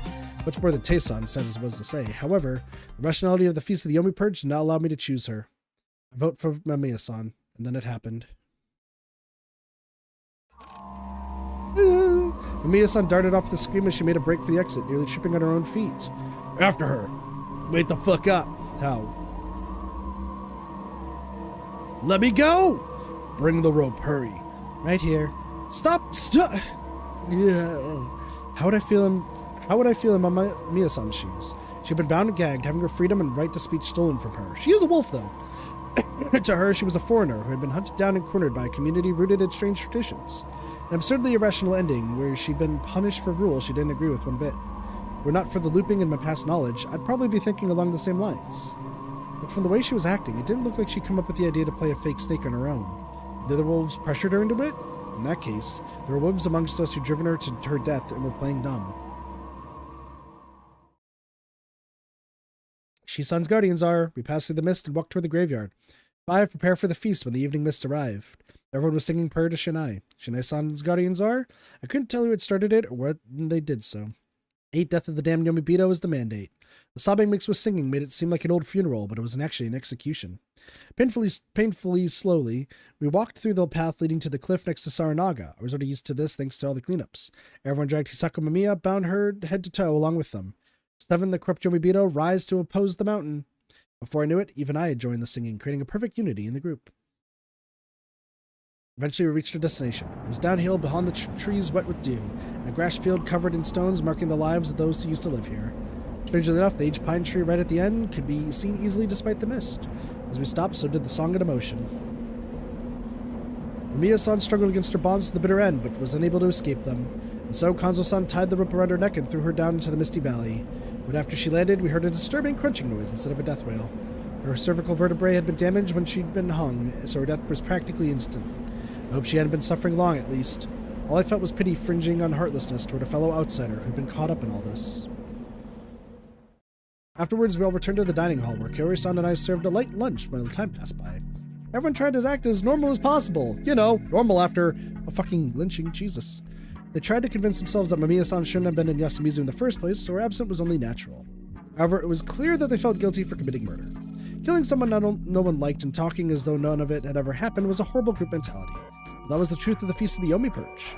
From a group brought together to kill the wolves, to not actually hunt them down and kill them was madness bordering on suicidal. So it was what it was. We had to kill her, simple as that. Don't worry too much, Fusashi. Takumi-san comforted me. I must have looked guilty. He's right. You just happened to get the final vote, that's all. It was what we've all decided. No matter what you picked, it wouldn't have helped. You voted for me, Chi-chan. Yeah, sorry, but I couldn't vote for both of you. I'm sorry, Teiba-chan. I understand if you can't forgive me. It's all right. That's the feast. Reconciliation! Normally that'd be cause for celebration. But what would happen tomorrow? We die? Anyway, I thrown away my chance to reveal I was the snake and chose to keep it hidden. So long as I was, I have to avoid fatal situations and keep hiding my identity until a more favorable opportunity presented itself. But when would that be? When would a better opportunity than this feast occur? Was there anyone I trusted who I could share my secrets, meet with, and take on the feast with all in one day? It seems like my only option. I grappled with those unsatisfied thoughts as dinner ended and I returned to my hut. Murder really didn't pay, even in this situation. Even when I could loop. Actually, no, it was because I could loop that I could keep these memories of being a murderer and move on to the next time I screwed up. I took her life. I would take this extremely reviling and terrifying taste of omnipotence with me to the grave. It didn't feel good to know I could be bound by my experience. I remember those thoughts running through my head as I absentmindedly wrote someone's name down and put it under my pillow. And then I lost consciousness. Who did you choose? Oh, we died. In the end, I never woke up. Why had the wolves chosen this point to go after me? I couldn't understand it. I even refrained from revealing my guardian to avoid drawing suspicion. In that case, it must have already been pretty high on the wolves' hit list. My actions today had crossed some line, or maybe they already decided to kill me today and that had nothing to do with it. I didn't know. It was pointless to think about. That was how the Feast of the Yomi Purge was. No matter how much logic I tried to apply, it could all come crashing down on a whim. No, perhaps logic wasn't even all that important in the feast. Though I already died, I felt like those bitter thoughts continued even after. I don't remember my last moments very well. Before long, my consciousness eroded away and faded like the mist that covered all. Well, that was easy. Bad ending number 14. Watch the hint corner? Hell yeah! That's surprising. Hey, it's a sheep! You done it now! Oh wait, you actually didn't this time. Oh, life's a bitch sometimes. Here's a hint to cheer you up. Bad ending 14. Brutalization vote. Could be called the same type as bad ending 13. In other words, you did nothing wrong with following the general playing strategy of werewolf. Especially since Haraki Fusashi knew Hisako Mamiya was a fake. Voting to declare your intentions is important. However, if the wolves watching were suspicious of Hararaki Fusashi and looking for whatever evidence they could to kill him, then that means your choice ended up giving the wolves exactly what they wanted by pure luck. Unlike werewolf, discretion is important to survive the Feast of the Yomi Purge. So go back to 5, wit, Q, voting no. Well, that's enough for this time. Die another hearty death next time. Yeah. Back to the beginning we go! Endings. Does it tell me, like, what endings I've gotten?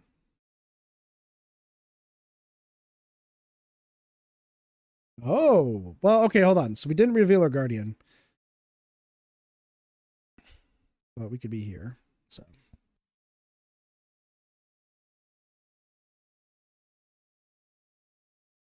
God. Anyway, let's go kill Tay. Vote for Takumi. I voted for Takumi-san. No one seemed to have expected my declaration. My room was filled with commotion, and I could hear some of them whispering. It was mostly along the lines of, what's he thinking? Or I guess we know who we're hanging. This was a strange and heavy-handed way to go about this. However, I felt like I could lead to me gaining Takumi-san's favor. I had my doubts, though. It was a serious gamble. However, I also had a feeling that if I chose anything else, I wouldn't survive the night. What's this about, Fusashi? I had to carefully phrase my response here. Setting on what words to use, I said, I want to protect you. He did show some confusion, but the more pronounced emotion by far was anger. Pure rage. After all, by not voting for Mamiya-san, I just condemned Tai-san to death. We're doing the same thing as Kori-san and Chemi? That's all I have to say. The hell? I couldn't say too much. My goal here was actually just to make him feel like something was up.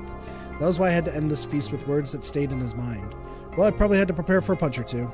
It was an awkward moment, but I stayed silent. My turn. You know by now, but I'm voting for Yamawaki-san. It's decided.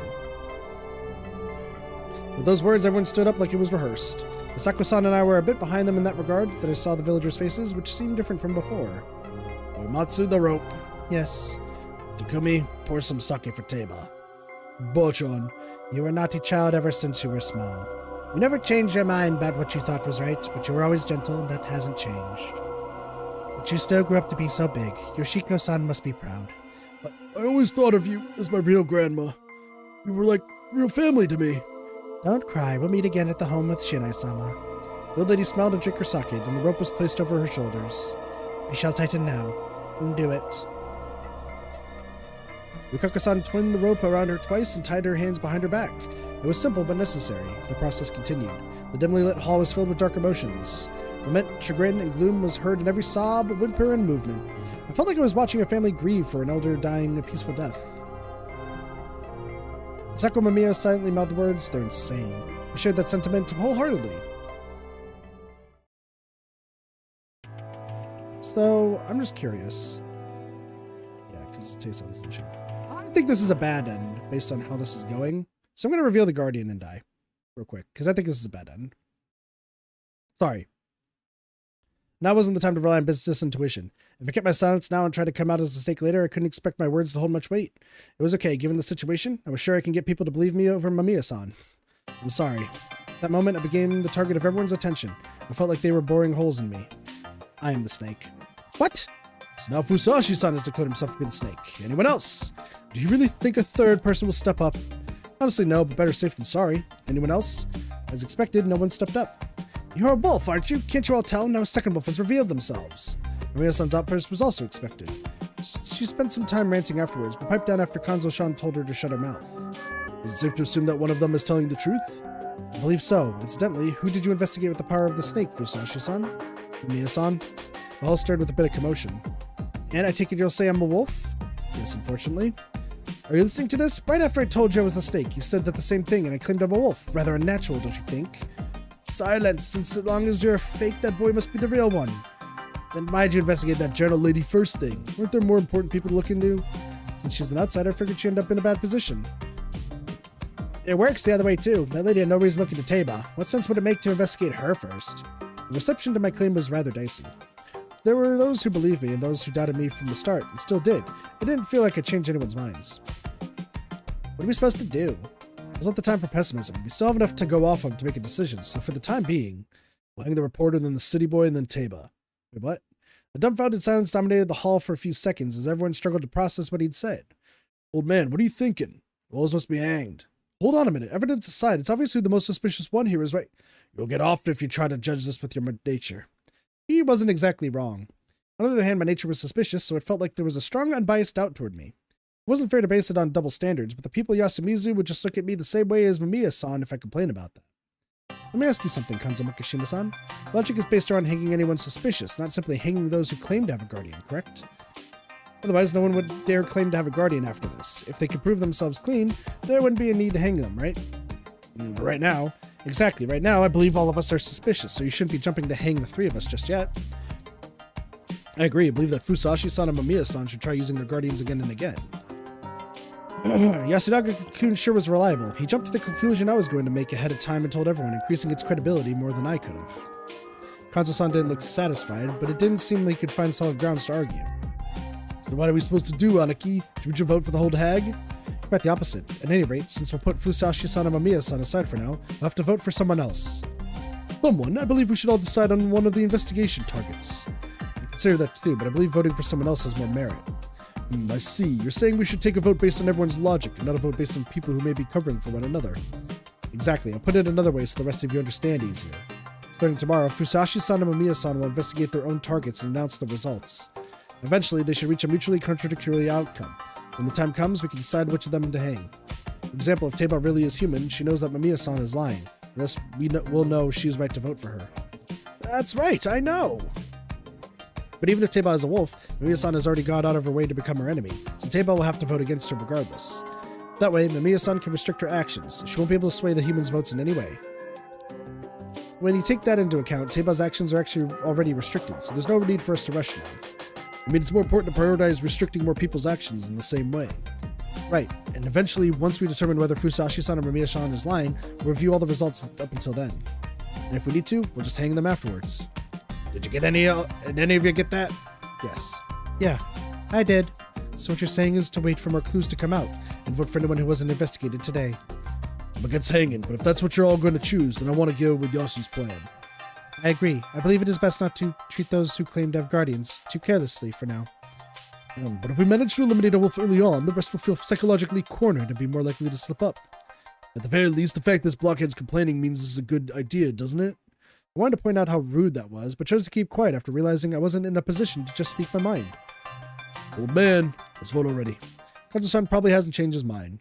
I'm curious.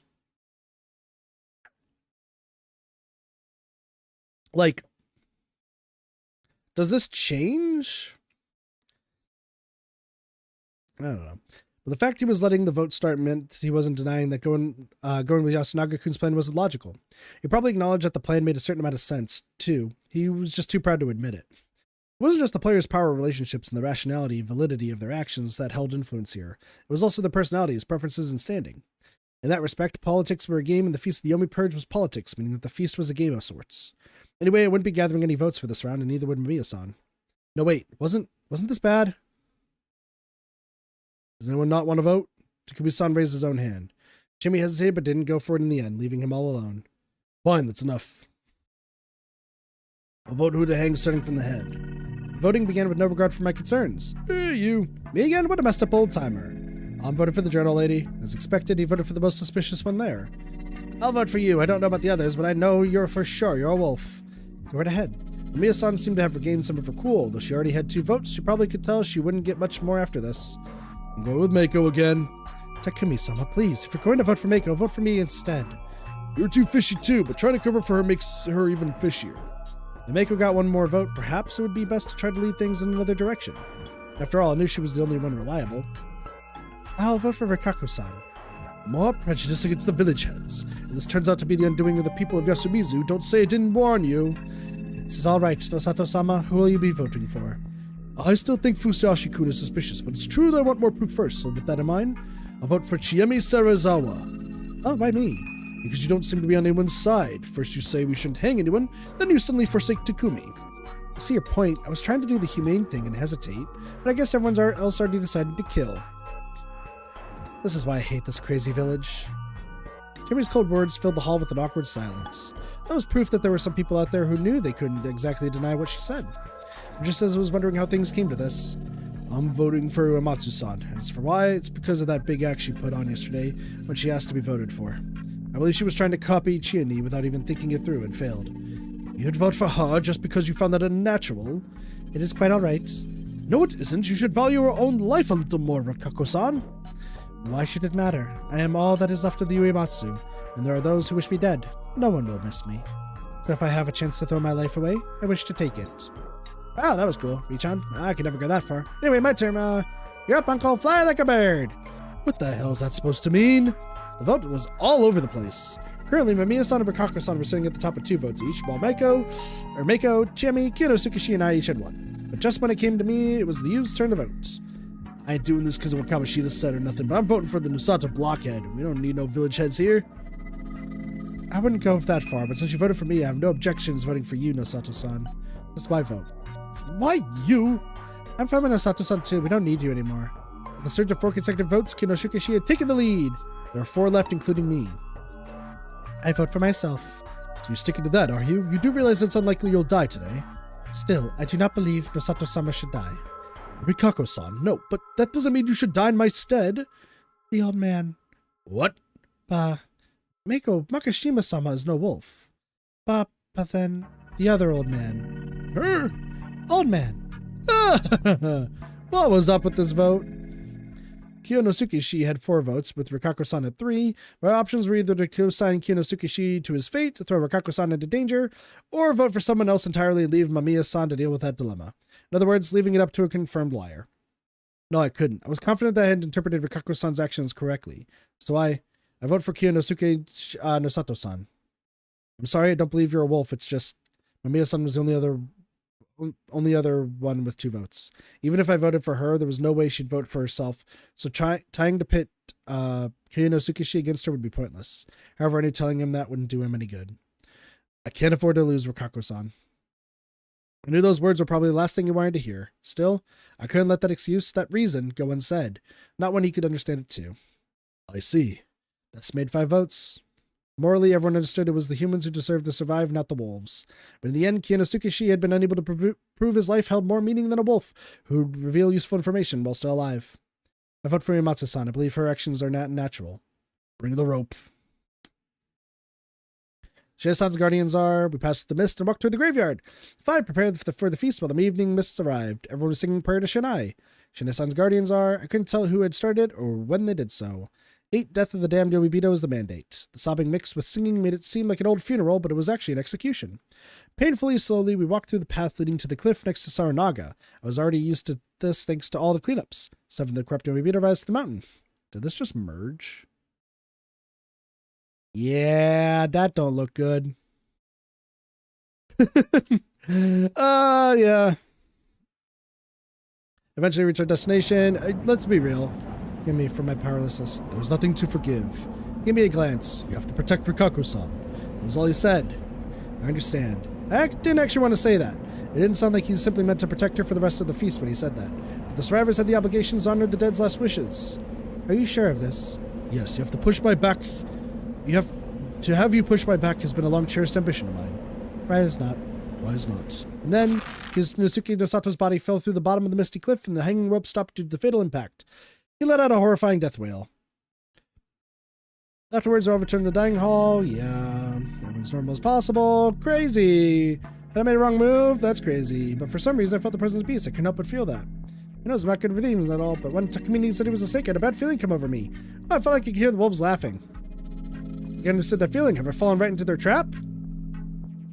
The worry plagued me all the way through the dinner and bedtime. If Kisako Mamiya's fate's decoration was a suicidal attack meant to weed out the real snake, then there was a chance she'd be coming for me, despite knowing she'd be the prime suspect for the next day.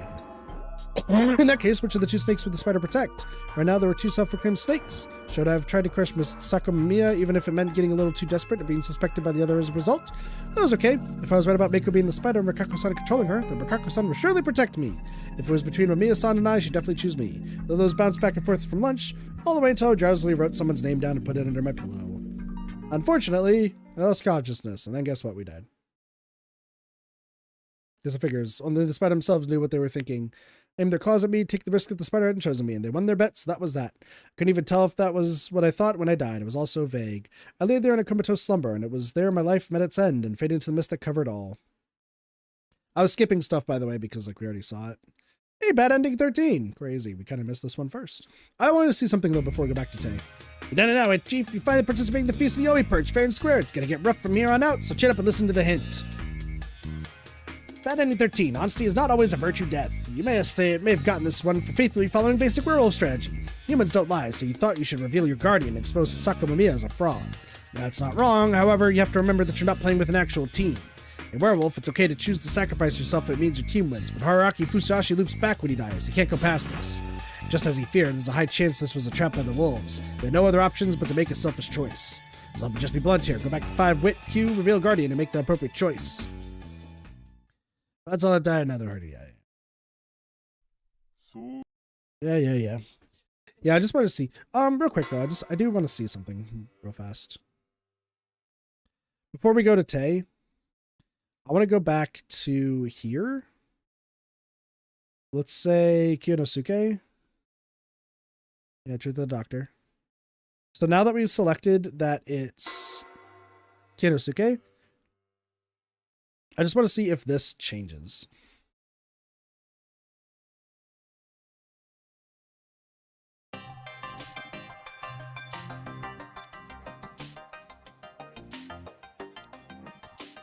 Nosato-san is human. So it does change. So who does Nosato still die?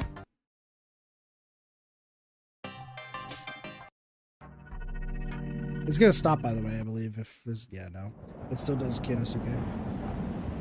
So interesting. So it does change like one word, but it's like slightly different. So anyway, now we're going to the actual thing of Tay's lynching. His son's guardians are, we passed through the mist and walked through the graveyard. 1 snake, 2 monkey, 3 crow, 4 spider. Everyone was singing prayer to Shinai. Shinai-san's guardians are, I couldn't tell who had started it or when they did so. 8 death of the damn Yomibito was the mandate. The sobbing mixed with singing made it seem like an old funeral, but it was actually an execution. Painfully, slowly, we walked through the path leading to the cliff next to Saranaga. I was already used to this thanks to all the cleanups. 7, the Crypto Yomibito rise to oppose the mountain. Before I knew it, even Mamiya-san and I had joined the singing, creating a perfect unity in the group.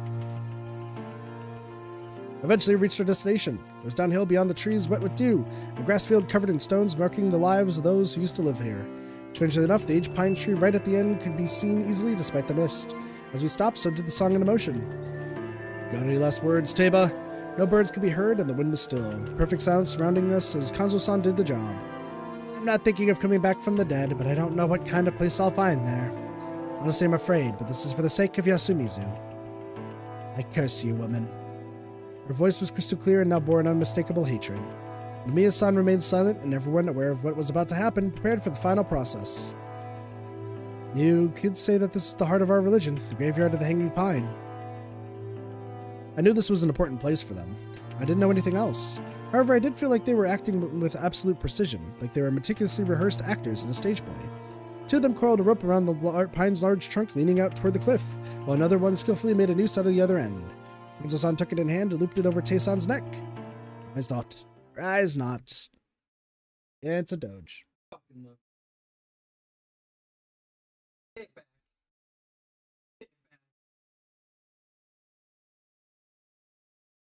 Have a good night. I don't say that ever. Damn that kid. I don't say that ever to anybody. I love cheese. That's weird. It was the first time I heard those words. They're probably a final goodbye and a signal. With that, the old lady's small frame went over the cliff. A second later, the rope went taut. At the same time, an inhuman sound came from the mist down below. After a long silence, Shina-san's guardians are 1 snake, 2 monkey, 3 crow, 4 spider. The song was sung again. It was obvious who started it this time.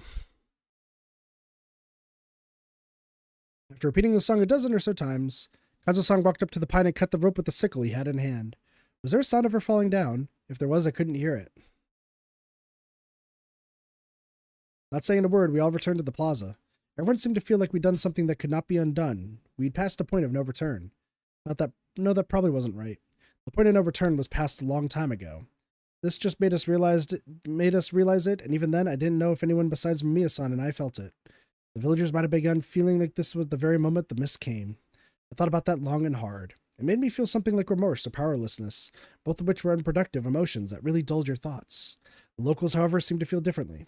They did look like they were in a state of emotional numbness, but seemed to be a result of something other than shock or a sense of loss. It was something more unnatural. It seemed like empty husks. I had a thought once that the real problem wasn't the monster, but the state of being. We returned to the dining hall. Oribe. Yes. Make food. Understood. Stay in the dining hall. I'll look around. You stay too. There ain't nothing dangerous to miss besides us anyway. I'll be back for food. I'm going back home. Takumi? I won't die. Jeez, I've walked that path 1,000 times. If anything kills me, it'll be a bullet from your gun. With that as his parting shot, Takumi-san left. The rest of you stay here. And so Kanzo-san left too. He had no intention of playing along. He planned to resolve the feast with his own 2 hands at the very end. He was even capable of convincing Tae-san to accept her death. As long as he was alive, he would continue to commend the humans as strong but harsh leader. However, I felt like I'd seen his tough facade crack only a little just now, probably for the first time ever. Though Takumi-san was considered to be the local young leader figure, Kanzo-san seemed to constantly underestimate him, thinking him too soft. The softness in this case was simply common sense and consideration, useful things in any other situation. Looking at it from that angle, that supposed softness now seemed conspicuously absent. Tae-san's death had changed something in Takumi-san, and it wasn't yet clear if it was for the better. That was the first time she died. Overcome by awkwardness, we barely talked, simply watching time go by.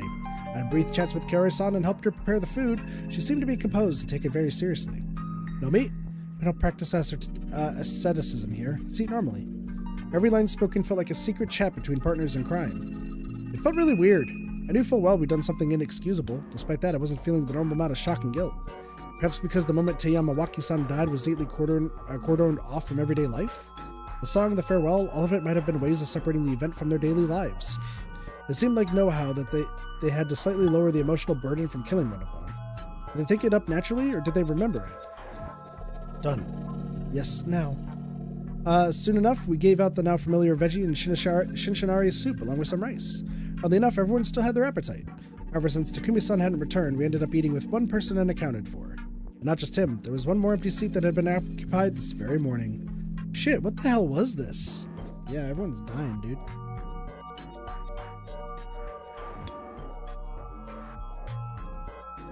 Hey, Hassan? I felt like it had been so long since someone called out to me that it was like they felt the same, which is probably why it attracted some attention. What? Teba's gone. What was he getting at? Was he trying to get me to talk about it? Yeah, unfortunate. Is it? You could have protected her, right? Stop it, Mochi. From Haraki-san's perspective, Teba-chan was as shitty as Mamiya-san. Yeah, that's why I didn't want to vote for either of them. The people who voted before me were the ones who left me without any other options. Not us, though. I don't see why you chose to vote for me, though. It's fine. You're a good dumping ground for votes. It's not like everyone suspects you yet. You're saying that as if you do. Yeah, right now, I think that the journal, you and Hassan... Yeah, I think that the journal, you and Hassan are the wolves. I wasn't the only one who jumped. Everyone looked at Mochi and I. So unfortunately, you're only right about one of them, Mochi. Oh man, I know I messed up a bit here and there, but I didn't think that even you didn't trust me. Sorry, it's not about trust. I don't really care about that. I just wanted to know how the wolves were feeling. You can stay up late and do anything, even kill. It sounds great. I'm actually jealous. Mochi, leave it at that. We don't have proof that Mamiya-san is a fake. Mr. Nagakun stopped him because he noticed how strained Mamiya-san's expression was. However, he said that while looking at Kanzo-san, making it very clear who was in charge here. Chikamochi, come here. Huh? I don't wanna. Come over. Mochi tried to ignore him, but the pressure got to him. He slowly got up and walked over to Kanzo-san. The little man just slapped the cross-dressing boy. His light body collapsed on the table, and the one to soften his fall was... Are you okay? What about you? Your bound's all right. At least they're friends. Those two sure got along well. Violence isn't the answer. A little late for that, don't you think, you see now, fool? We don't talk about the feast outside the feast. Everyone knows that? Stop it, Chikamochi. All right, General Lady Hassan. Sorry about that. He didn't have any ill intent, did he? He was probably as eccentric as he was because he was exceptionally observant. He had poor social intelligence. I don't mind. I can't blame you, really. But I had no idea how to help out Mamiya-san. She was so tense she could burst out at any moment. Mamiya-sama, I do not believe that both of you must be hanged. Uematsu. I apologize, but there is something important that I forgot to ask. Please allow me to talk about the feast for a moment. Mamiya-sama, Who do you intend to use your guardian's power on tonight? That's up to me, isn't it? No, Shina-sama gave the guardians for the humans' sake. You must use it with us in mind. Right, so who should I investigate then? Yasunaga or Ibe-sama, what do you think? Me, personally, I'd like to clear up all suspicions regarding Rosato-san. I would appreciate that. He had a tight chance of being both a candidate for the hanging and the snake's investigation, so Yasunaga-kun probably wanted him to stop being a safe retreat for votes. However, Mamiya-san was a fake. I was tempted to reveal that, but I had to restrain myself. Alright, I'll look into Misato-san then. I'd also like the spider to protect me, though. That wouldn't do. Why?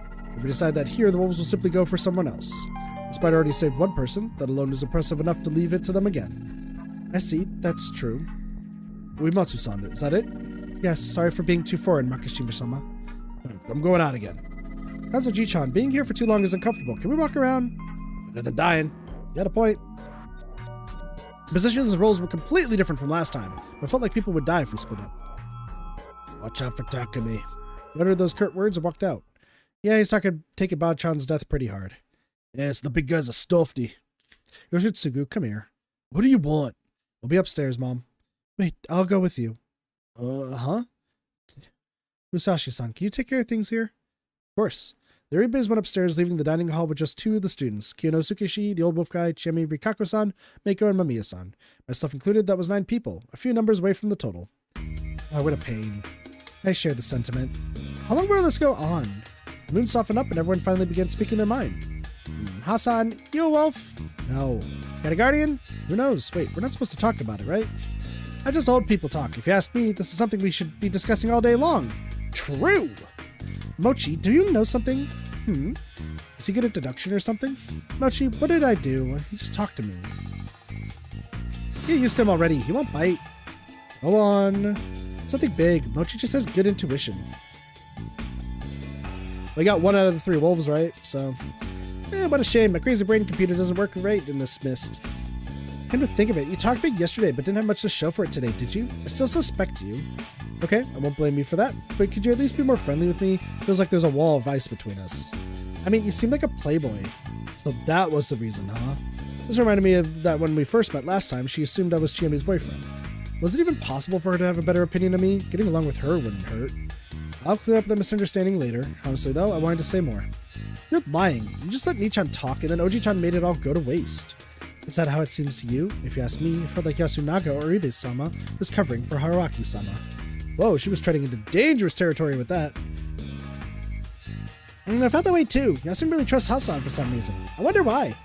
We're both the argumentative, logical types. You don't get many of those here, so probably happy to find a kindred spirit. Haruaki-sama, you prefer to talk to those who you can argue with? As long as the talk is good, I don't really care. Do you dislike women who are bad with words? Don't worry, I'm sure I can encourage you to use your mouth. Ladies and gentlemen, use my mouth. Araki-san, you ran away because of trouble with women, right? There's no way! What up, Cybernetic?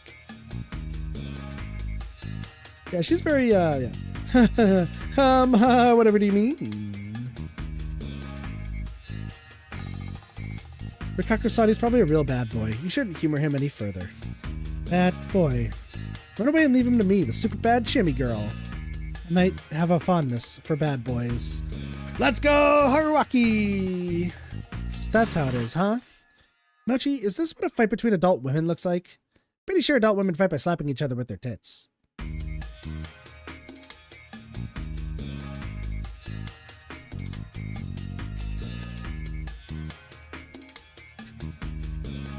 Now you've got my attention. Good job. You disgust me. That's certainly one way to change the subject, though I do understand why you want to light the mood around here. Well, maybe it's fine. I still think Fusashi-san's shady, though. Honestly, being seen that way made things easier for me. Yasunaga-kun was probably relatively certain that I had a guardian. I might have realized I was planning on revealing it today and presenting them with the info I got. Then I changed my plans after seeing what happened today. That probably made him even more certain about what I was. However, my actions only made sense if he assumed I had a guardian. Otherwise, I was just a scared fool saying whatever I could to survive. That was why Yasunaga-kun took charge of the conversation before I said something important, drawing attention and Kanzo-san's ire to himself. Because of that, Haruchan and Chiemi still thought I was irrelevant, which meant that Yasunaga-kun's plan worked. I can only hope we didn't have any more mochis around here. I didn't want anyone else putting me under a magnifying glass like he did. True. Rikako-san was only elevating me because, like she said yesterday, she believed I was brought here to save them. It could have been some other feeling she had for me, but whatever the case, she stood up to any negative remarks about me. In a way, my current situation was well balanced. Oh man, you're a wolf or got a guardian? I see. That was communication. Nope, that's what makes him fun. Oh, fun! You're talking a lot today. Old man, say something perverted. Perv! Perv! Perv! Where'd that come from? And cut it out. Excuse me.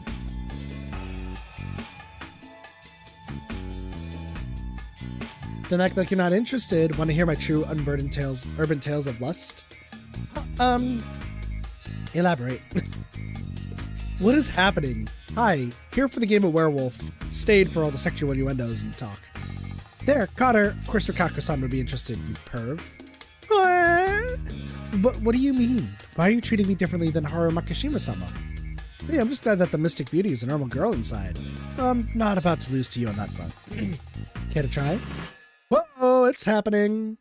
Dolls are so dirty. Perv! This is a living hell. You can always go back to the Osada mansion. I'm not leaving this place at this time. Because you'll be shot by the old man or Muro. You think Takumi-san will go out of control over the shock from losing Taesan? It's a definite possibility. I've known him for a long time, but I've never seen him look as concerned as he did today. Old man Makishima also said to watch out for him, didn't he? So that was what he meant, huh? Yeah, people going fucking insane! I mean, we know what 2 roles are right now. Technically, we know 3. Technically, we know 5. Technically, we know 6! It's impossible. It was still daytime, but he wasn't here. What was he up to then? And how would this affect the negotiations I was planning? Maybe I was close to my limit. Maybe I should go check on Muro-san. Huh? But it's dangerous to go alone. Kanzo-ji-chan will seriously shoot you. I believe Kanzo Makishima-sama went to see him by himself. Oji-chan isn't that considerate. You always say that, but honestly, I think that he loves you a lot. Oh, we barely even talked for the past half year before the feast began. He's just the silent type. That intrigued me too, but I had to focus my attention on Takumi-san. However, if I went and did something about that, I'd probably attract the attention of the wolves. This was difficult. What was I supposed to do here? By the way, Yasuo's family sure is taking their time. I'll go listen in on them. Hey, don't! What if they're the wolves? We can't let them meet in secret, right? Haru-chan was shocked for a moment, but she really didn't have to be. Yasunaga-kun is a monkey, so there's just no way. Exactly. If Yasunaga Oribe turned out to be a fake, that means that the old man Makishima was a fake as well. That'd be awful.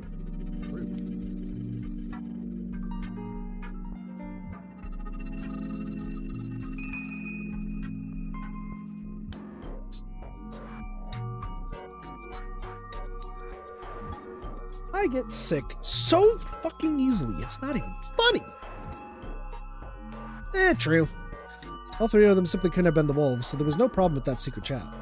However, eavesdropping isn't good, but neither is meeting in secret. Such things draw suspicion like they did just now. Right, Mochi, Haru-chan, call them. Why us 2? One's fine, right? I don't mind, let's just go. Yeah, that wasn't a role that could be left to a single person. Secret chats would increase the likelihood of conspiracies and hidden pacts, perhaps resulting in lawless murders like last time.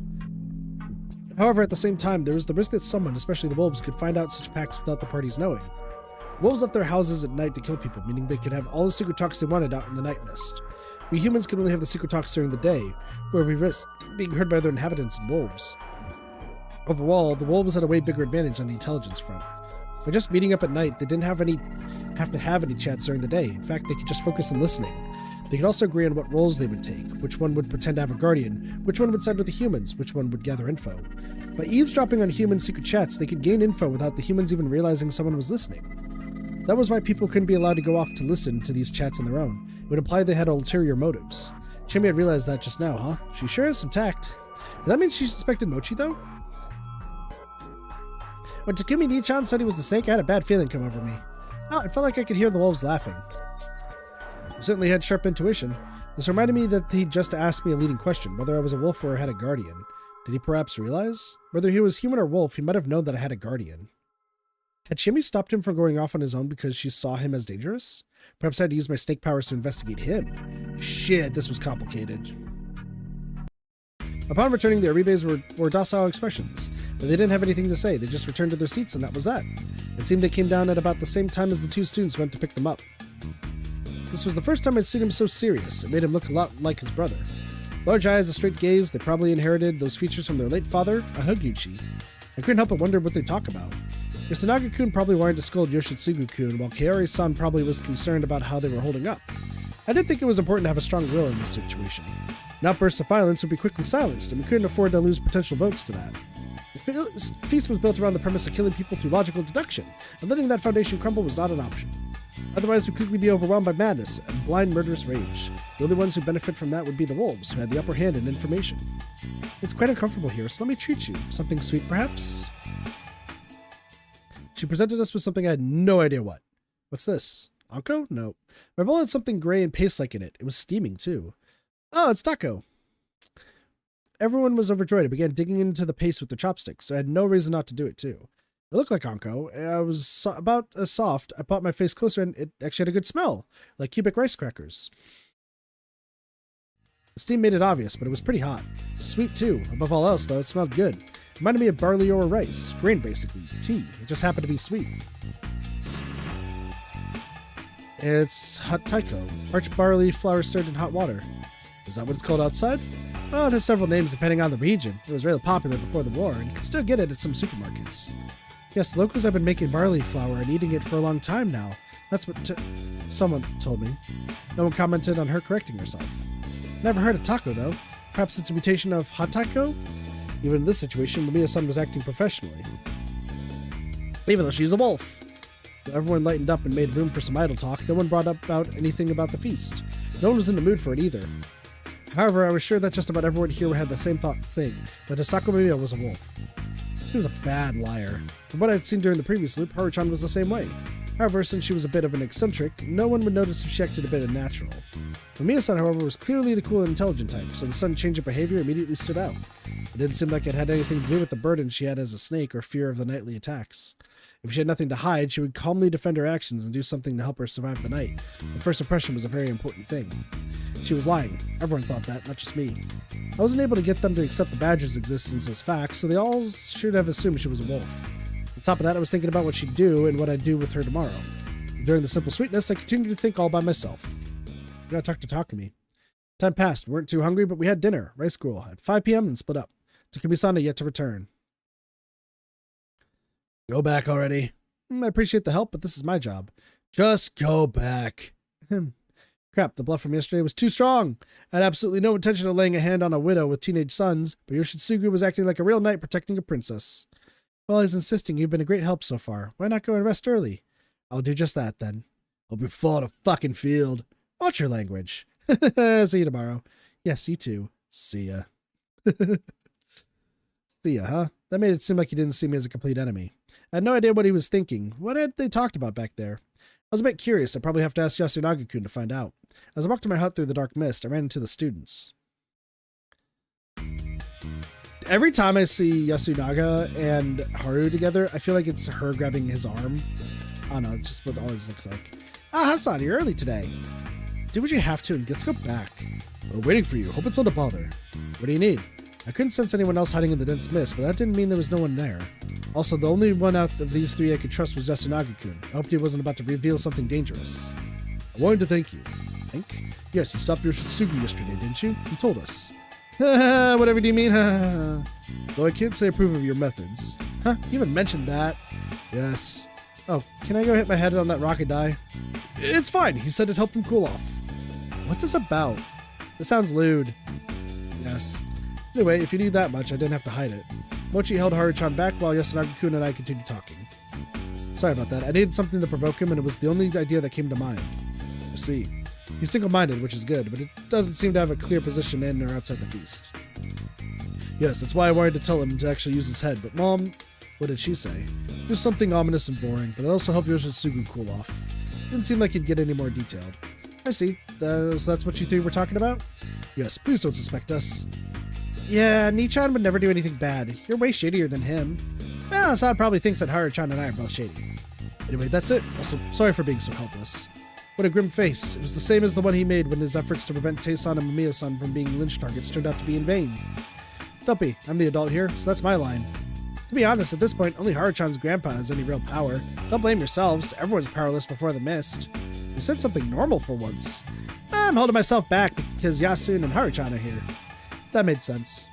We'll be going then. Be careful, Fusashi-san. I'll bury you if you're dead tomorrow. That's pretty morbid. I sent them off with a simple goodbye. But one of them refused to leave. Haruchan?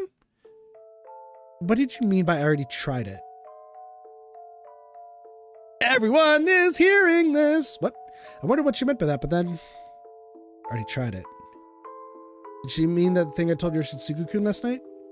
What are you talking about? Yasunagi-kun didn't know? Did Yoshitsugu-kun not mention that part? Oh, were you listening in on us yesterday? That'd explain everything. Rikaku-san had done exactly that, and it wouldn't have surprised me if Haruchan had done the same. The three of us went back early, though. Did you go and ask him something later? Then no idea what she was talking about. Mochi's words supported my assumption. There was no response. This talk wasn't that big of a deal, but the silence made it feel needlessly tense. Haruchan? Did my voice contain a little too much irritation? I regretted speaking up. But then all of that was blown away. I see. So you rose. You have tried again several times, have you not? What? For a moment, it felt like my mouth displayed a frighteningly maniacal grin. Haruchan! She has two people inside of her. That's her mental state. There's two parts of Haru. One that's probably part God. And one that's Haru. No way. Next moment, her expression returned to the usual sullen face. Huh? What's wrong? Let's go back, you two. Huh? Okay. Hold on. What was that? Hassan? Supernatural going on here. I'm glad you said it after the fact I already picked up on it. Because otherwise, I would have gone off. The one who stopped me from going after the other two was Mochi. This is our secret. No one else's. It probably doesn't have anything to do with the feast. Ignore it and go to sleep. What are you talking about? Haruchan's weird state just now? Yep. She also went weird in the middle of the feast, didn't she? Yeah, that happened when Rikaku-san used the word God. You shall go no further. See you, Hassan. Do your best tonight. I also left with a bombshell. Do your best tonight could only mean that he knew I had a guardian. Who was I supposed to trust? Or rather, who was sane here? How complicated and mysterious. Hi, welcome here. Are you talking about yourself? How mean. That was my line. I almost screamed when she popped out. I imagine most people would if there was like a frickin' jump scare sound, but no. What's up with you? I remember what happened yesterday, which had me worried. It would not be good if you found shelter too late. I mean, let's be real, Saber. It's hard to see in the mist. Also appears that Haru Makishima-sama has not healed yet. Healed? Yes, when Haru Makishima-sama lost her parents, she was left with a mental illness. Some went as far as to say that she was possessed by the Okami-sama. That's fair. What up, Soups? Possessed by a wolf? I heard of possession by fox, but that's new to me. Doesn't seem unlikely, though. Okami-sama do not possess humans. Is that how it is? I'm not sure I understand. Oh, how do I put this? It is something that would be troublesome if it could happen easily. The Okami-sama and the other guardians are godlike entities. Even in the Yomotsu Okami-sama rank highly on that front. To summon a god of that caliber, you must prepare an appropriate ritual. Possession by a wolf is not something that can happen so easily. That was a decent explanation. I can understand that it would be weird for famous gods to just possess someone. So was that the work of a fox or a tanuki? We serve Great Lord Shinai, so we should be warded for those kinds of creatures. But didn't the wolves get betrayed and killed by humans and other guardians? Maybe that left an opening. That is something we still do not know. Good night before to bed. Bye, Soups. Have a good night. Take it easy. Doge also says hi. I wanted to say that yesterday, but he didn't. What do you mean? Yasumizu is actually the only place where it is said that the Okami-sama are dead. When Kama Fujiyoshi had families, it is even said that it is the Yasumizu inhabitants who are the Yomibito. Yep, that's true. We know that. Is that true? Huh? Yes, could you keep it a secret from the villagers? What would happen if I told them? They would be quite upset, surely. So everyone's already dead. Crazy. Who would have thought? Yeah, of course they would. It wouldn't make sense for them to become murderers just because they heard something like that. A long, long time ago, when I was still a girl, Kami Fujiyoshi's people got drunk and revealed the truth behind the Feast of the Yomi Purge. Yeah, Tae-san herself said it last time. Just learning the real story wasn't enough. That knowledge alone didn't motivate the wolves and badger to kill. Back then, Shimi was probably just dealing with her own problems. I badly misunderstood her situation. It really did seem like the wolves had a change of heart due to more than simply words. That was good. I can now see a bit more of the overall picture. Haraki-sama. Haraki-sama. Oh, sorry, what is it? You're making a scary face. Did I say something bad? No. Sorry, we were talking about Haru-chan, right? So what's up with her? Masato's doctor said that she has a mental illness. However, in Kama Fujiyoshi, as well as here, people never stop whispering that she was actually possessed by a wolf. That was why when the Uematsu came to banish the corruption, and she became better. Did you pray or chant something? Well, something like that. That made sense. The four families ruled through local faith, so cracks in their beliefs were serious trouble for them. I didn't quite relate to the idea that some beastly possessions couldn't happen, but since they brought in the Uematsu to deal with it, it could only mean that they wanted to handle it from a religious standpoint. That's fair. In a way, that was an admission that Haru-chan was an exception in their faith. And the family heads are probably wanting to treat it as a problem that had nothing to do with the religion, but that hadn't worked out. Well, if they did allow her, healing her with a change of the environment, this didn't seem all that unusual. There were stories of beastly possessions all over Japan. Miya-san probably had tons of them in her head. It did freak me out a bit that it happened here of all places, but I felt like I had to consider it separate from all the other strange phenomena here. By the way, did you ever hear anything about possession by Yomibido? That would be strange as well. Yomibido are fearful creatures. They have no human intelligence or virtue. Our Makishima-sama did not seem to fit that description. That reminded me that last time Rikako-san had been declared a Yomibido when something went wrong with her mind. Haru-chan wasn't like her at all. Her expression changed. And since no one could think of an explanation, they began thinking that she was possessed by the Yomotsu Okami, right? Yes, Kama Fujiyoshi had many people who knew of Yasumizu's legend. They said that, corrupted or not, a god was a god, and that since she was in such an eerie place, she might have been possessed by the wolf. And the prayers healed her, huh? Yes, in the end it was considered to be merely minor trouble caused by the corruption. I didn't get it completely, but it didn't seem like a big deal and ended a while ago. But now it did come back. This is a secret. No one else's. It probably doesn't have anything to do with the feast. Ignore it and go to sleep. This is our secret. No one else's? Perhaps the children know something of Haru Makishima-sama's illness. I doubt they'd say anything, though. If Mochi wasn't lying, then this had nothing to do with the feast, and that was what I thought, too. This was a Fujiyoshi problem completely independent of the feast. However... I see. So you rose. You have tried again several times, have you not? What did she mean by rose? I think I heard something like that during today's feast, too. To rise is to come back, especially from the land of Yomi. Rose is its past tense. Then rise not means don't come back from the dead. Rikako-san nodded. Well, that made sense. Yasumizu considered returning from the Yomi to be ominous, so it served as a farewell to the dead here. I see, so you rose. You have tried again several times, have you not? I see, so you came back from the dead. You have tried again several times, have you not? How? How did she know that? She's not wrong. I was being subjected to some weird death loop, and I was the only one aware of it. That was the only one thing that I couldn't justify in a purely logical manner. Had she noticed it when she was supposedly possessed? Was it just overthinking it? Maybe she'd been referring to something else, or was simply spouting random nonsense. Was it possible that something supernatural really had possessed her, and it could tell what situation I was in? I didn't want to believe that, but I would keep it in mind as a possibility. However, not even Rikako-san seemed to know anything about the supernatural entity. Was it completely unrelated to my situation, the feast and Fujiyoshi's legend? I couldn't afford to overthink things. However, for all I knew, Haru-chan could be the key to unraveling the strange situation. I'd have to keep that in mind. I'd gotten lost in thought again, but this time Rikako-san just silently waited until I was done. She, too, was wearing a profound expression, hanging her head and lost in thought. We are ignorant mountain people. Wisdom was buried, and now we are dancing a pathetic dance. Anyone would be like that in this situation. Araki-sama, I see you will not go any further. What do you mean? Like I said before, I don't have any special powers.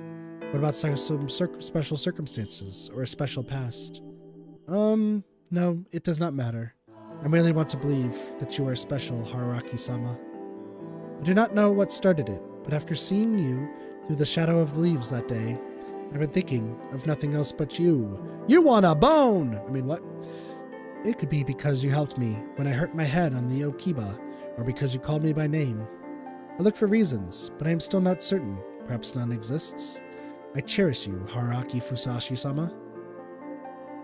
So I made her say it. Rikako-san? It is fine. No need to say it. I'm not that type of person who could hope for something like that. I only said it because I have something else to say. Which would be, please flee this place. I can't, can I? I knew that well. I believed that I could escape last time and ended up failing to protect anyone. I understand why everyone here is so afraid of this mist. It's because you can't escape it, and it will remain until the feast comes to an end. That's why please, don't say it. I'm not doing this because I want your gratitude or comfort. I'm doing this as the descendant of the bedroom woman servants, who must see their guests on their way back, and as a woman who treasures you. I truly want you to survive this. You have no reason to die in a place like this. I'm sure you have a place you must return to. Do not worry, even if you have lied or become indebted, it is nothing compared to the sacrifice the mountain asks of you. So, I will help you escape. What? That actually sounded like she knew of a way to escape this place. I wanted to ask about it. I had to even, despite feeling that way though. Please don't say it. I refused. I knew full well what that meant for her. Even though you are as good as deceased? Am I now? No, but it will surely happen if you continue this. Rikako-san, do you have any other dark secrets? Huh? She stared at me in bewilderment. You always knew that you could help someone run away if you discarded yourself and your feelings. However, you didn't know if you can go through with that, right? You didn't know if you should throw away your duty as an Uematsu and save someone, or staying in Yasumizu until the end and keep on being an Uematsu. After a lot of inner conflict, you decided that letting me escape was the right thing to do, and that you wanted it too. You wanted to make me believe that it doesn't matter what happens to you as long as I'm alright. I don't like that. Man, this was fun. I'm going to play this by my own rules. It was fun, but she was just lovable. Sorry. That's why I want to change the rules. How about this? If you cut it out with the unpleasant secrets, the man called Haruaki Fusashi will trust Rikako Uematsu. Seriously lovable. I'll survive for Rikako Uematsu's sake, while you will survive for Haruaki Fusashi's sake. And if we both survive, you can ask Haruaki Fusashi for whatever you want, and I could do the same with Rikako Uematsu. Willing to gamble on that? Sounds way more fun, don't you think? Rikako-san was trembling. God damn, Haruaki! God damn! Her face was all red, her eyes were full of tears, and her shoulders were shivering. This might be a foolish misunderstanding of mine, but do you mean that, I wasn't rude enough to force her to say it. Instead of waiting, I just embraced her. More hugs! I mean, he kissed Chiemi, but like, we got a hug. Okay, depressors. I'm not gonna abandon you and run away. That means letting go of such a tasty-looking woman. I'd be one hell of a...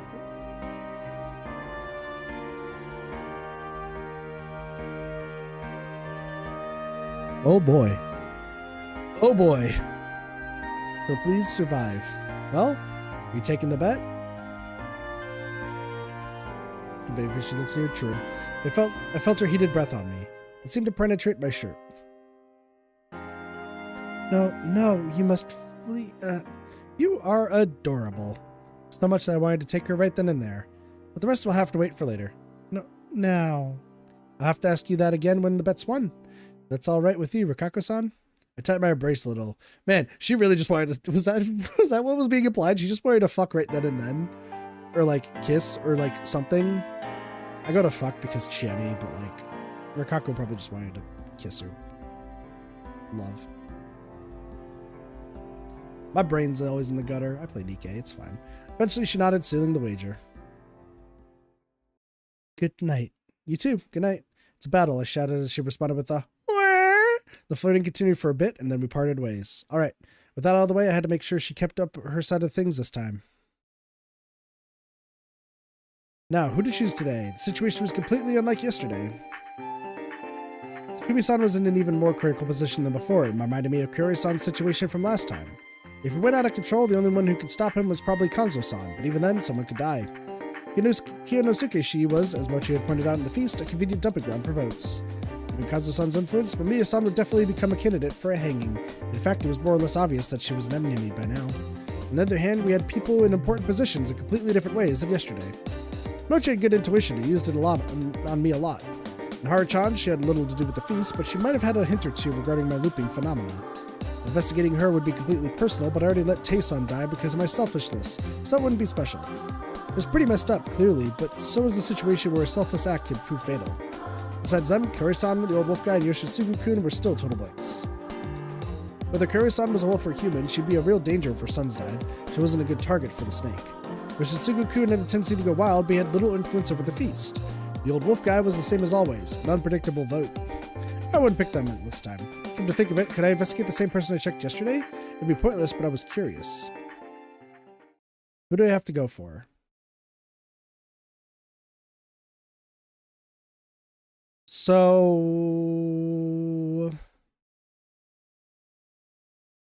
I'm going to see what happens. So on this path, we investigated Kiyonosuke. So I'm going to investigate Kiyonosuke again, and then we'll just go try the other ones because that's how I'm playing this. So it's just going to show human again. Is it going to give me the key that's he's human?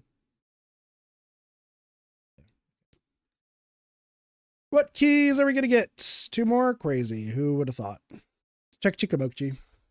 He's the one that I would check immediately, and I would just guess that he was a wolf. He's a wolf. Okay. Haru's probably going to come up as human, but I'm just going to use that anyway. Truth of the Genius. I like that. Listen, we're grabbing all the keys while we're at it. Like, you got to tell me not to? So, Truth of the Genius. He is a wolf.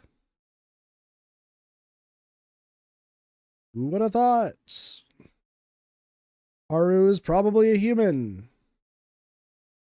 It doesn't say roles, if I recall correctly, so. Yeah.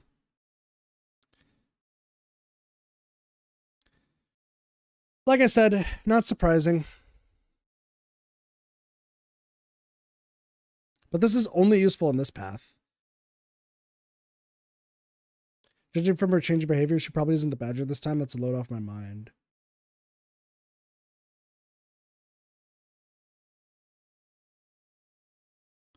So.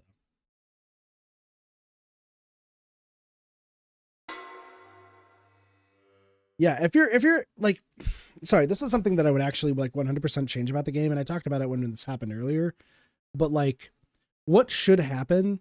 And when we go back and probably like this is gonna be one of the games I want to show my roommate and have him also like experience too.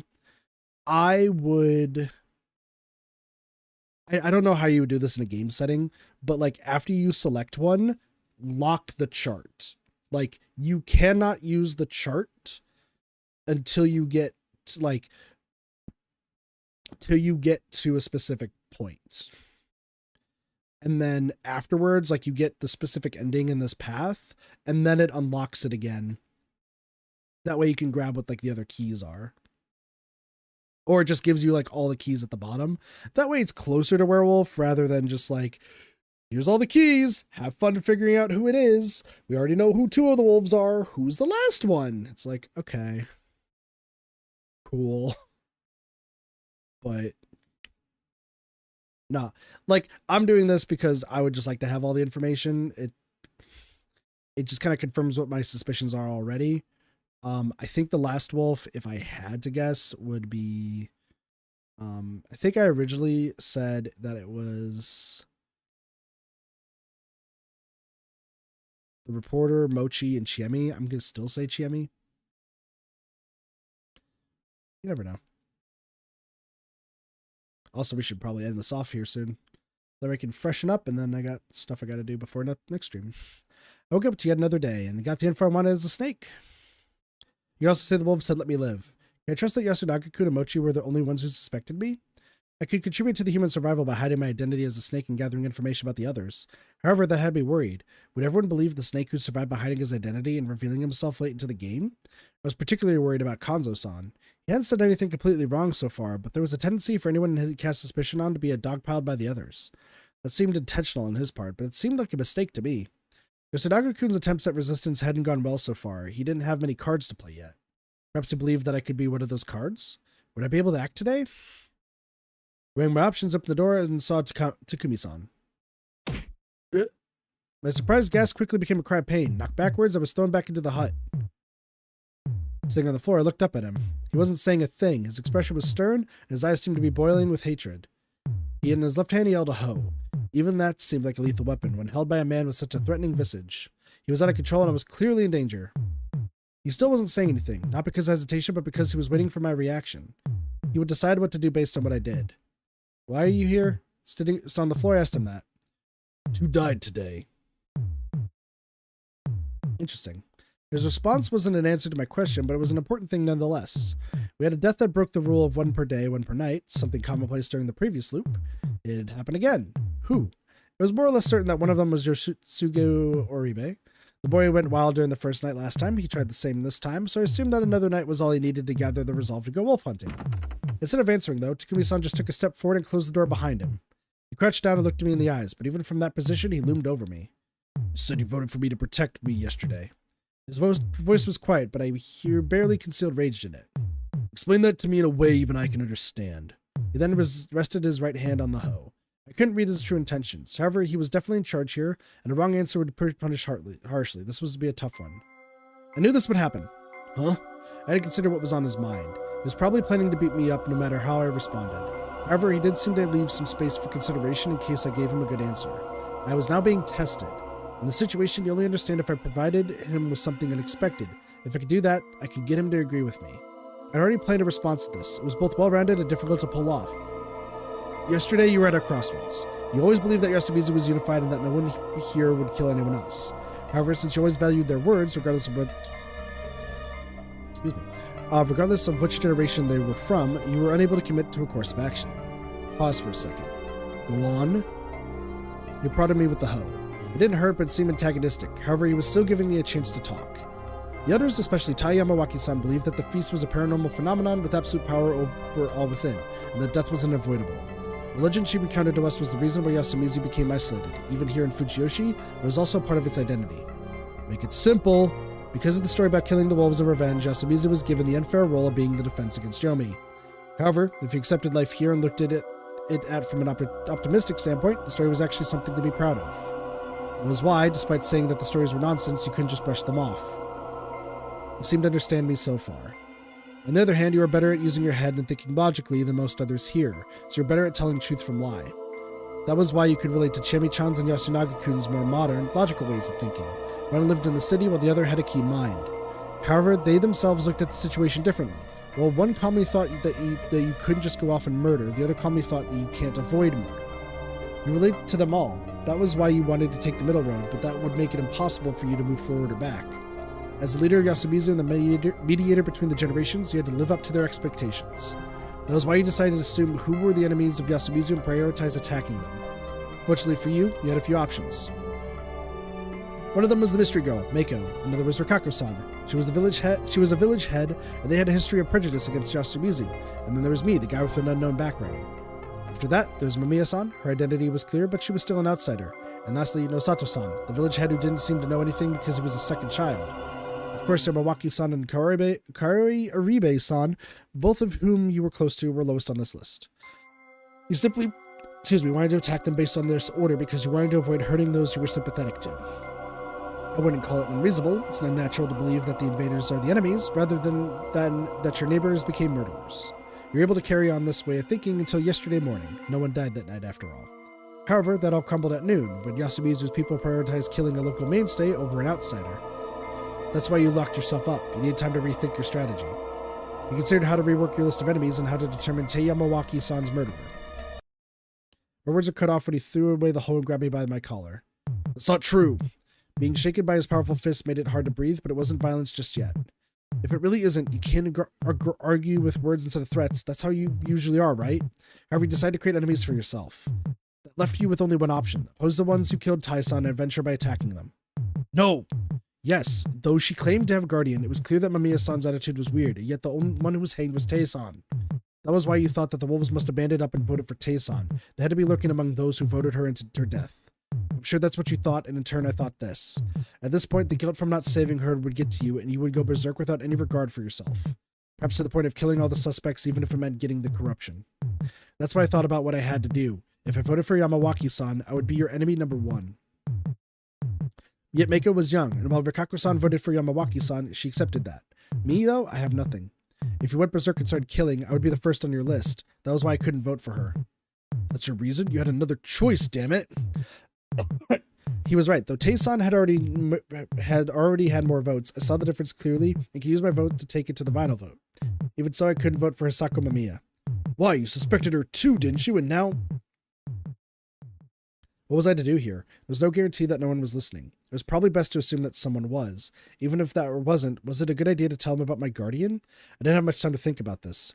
Takumi-san grabbed the hoe again. I mean, let's be real. Let's don't trust him. I'm gonna die. Sorry. Woo! Yeah, so this is just saying we know his role. I was rotten to the core. I was the type who balked at trusting out others. Loved ones made the right decisions in times of hardship. Help would come when you were in danger, generally meaning the sweet nothings you whispered for life. If I asked people how they could be so sure about any of those, I'd be treated as cold-hearted for the most part. But trusting others meant taking risks, and the responsibility of those risks would fall on me, not the person I put my trust in. Of course, there were some situations where I had to take risks. Situations where I didn't know if I'd succeed or not, and get conflicting advice from others. I wanted to avoid situations like that, but if I had no choice, how would I choose whose opinion to go with? That was obvious, by viewing them with an objective level of trust, by ignoring subjective impressions and basing it on past data, and the advice with a valid chance of success. Was it crazier to trust others based on character or blood ties? Those who made choices based on how long they've known someone or familiar bonds could do what they pleased. I'd be damned if I fell for those scams. I wouldn't trust them if they couldn't take responsibility for those risks on their own. No, I couldn't trust them. For the first time in my life, I felt like that working against me. Takumi-san was probably a human. He is a human. We know this for a fact, but let's not figure this out. There's almost no chance he was a wolf, but I could feel my distrustful nature scolding me for thinking I could trust him later once I investigated him with the snake. There was a non-zero chance his anger was all an act and he was just trying to intimidate me into confessing that I was the snake. It was nearly zero, but not entirely. Swindlers and tricksters all took advantage of that risk to use others. If there were a malicious trap, the cost of this risk would be my death and defeat for the humans. Can't say. In the end, I just repeated that. My inability to trust him was probably based on abnormal levels of caution. That or my distrustful nature. Takumi-san released his grip on me and I lost balance and fell to the floor. I groaned in pain as I hit my backside, looked up and saw... I see. Takumi-san holding the hoe aloft. Fine then, die. He swung it down, and we died. Maybe it was fortunate that this death had taught me a lesson. Distress was not a perfect defense strategy, especially when faced with great physical danger. I learned that at the cost of my life, though maybe I could put that to good use next time. More importantly, perhaps it would be best to gain some proof ahead of time that I could trust him. Crazy. Who would have thought? It's like I had a key that could prevent this. Watch the hint corner? Yeah. Give me all the bad endings. You did it now, Chief. That was a tricky one. No, it wasn't. Listen to the hint. Listen well. I have 5 keys. Bad ending 15. The youth leader's enraged punishment death. This is the first bad ending you can get, enraging Luke for forgetting to take a key. If you already got key 10, you definitely get a choice, but without it, it's a dead end. Well, Hariaki Fusashi should have already given you a hint as to where that information is, right? If you already have that key, go back to Fire. If you don't, there are 2 places you can get it. First one's there, and second one's there. That should solve it. Hey, if you never investigated him, you should do that.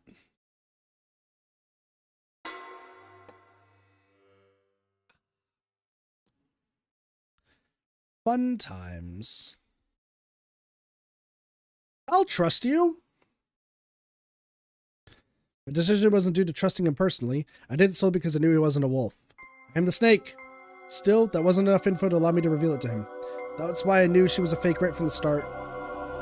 His grip relaxed for a second, but then why did you say it? If you revealed yourself, Bachan wouldn't have...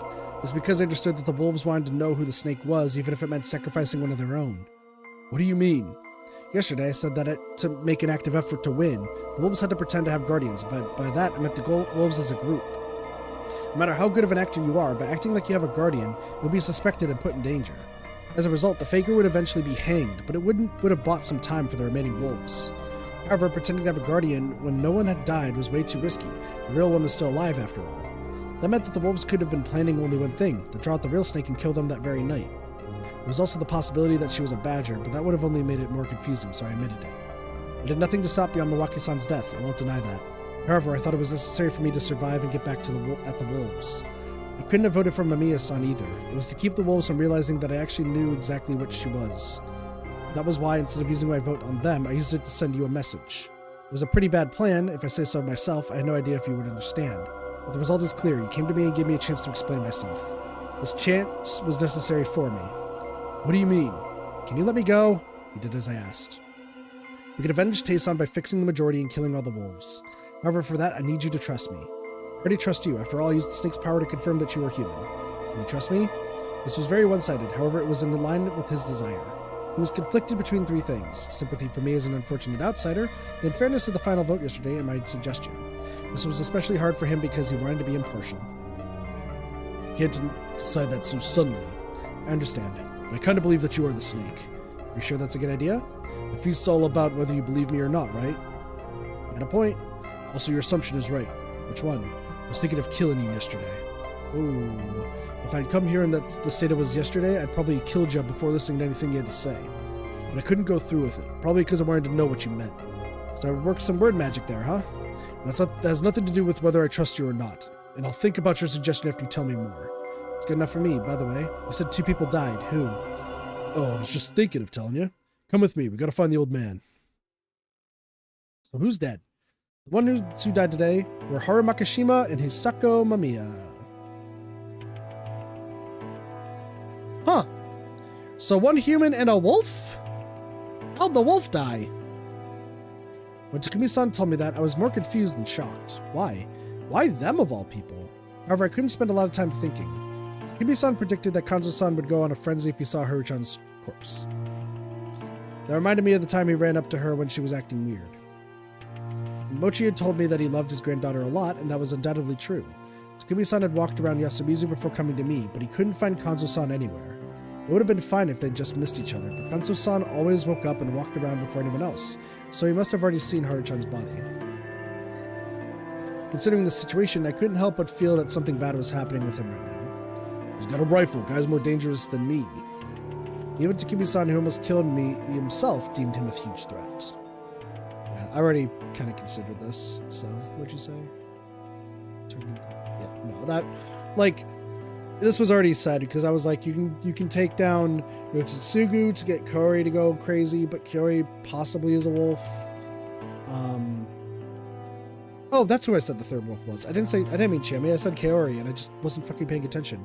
But Kaori's not going to kill either Yasunaga or Yoshitsuga. He's still alive, which means that he's probably the Badger. Based on how, like, quickly he's changing his, like, tone, I would assume that's the case. But yeah, they're just trying to rile up, like, because they lost their ace in the hole. At the plaza we met Shimi. Her eyes were all red. Ni-chan, Haruaki-san. You saw the old man? Huh? No, I kind of thought that you would be doing something to Haruaki-san by now. We'll talk about that later. Haru's room is open, right? Old man Kanzo must have already saw her. Let's stick together and search for him. Chimi, where are Chikamochi and Yasu? They might still be asleep. Then wake them up and let's gather at the dorm. Fusashi, grab a stick or something. Okay. Haruaki-san, are you okay? What? Well, I won't say I didn't touch him, but I didn't do anything to him. Let's just go already. His words and large frame made it feel like his usual strength and confidence had returned. Rikako-san, Meiko, Kaori-san, Yoshitsugu-kun, everyone from the nearby home was still with us. We told them what happened, but since we couldn't wait for the women to get dressed, we left this place in Yoshitsugu-kun's hands. Yoshi, if you see the old man, stop him at all costs. You protect the women and kids. You voted for Teiba-chan yesterday. Old man Kanzo might go for you without even giving you a chance to talk. I kind of feel like it would work out for you. Sure you won't run? Don't worry, leave it to me. Wait, Takumi-san, will Kanzo-san really attack him just because he voted for Tei-san? I wondered that as well. Yesterday, Makishima-sama suggested that we hang both Yamawaki-sama and Mamiya-sama, and he himself was the one who put the noose over her. Yeah, like me, he probably wouldn't go ape shit over Teiba-chan. The journal lady was a wolf. That's why it's possible that he'll suspect everyone who voted for Teiba-chan instead of her. That's the confidence. You know something about the woman? I was tense. It was entirely possible that Takumi-san was about to reveal what I was. However, I got a different response than I was expecting. You'll understand when you go see her. Excuse me. As the three of us went uphill, an unpleasant reek tickled our noses. We arrived at the concrete stairs near the dorm. Musashi, watch where you're stepping. I thought there was no deeper meaning behind those words, but then I saw the blood near my feet. A corpse. If I hadn't recognized it as such, I would have assumed it was a piece of modern art. Not because it was beautiful, but because it seemed so artificial. She was spread out, so whittled down. All parts of her were torn, pulled, stretched in all directions. She actually covered the entire staircase. Muscle, fat, skin, tendons, hair, keratin, enamel, mucus parts, cartilage, eye lenses, clotted blood, excrement. All that had comprised this adult lady yesterday had been spread out over the large surface. It felt like I was looking at an anatomical drawing. It felt so artificial you could barely tell it was a dead human, but I didn't really know what to make of it.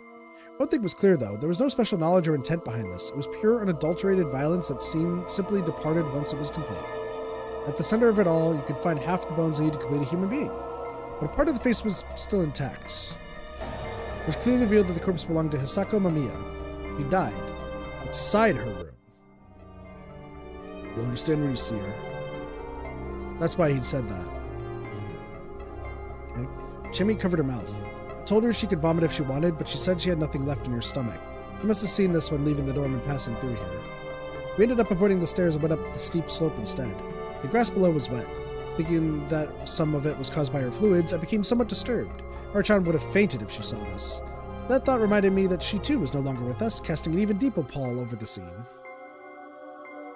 We arrived at the dorm without anything else happening. Mochi was sitting on the stairs. It was the first time I've ever seen him sad. Haruchan's dead. I thought he was unique enough to treasure something regardless if it was dead or alive. Buddy, but you're the wolf! However, Haruchan seemed to be an exception for him. Last time I found out that he liked her, but I wasn't sure if it was that simple. Nor did I see the point of thinking about it. Where's Yasu? Upstairs. Yasu! After getting no response, we walked past Mochi up to the second floor. The door closest to the stairs was open. Yasu, you here?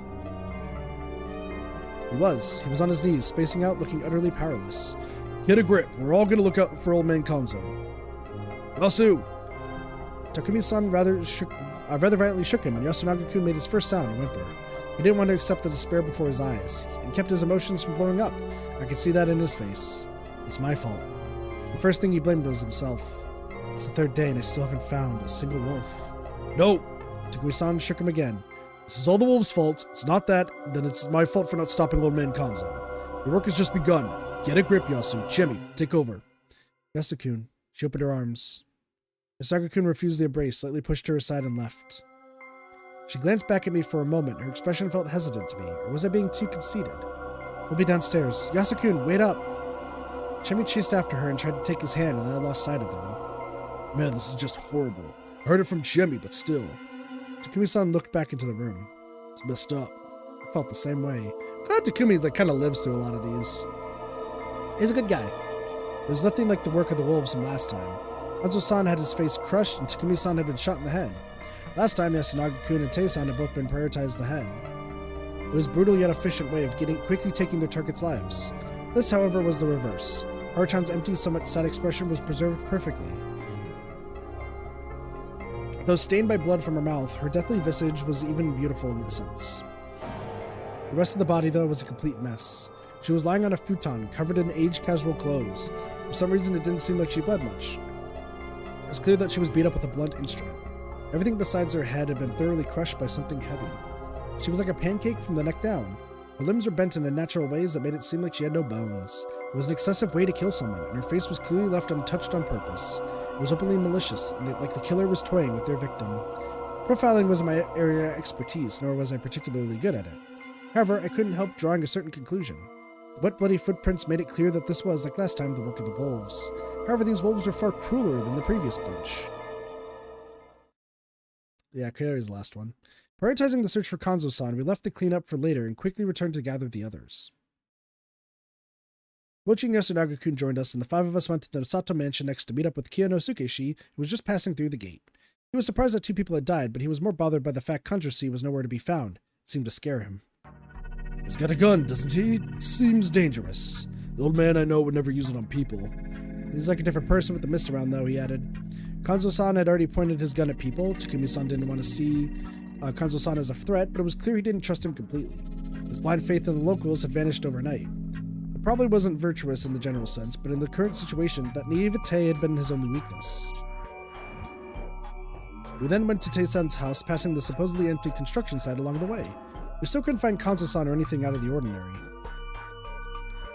After that, we went back to the plaza. In the dining hall, we found Yoshitsugu-kun and the women, who were now dressed. They looked worried, but aside from that, everything was normal here too. We left Kiyonosuke-shi and Yasunaga-kun there as some extra defense. Yasunagi-kun was still in a state of shock, and everyone wordlessly agreed that he should be with his family now. Fair. Then we went to the north, down a hill, but we still couldn't find anything. Takumi-san then parted some bushes for some reason, and as it turned out, the old wolf guy lived around here. This made me realize that I hadn't seen his place yet. As we arrived there, my first impression was that it didn't even look like a house. It was more like a wooden shed or storage room with frames that were barely stable and a door that didn't seem to fit properly. It honestly didn't seem like it would qualify as shelter. It wasn't all that much better than the outhouse I'd hid it in. Although around it, there were a lot of useless things, like small pieces of cloth and rusty farming tools. Apparently, he had a tendency to go around Yasumizu and collect or steal these sort of things. He wasn't in the hut, so the open door made us nervous, but there was no dead body inside. After some more searching, we found the old wolf guy laughing around the pine, and he joined us. We now knew the whereabouts of everyone except Kanzo-san, and the body count remained at 2. We then checked Kanzo-san's house again, and it was still empty. So we returned to the dining hall. Despite the tension, Kyori-san began making food. While it was important to stay well fed, so no one grumbled. It was rice school again, but no one complained about that either, and just ate up. The students and Shimi didn't seem to have an appetite, though. Wonder why. We then talked about what we'd do next. It was about 7 o'clock. The fact that none of us had seen Kanzo-san yet was unnerving. Takumi-san insisted we go searching again, but the others began to think that it was a waste of time. Some assumed that he either left the settlement, got stuck in some pond or field, or was taken by the corruption. Though those were all major problems that would require us to find him ASAP, most just didn't want to continue this. It seemed to me that while Kanzo-san may have had a lot of influence here, many depended on him, a lot of the villagers had latent aversion to him. No shit. In the end, though, we just couldn't ignore the possibility that he might have been lurking somewhere with his gun in hand. Once again, for the first time this loop anyway, a search party was sent out. And then a fight broke out. Sorry, I love that video. Takumi-san, Shimi, Mochi, and I all went around the Misty Settlement, but we couldn't find him. Just what's going on here? No clue. I feel like we're wasting time here. I had no evidence, but I felt the same way.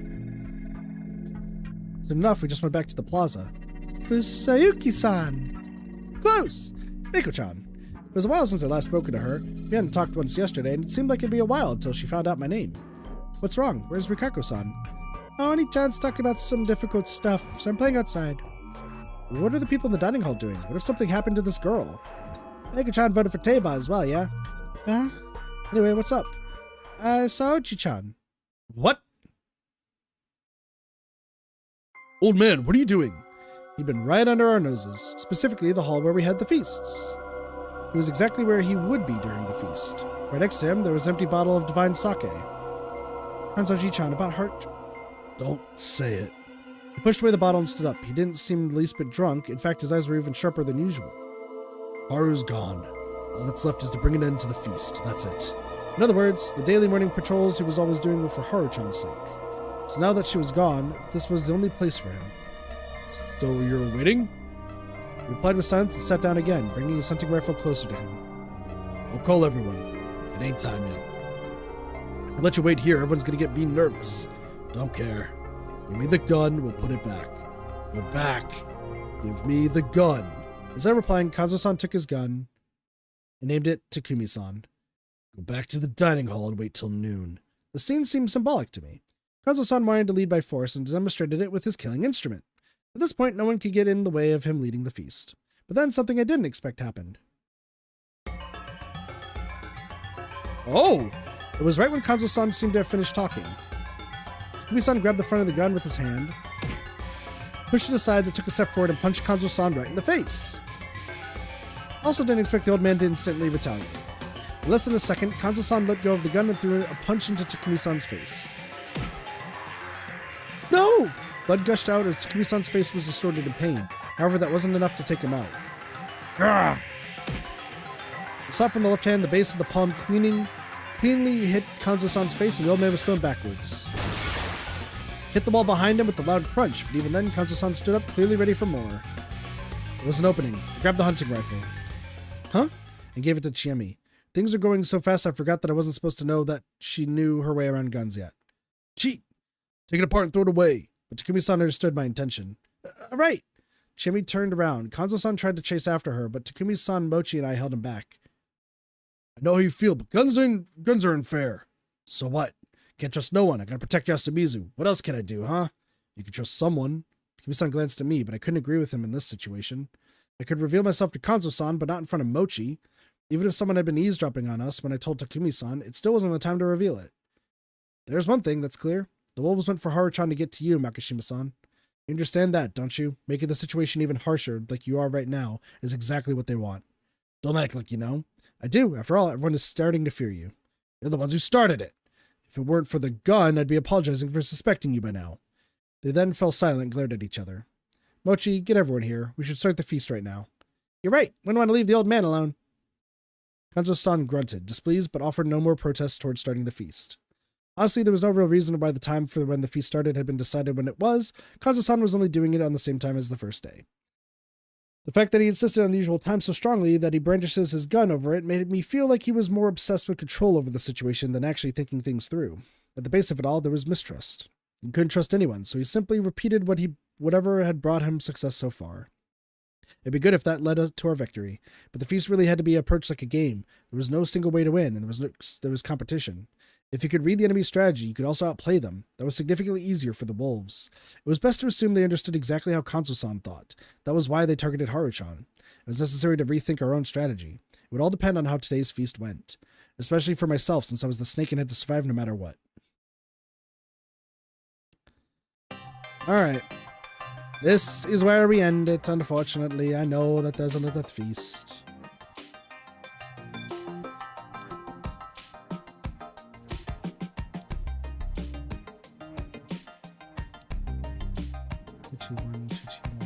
I don't understand what that means. Oh, it's just parts. So it's Feast 2, Day 1, Part 1, and so on and so forth. What an interesting game. I'm so sorry that it's been taking me like so long to get through this. As I mentioned previously on Discord and just on other streams, I've just been super sick. My throat still kind of hurts, but not much I can do. And then today,